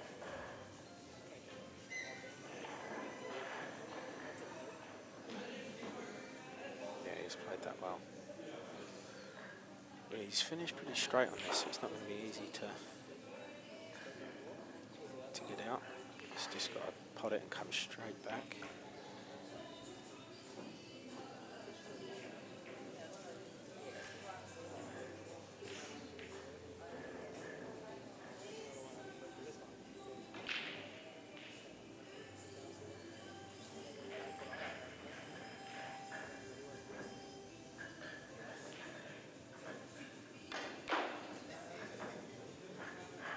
He's played that pretty well, because that's always tough to make sure you come back on that angle. He's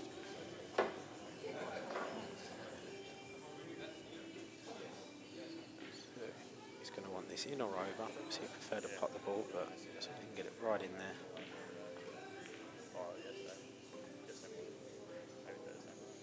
And he hasn't done it.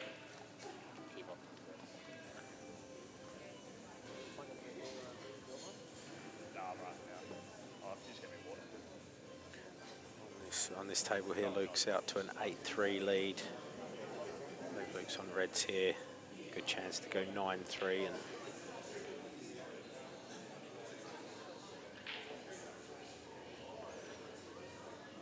yeah, it's a good shot. He's such a hard player to contain when he is playing well, when he's got his confidence is up.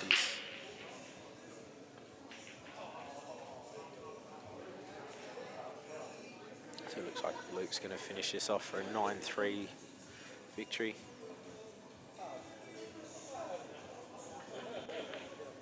Hope Stone doesn't get too downbeat about losing this. Stone's performed very well. He was unlucky to lose to Steve Saxon 11-10 last night. And I know 9-3 is quite a win there by Luke, but yeah, there's nothing to be embarrassed about by Stone. On this table, Jeremy's played a very nice shot there to snooker him. He's got the black completely tied up, so Clint's going to try and pot the ball over the yellow.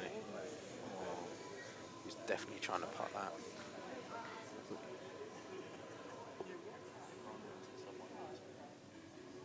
Oh, really?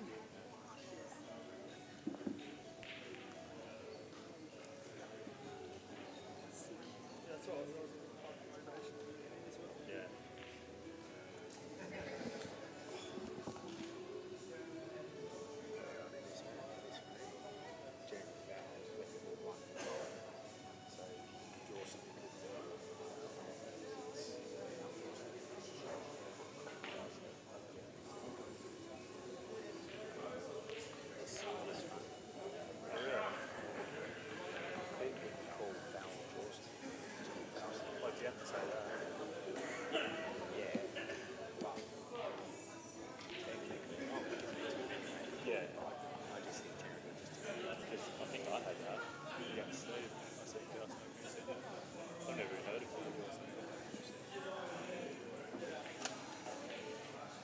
Sure it is, unless I've got the rules wrong, but I'm pretty sure it is. Right.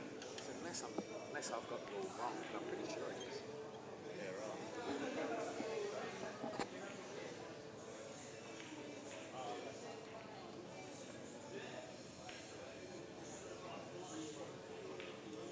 Jeremy's missed that pot by quite a long way, and obviously he's still got Clint in a lot of trouble here, but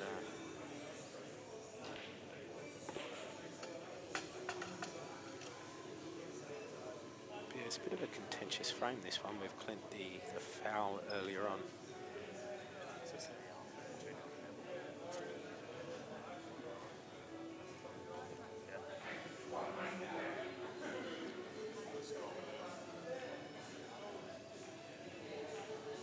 So Clint's obviously just tried to leave a really tough black for Jeremy. Why as tough as he could leave it. Jeremy's going to try and drop that in. It doesn't look like he wanted it to drop in, but he should still be able to pot this yellow and just come for the black. He hasn't got to do anything with the ball, so you can just concentrate on the pot.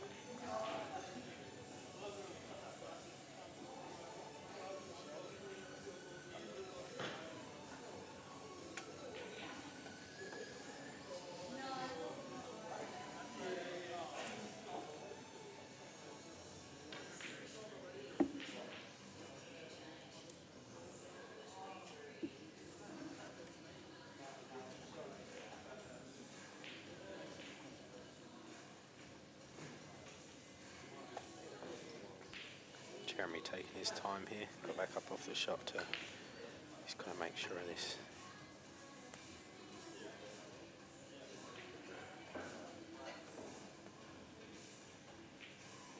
Bad miss there by Jeremy. It was a big difference between 5-3 and 6-2 there, so that is a bad miss.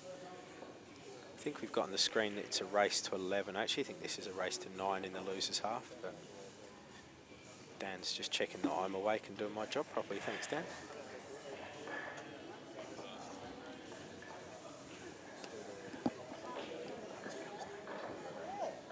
It's foul jaws now. Yeah, That's what you got to say. what I said is, can you be, I didn't know, so I said, can you be foul by a jaw or a cushion? And he said, no. Foul jaws now. frame over, easy. That half ball swerve, potted the wrong block.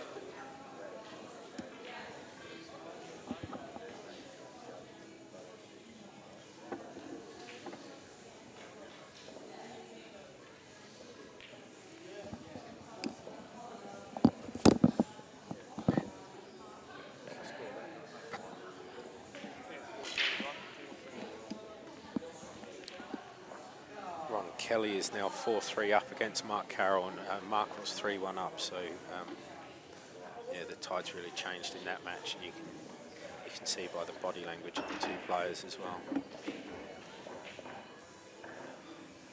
So Clint's got ball in hand here from the break.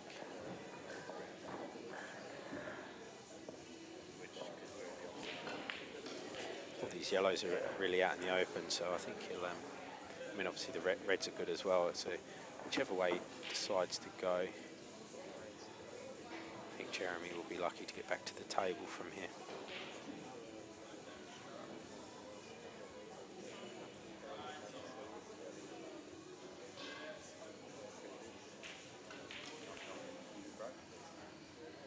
So he's having a go at the reds.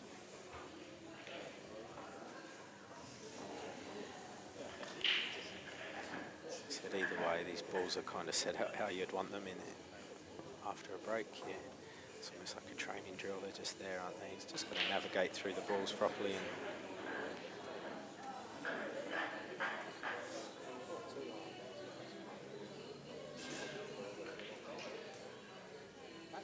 looks like he's left himself just a little bit of angle to be able to stop the table for the red in the middle pocket.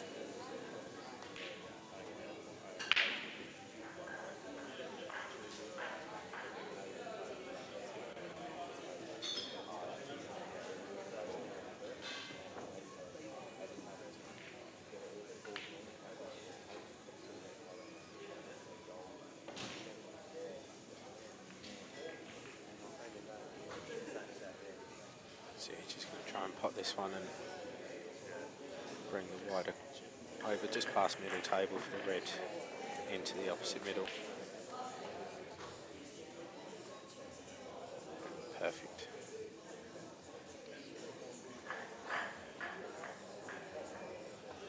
See, all the balls were there off of Jeremy's break, but he's still got to pot them all, and so far he's done it very well.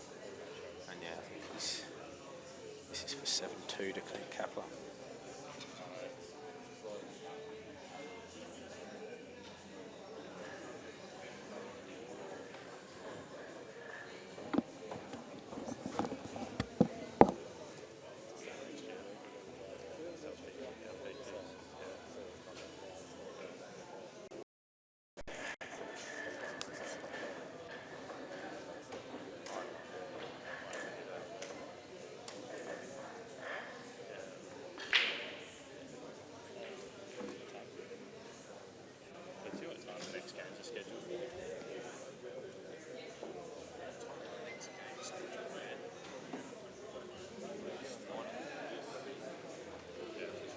Straight away, pretty much.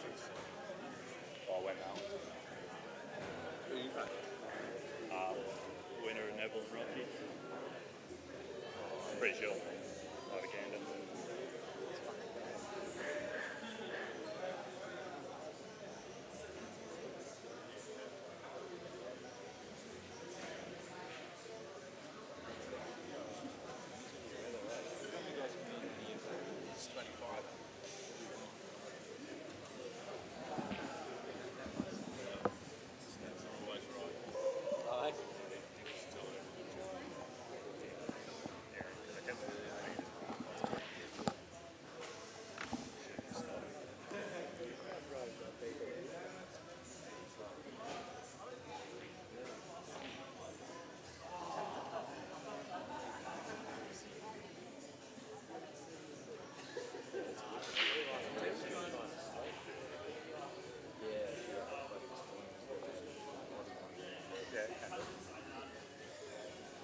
Game you can see there on your screens is Simon Gray against Mike Ballon, which is the final of the Saturday knockout comp here.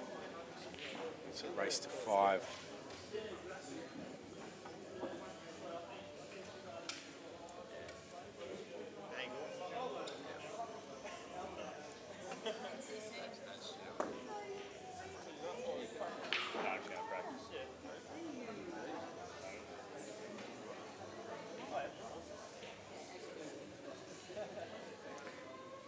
Rocky's on the screen looking quite frustrated there. Neville's 3-0 up on him.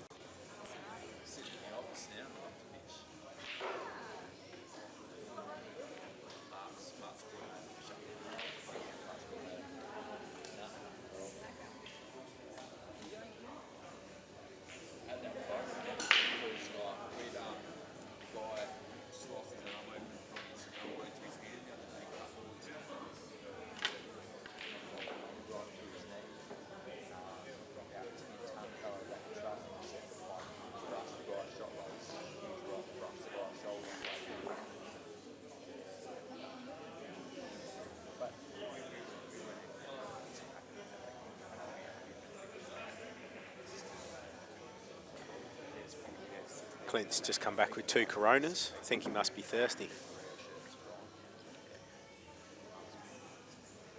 I think his philosophy is I have 2 hands, why not 2 drinks? Shame he hasn't got 2 mouths.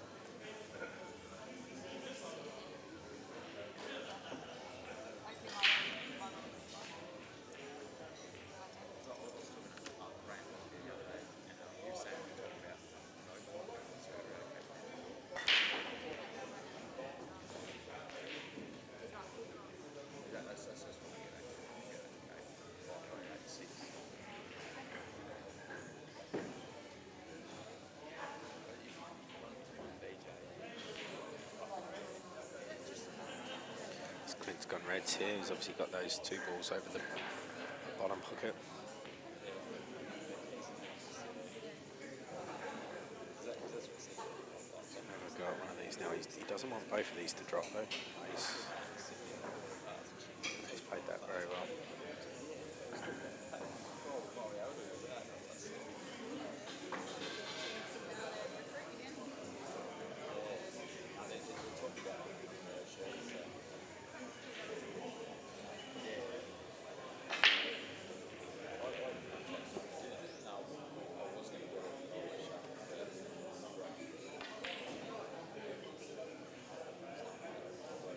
Surprising miss there by Clint.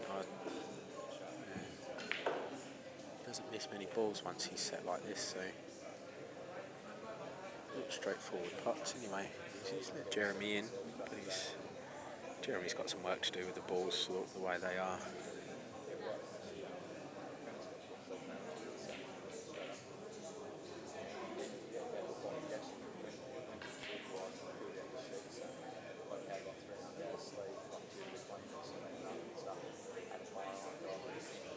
Jeremy's got probably a little bit more angle than what he wanted here, but he'll be able to drop this yellow in and bring the white down this right hand side of the table for the yellow nearest to the red. He's just hit it too thick, eh? Although he's bumped the pocket, he was going for the putt there. That's probably not the worst turnout.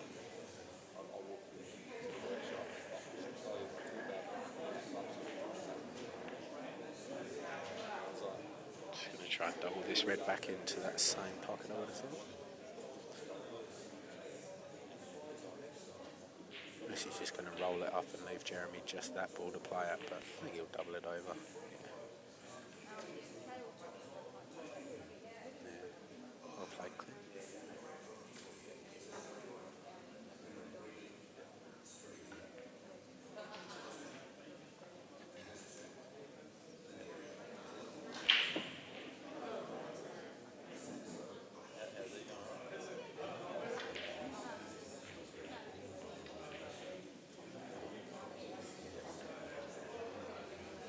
Good fortune there for Clint. He's obviously missed the pot and the ball's run across and put that ball over the hole. I think he's quite lucky that this red stayed relatively close to that pocket. So that ball could have gone anywhere. He's got a chance. It's not easy though. He's got...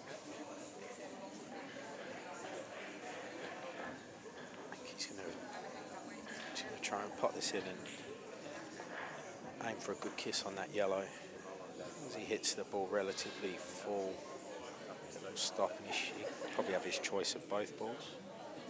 Obviously, like the one in the middle of the table first, but he's hit that too fine.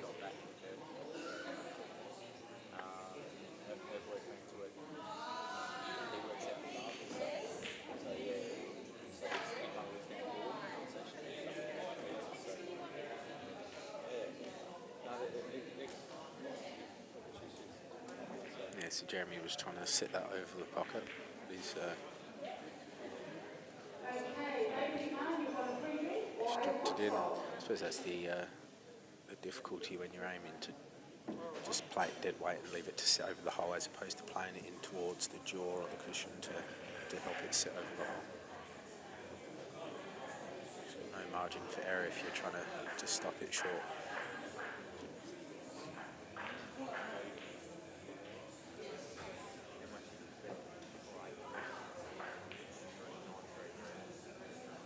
Mark Carroll just winning this next frame against Ron.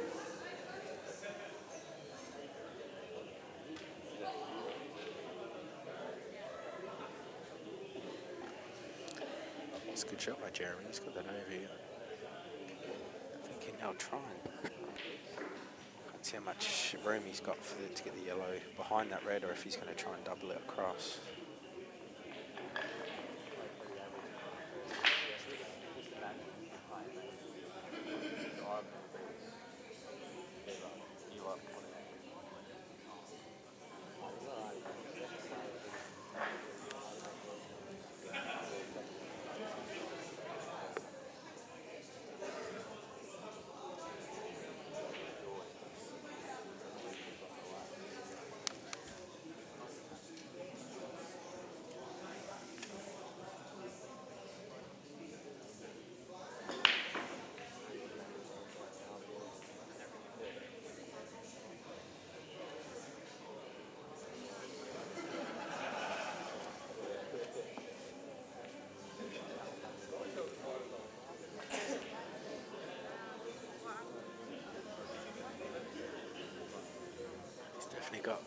Definitely got a bit lucky there, unless he's left a shot through to the red over the bottom right pocket. Looks like he might have actually, the way Clint's lining this up. I see Jeremy apologised straight away, but looks like he has left this ball on.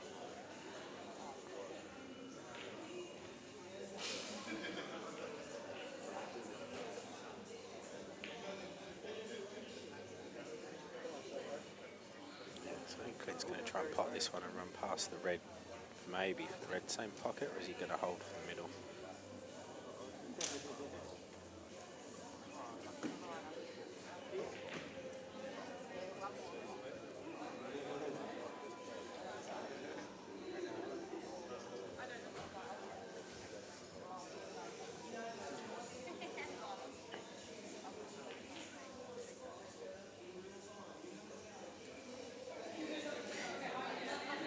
To have hit that one a bit harder to come back off that rail, and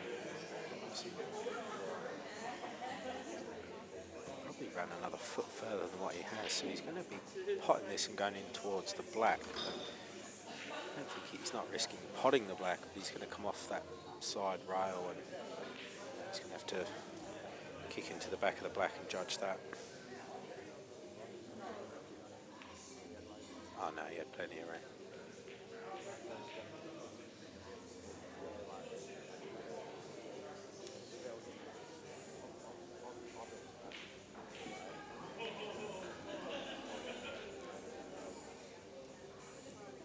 Himself a fine cut here on the black. It's as I say, I think the cut actually looked easier on the screen than what it was. This is why he sort of went for the double, but I'll still be disappointed not to have made it. This is a chance that Jeremy really does have to take now at 7-2 down.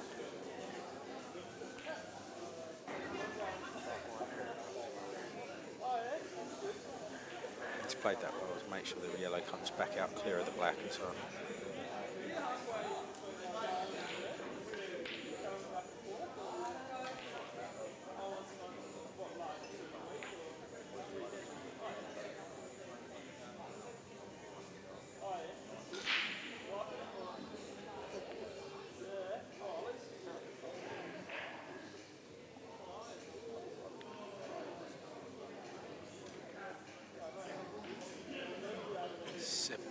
to Clint. Jeremy picks him back. Still a lot of work to do here.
Jeremy's just made the mistake of putting the white ball off the table. So at this sort of level, that's a huge mistake, giving Clint 2 shots off the break like that. Nice split as well.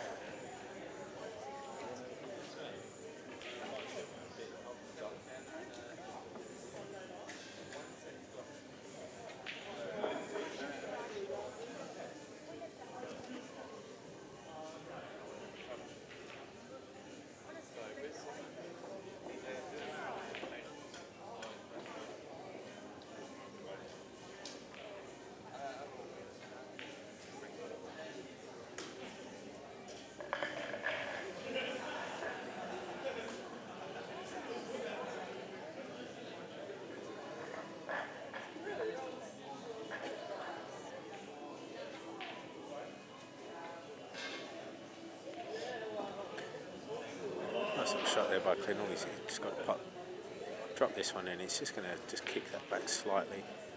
So he doesn't want to move any balls too much because everything's on and simple at the moment. So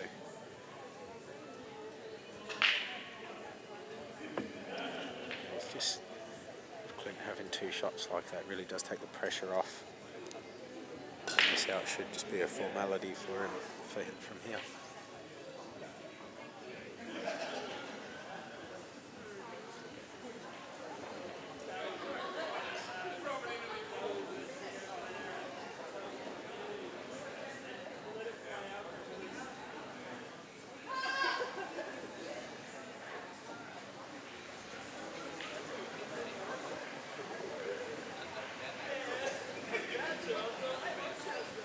Trying to pot this red and come back up, and it's gone over to the other side of the table. Wasn't worried about the kiss on the yellow. Not worth the risk. Looks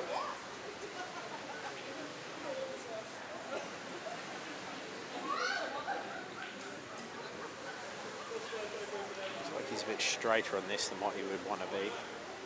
But I think now he can just screw back a few inches, clear of the black, to be able to pop the red in the middle and take the white up the table and run back down to the black at the bottom.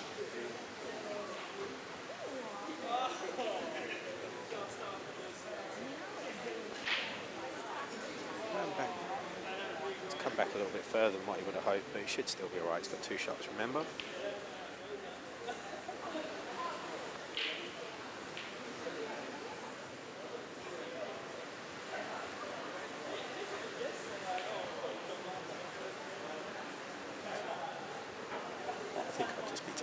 Up the end, you just concentrate on the pot. You don't want to do anything with the white. If you get the pot, you're on the black, and if you don't, the red's right over the hole, and it should be simple to pot it and run back down anyway. So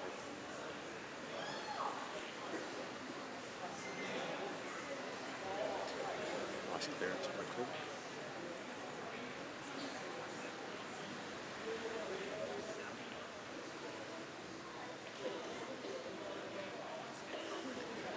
It's now 8-3 to Clint Capper at a race to 9. So, looks like he's just about there. Rocky has pulled the frame back against Neville. It's now 3-1.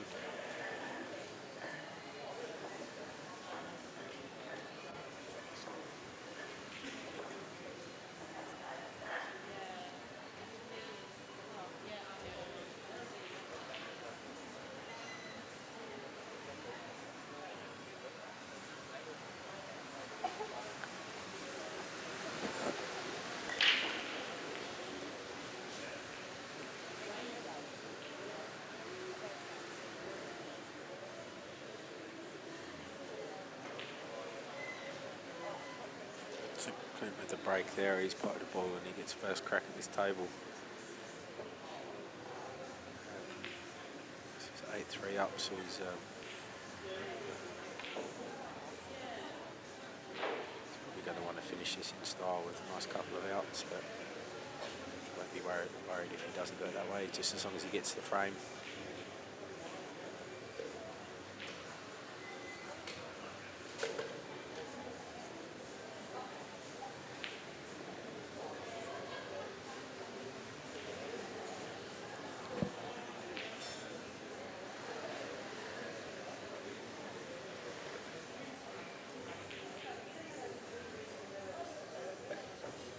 So he's going to want to go yellows.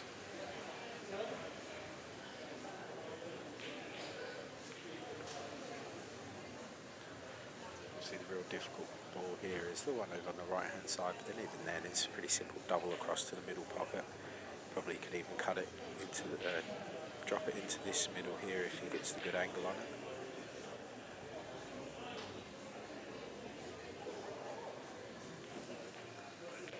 Looks like he's angle to go for the double now if he wants, but save that one for later, I think. Probably pot that as his second last ball and use that one to then double that over and get onto the yellow below the black.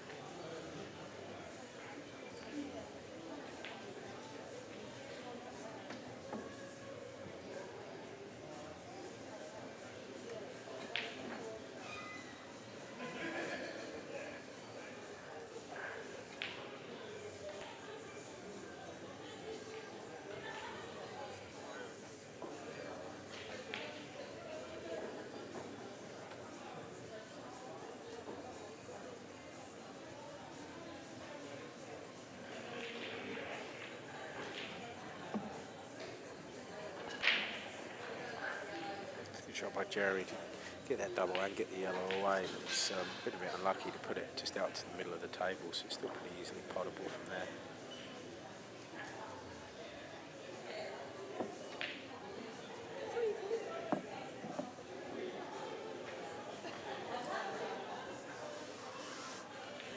Shot there by Jerry, got in Clint wrong.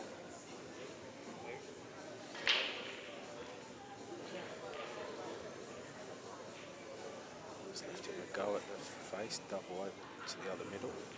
He wants to go that way.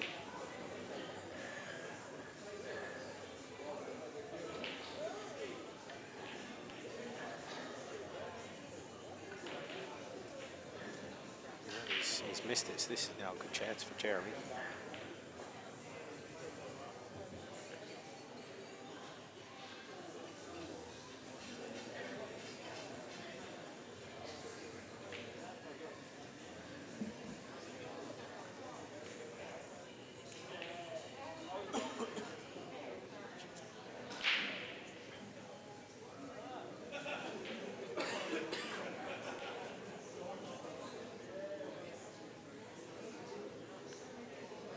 Good shot there.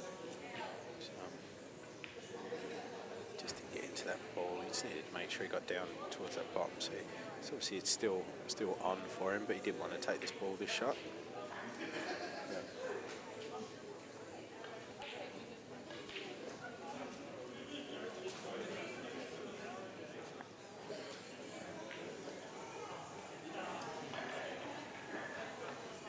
If he can force enough angle to pot this and bring the white out enough, or if he's just going to try and keep it inside and go the red across to the other side of the table.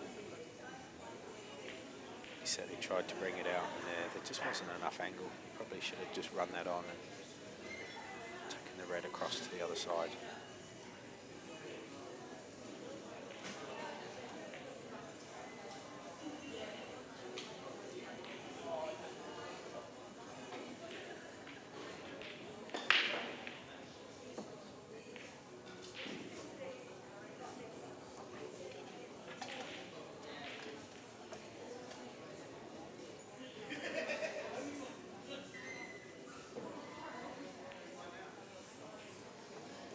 So Jeremy's going to try and cut this red over if he's got enough room to slide past it. leave it in behind. He hasn't played that very well. He's tried to judge the double kiss, but he's just played it too straight.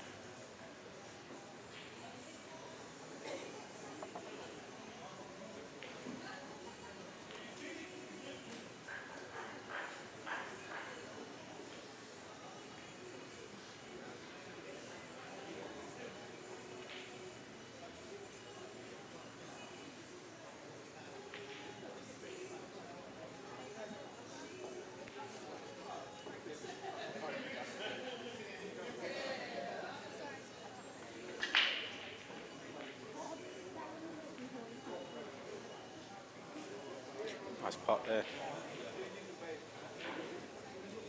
Didn't have much pressure on it though, because where those reds are situated, Jeremy might be able to pot that top one, but he's going to struggle to pot it and then hold for the other red. So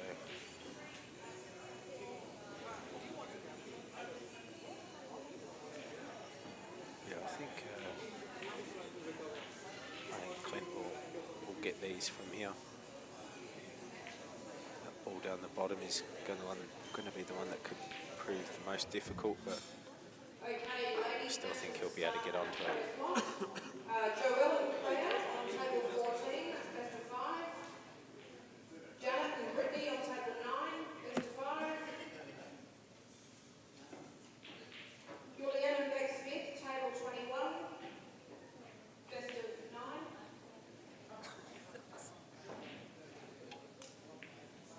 Ross and Bea, 19, best of 9. Super Sanich and Tony Briggs, table 20, best of 9. So Clint just needs to make sure he leaves himself an angle on this second last yellow.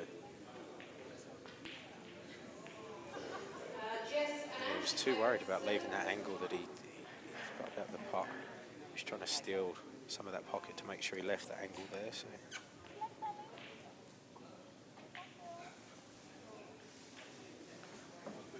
Jeremy should be able to just pot this, play it with some drag, and he should be able to hold for this other red pretty simply. He's gone for the blast, and I think it's a shot that's just fraught with danger.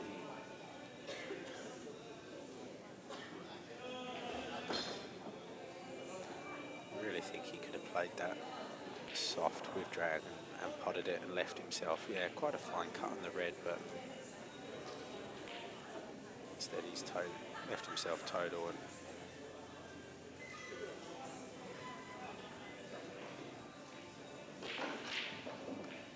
he's kind of let Clint off the hook there, but when you're 8-3 down, it's always the easiest. There's a lot of pressure on.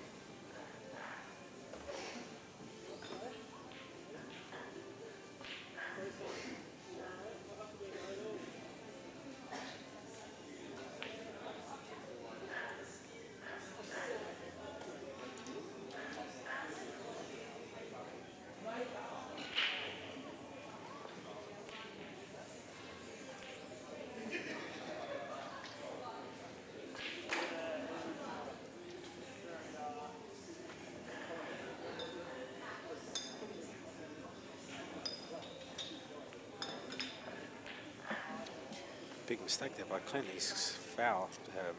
He's left Jeremy with a foul snooker, obviously.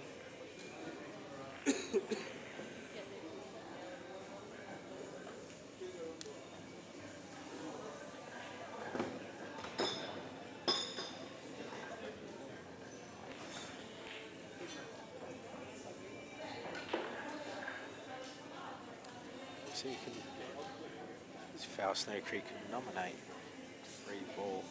I'd be tempted to nominate the black here. Oh, I thought it got loud or something. Just go on, mate. Yeah, so I think he's going to nominate the black. I think he just needs to push it over to that side rail, but he needs to make sure he hits this hard enough and reaches that rail.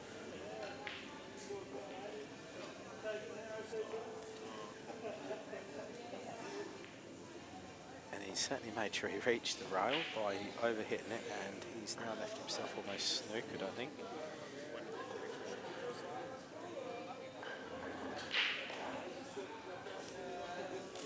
I think he'll be able to hit leave that red over the hole and block the path to this yellow, the bottom yellow. No, it looks like he can get right through anyway to the pot.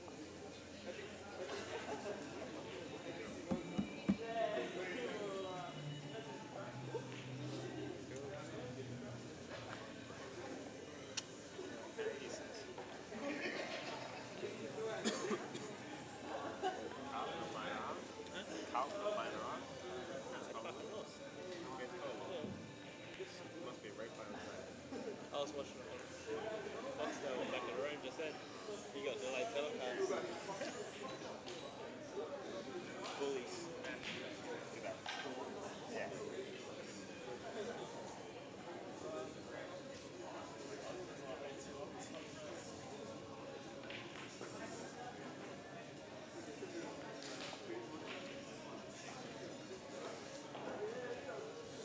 The Hawk just hasn't found somewhere to land at the moment, have you?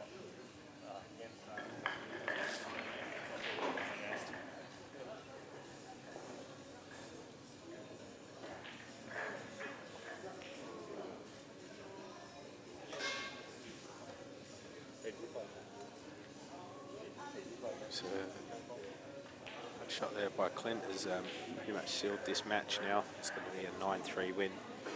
It's a good effort by Jeremy, but Clint's just proved too strong.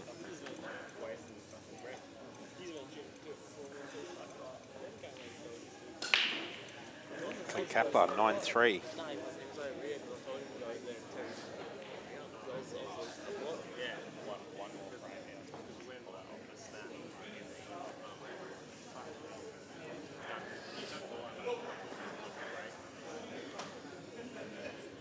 Just going to go for a quick break and then come back for the next feature matches.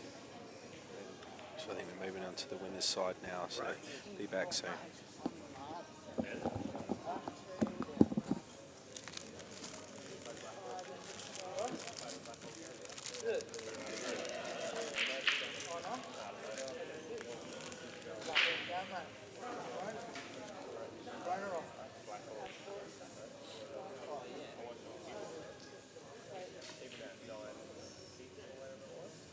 When you went in off,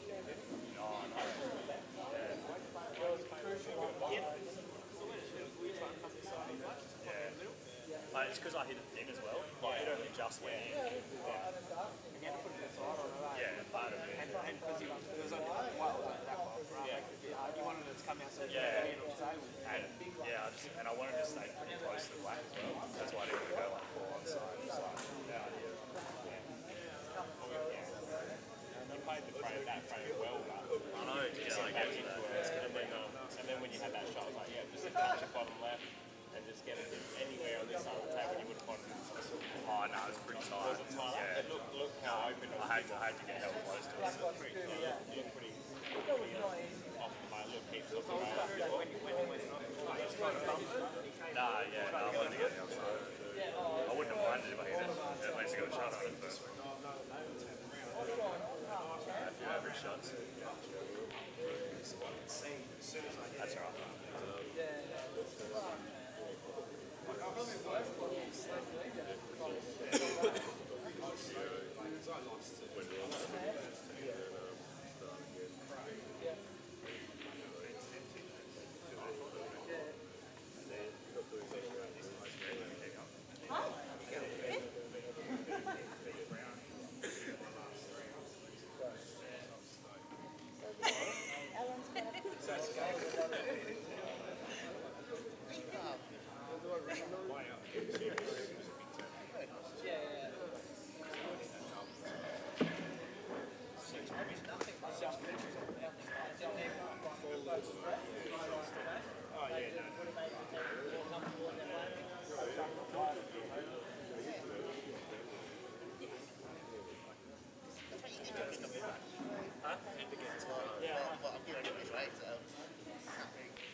we do what we do. Yeah,